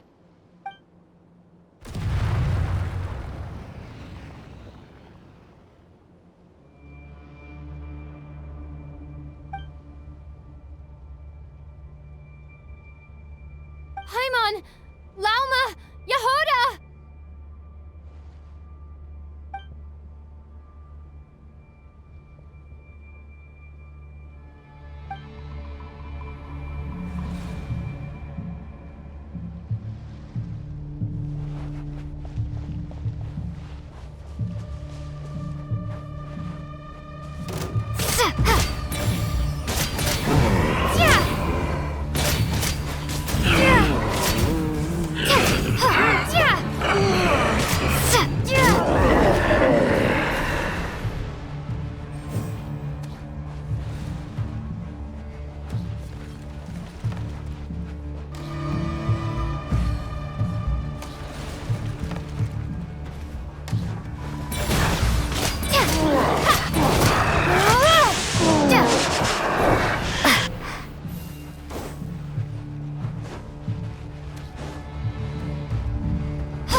Lumine! Wait, what was that?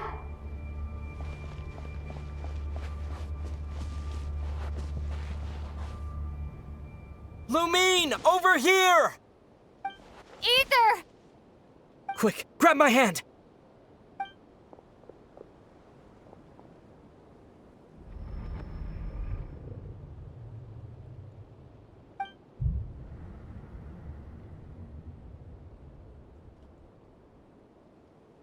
Lumine, what's wrong? Why are you here at all, Ether? What do you mean? If I may be so bold, what does family mean to you? Why were you after the Moon Marrow that night, Ether? Among those who entered the final chamber, there was either someone with impure intent, or else an abyssal presence. We can talk about that later. Tell me why, Ether.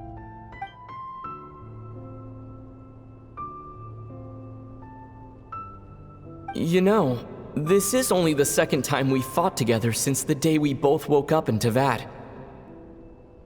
No. Lumine. But when I found you, you were still in hibernation. Even the key to the chamber was still secure on your person. We didn't wake up together. What are you talking about? We don't have time for this, Lumine! Look at me, Lumine! Don't you want to explore this world with me?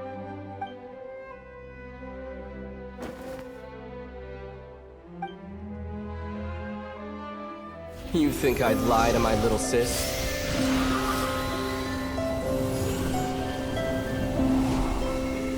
What a letdown.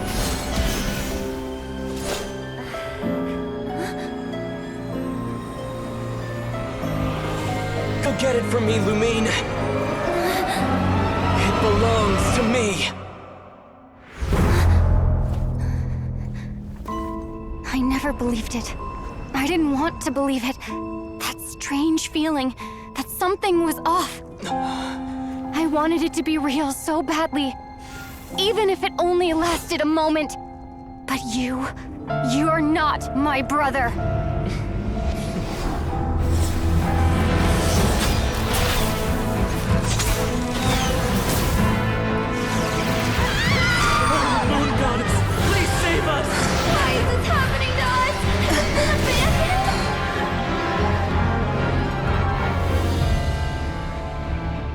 cold night should be our blessing, yet only confusion and sorrow remain. The truth may yet lie beyond the sky, but must we become lost because of it? Standing before you, as a scion of Hyperborea and the Frost Moon's emissary, I say this.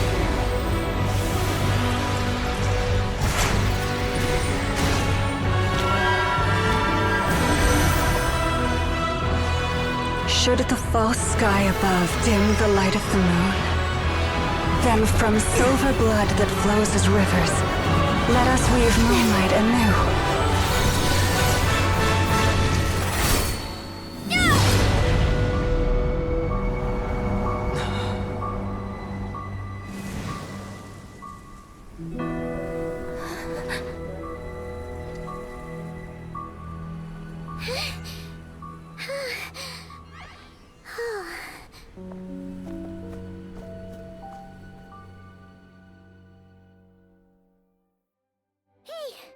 Is everyone okay? Think I saw my life flash before my eyes there. Oh, good thing Laumado was there to save the day. Are you all right, traveler?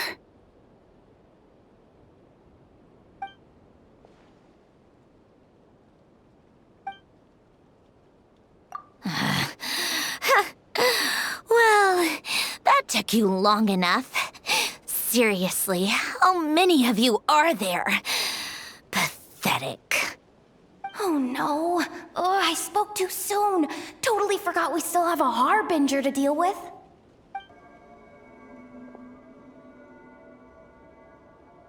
Hey, is that the moon marrow?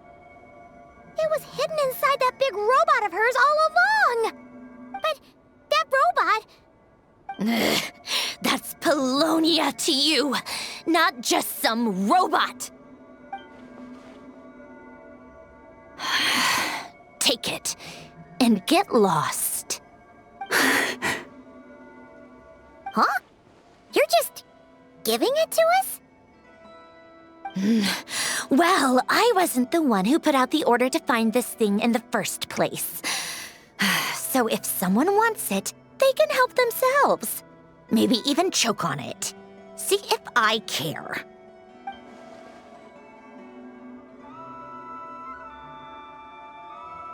So, are you waiting for me to change my mind or what? I'd be more than happy to pick up where we just left off. But I should warn you, I'm in a bad mood right now. Let's go. Fine by me. Totally, completely, absolutely on board with that.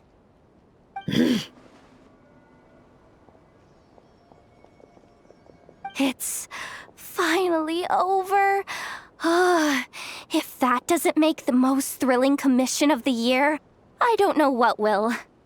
Looks like the Fatui are all gone now. Lauma?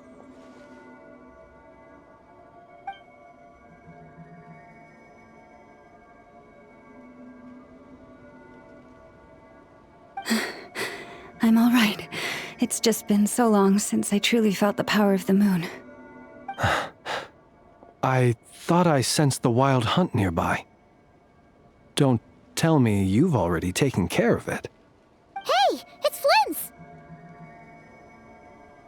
Hey, he's that Ratnik.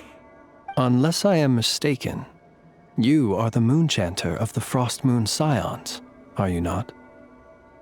May I ask, what is that in your hand? Please, don't get me wrong. I've been tracking the wild hunt lately, and I've come to suspect that its actions aren't as aimless as they might seem. When I saw what you were holding, I could not help but start connecting the dots.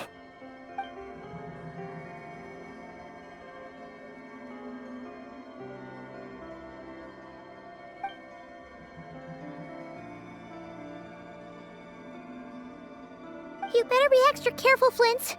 It seems like the Wild Hunt is capable of impersonating people now. Oh, is that so? Funny that. I just showed up completely out of the blue, yet you seem to have no problems trusting me. I apologize. I shouldn't be making jokes like that right now. Anyway, I understand. Thank you for the tip-off. It seems that the Wild Hunt has somehow changed in nature. I'll have to report this to HQ right away. For now, let us part ways here.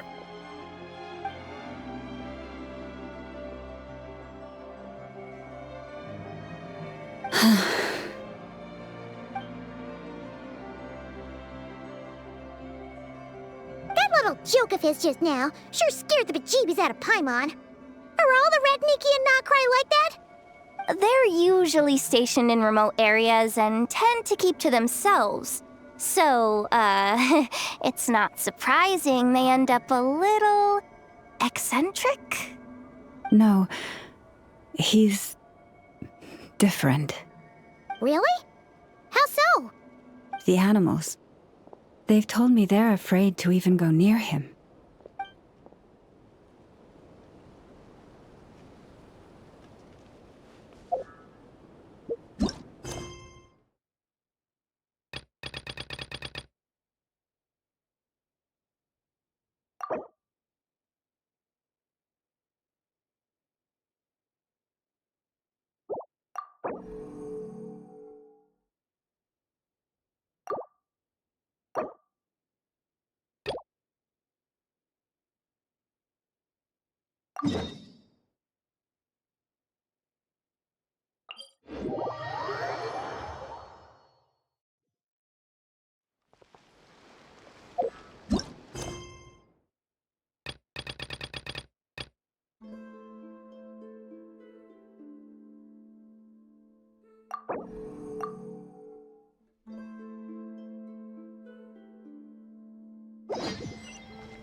Oh, you're back.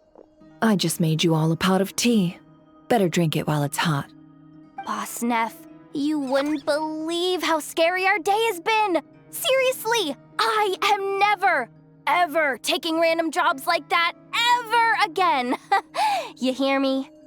Oh, come on now. You even faced the Wild Hunt and lived to tell the tale. What's left to be afraid of? Wait a sec, how did you? Oh, right. Like you told us before, your business is dealing in information. Huh? Boss Neff? The teacups. Why is there one missing? Did you think I wasn't coming back? My. How could you think that of me? You know the rules. If a member of staff wants tea, they pour it themselves. Your cup's sitting safe and sound right there, in the cupboard. Member of staff? Does that mean you're accepting me back? Wasn't that the deal? Boss Neff! You're the best boss ever! You never change, do you? Everything turned out fine, no? You found exactly what you were looking for. Yet there you are, sulking away as usual. Nefer, that medicine we discussed before, the one for congenital Kuvaki sensitivity, I need you to get it for me.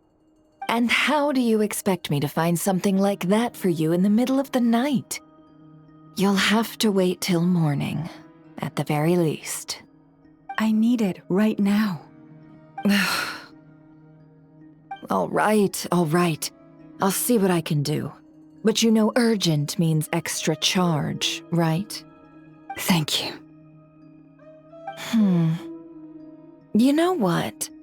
You do seem a little different. In a good way? Or a bad way? Who can say? I'll take it either way, so long as you don't start making a habit of asking me for ridiculous favors.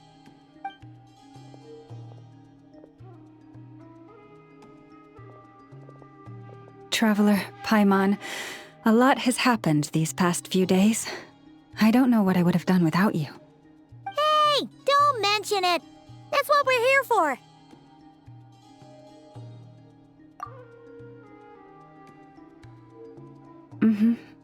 You're right. And tonight, I'm planning on telling them everything. Tonight? Isn't it a bit late already? The moon shines brightly this night. What better time for the Frost Moon Scions to usher in a new dawn for truth? Thank you for your kind words. But before I do, there's one more thing we need to deal with. Oh yeah! Now that we have the moon marrow... You'll have to forgive me. I used too much of my strength in the battle earlier. I fear I won't be able to help you uncover the truth of the past. Not right away, at least. That's fine. We're gonna be a not-cry for a while anyway, so there's no rush, right? Thank you. But there's another problem. How to keep the moon marrow safe now? Huh? Can't we just return it to your secret chamber? The seal has been broken. Even if it were restored, now that the wild hunt has gotten in once, there's no guarantee that it won't happen again. Oh, right. Yeah, that makes sense. Back when the Frost Moon Scion's bloodline still ran strong, in special circumstances, a moon chanter could act as a vessel, safeguarding the relic within their own body. But it is a grueling trial of will and endurance. The moon chanter who did this only lasted 2 days. As for me, I might be able to last 5, at most. Hold on. You'd be using your body as a vessel? Yes. You can think of it like dropping a red-hot ball of iron into a bucket of water. How long the water lasts depends entirely on the bucket's size. Pardon? Hey! That's not a bad idea! You've always held up pretty well against the abyss. Surely the moon mirror can't be any more dangerous than that. It's not at all that I don't trust you, but it's too risky. But we're out of options, aren't we? Might as well give it a shot.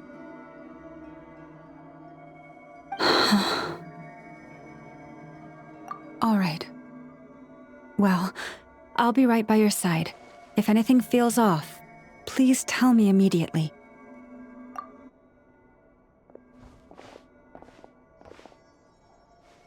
Here, hold it in your hands. Feel its power. Imagine you're a lake, a cluster of stars. Let the moon become a part of you. Whoa! It went into your body! How is that? Are you feeling any discomfort?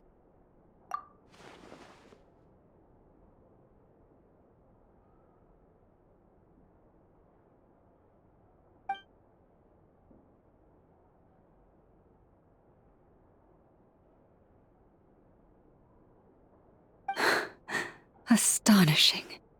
Not even the slightest hint of lingering fluctuations. It's as if all that power just sank to the bottom of the ocean. Well, looks like we won't have to worry about the wild hunt catching its scent now. Phew! Paimon knew you have special abilities, but still, you never fail to amaze. Did I miss something just now? Yes. And it was nothing short of a miracle. Not something I'd be interested in then. Anyway, here's the medicine you asked for. This is all I've got for today. I'll have someone send the rest over when we have it. Thank you, Nefer. I really appreciate everything you've done for me. Please stop being so nauseatingly friendly. It's creeping me out. So, what exactly did you all go through during that wild hunt attack? I'd prefer to hear it straight from you.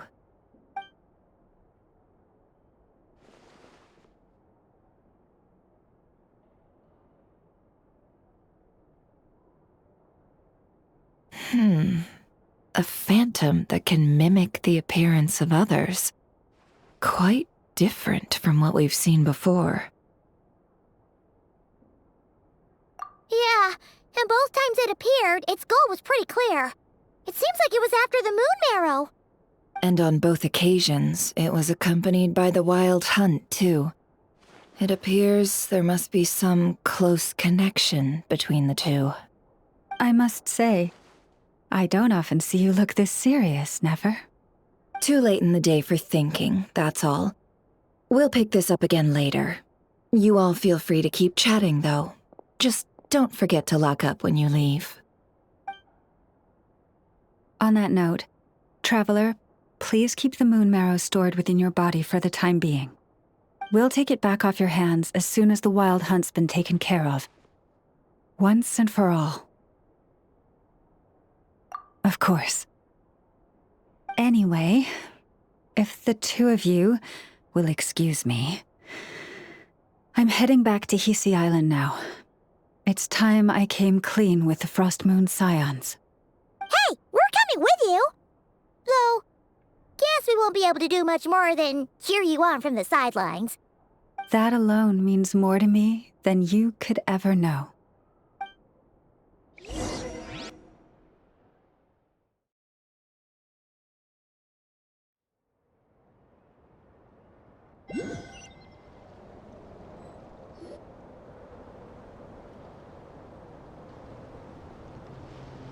What's going on? I'm not sure. It seems like the Moon Chanter has something important to tell us. I heard the relic's already been retrieved. That's our Lady Lauma, all right.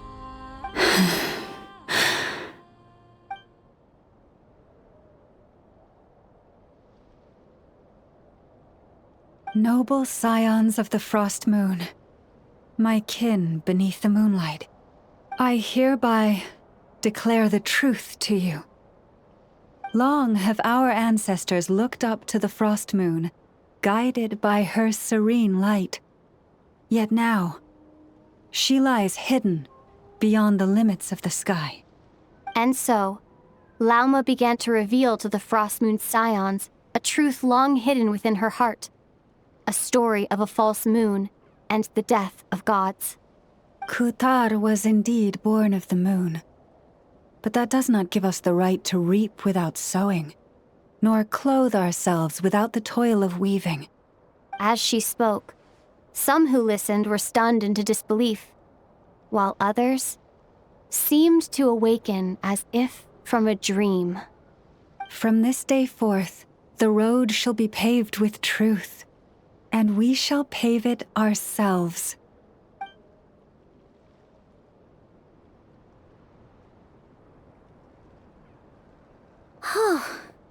After everything Lauma said last night, Paimon wonders how everyone's adjusting. Still, judging by their reactions at the time, it didn't seem as intense as Paimon might have imagined. Says a lot about how much trust she commands, huh? Hey look! It's Lauma! Welcome, both of you. The animals were most lively this morning.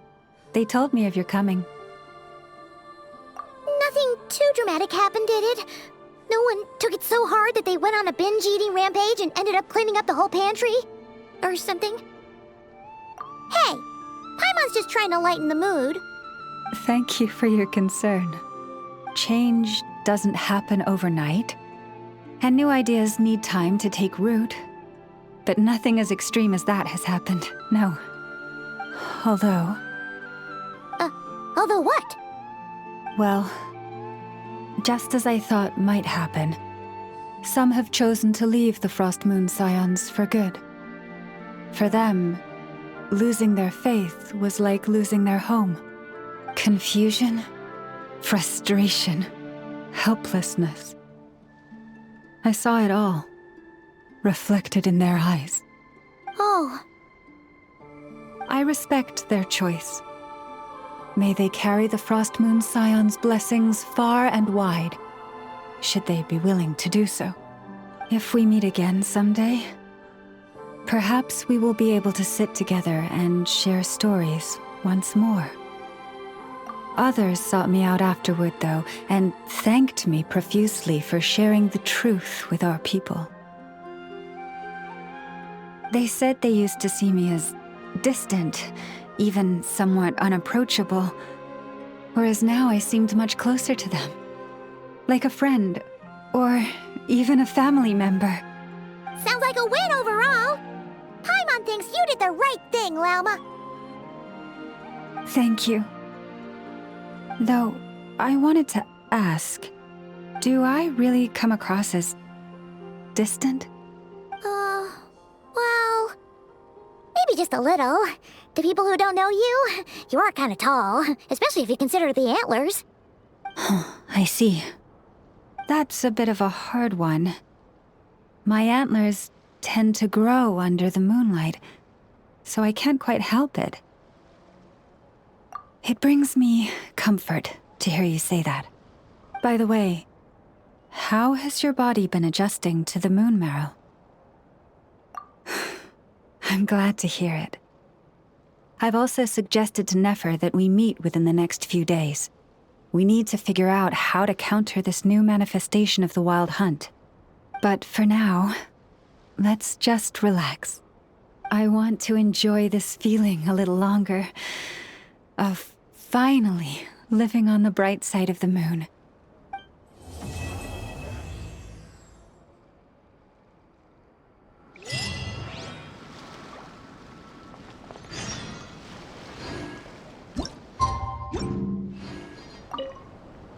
Though the truth has been revealed, our deep connection with the moon remains unchanged. In fact, its power runs in our very veins.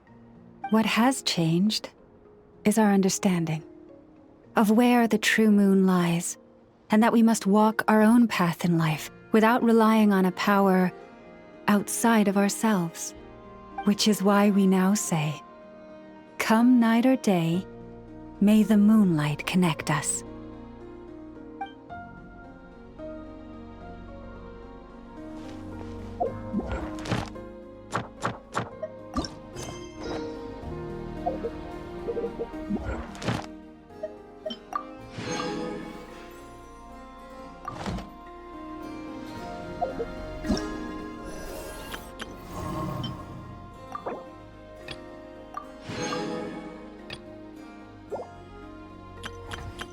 I know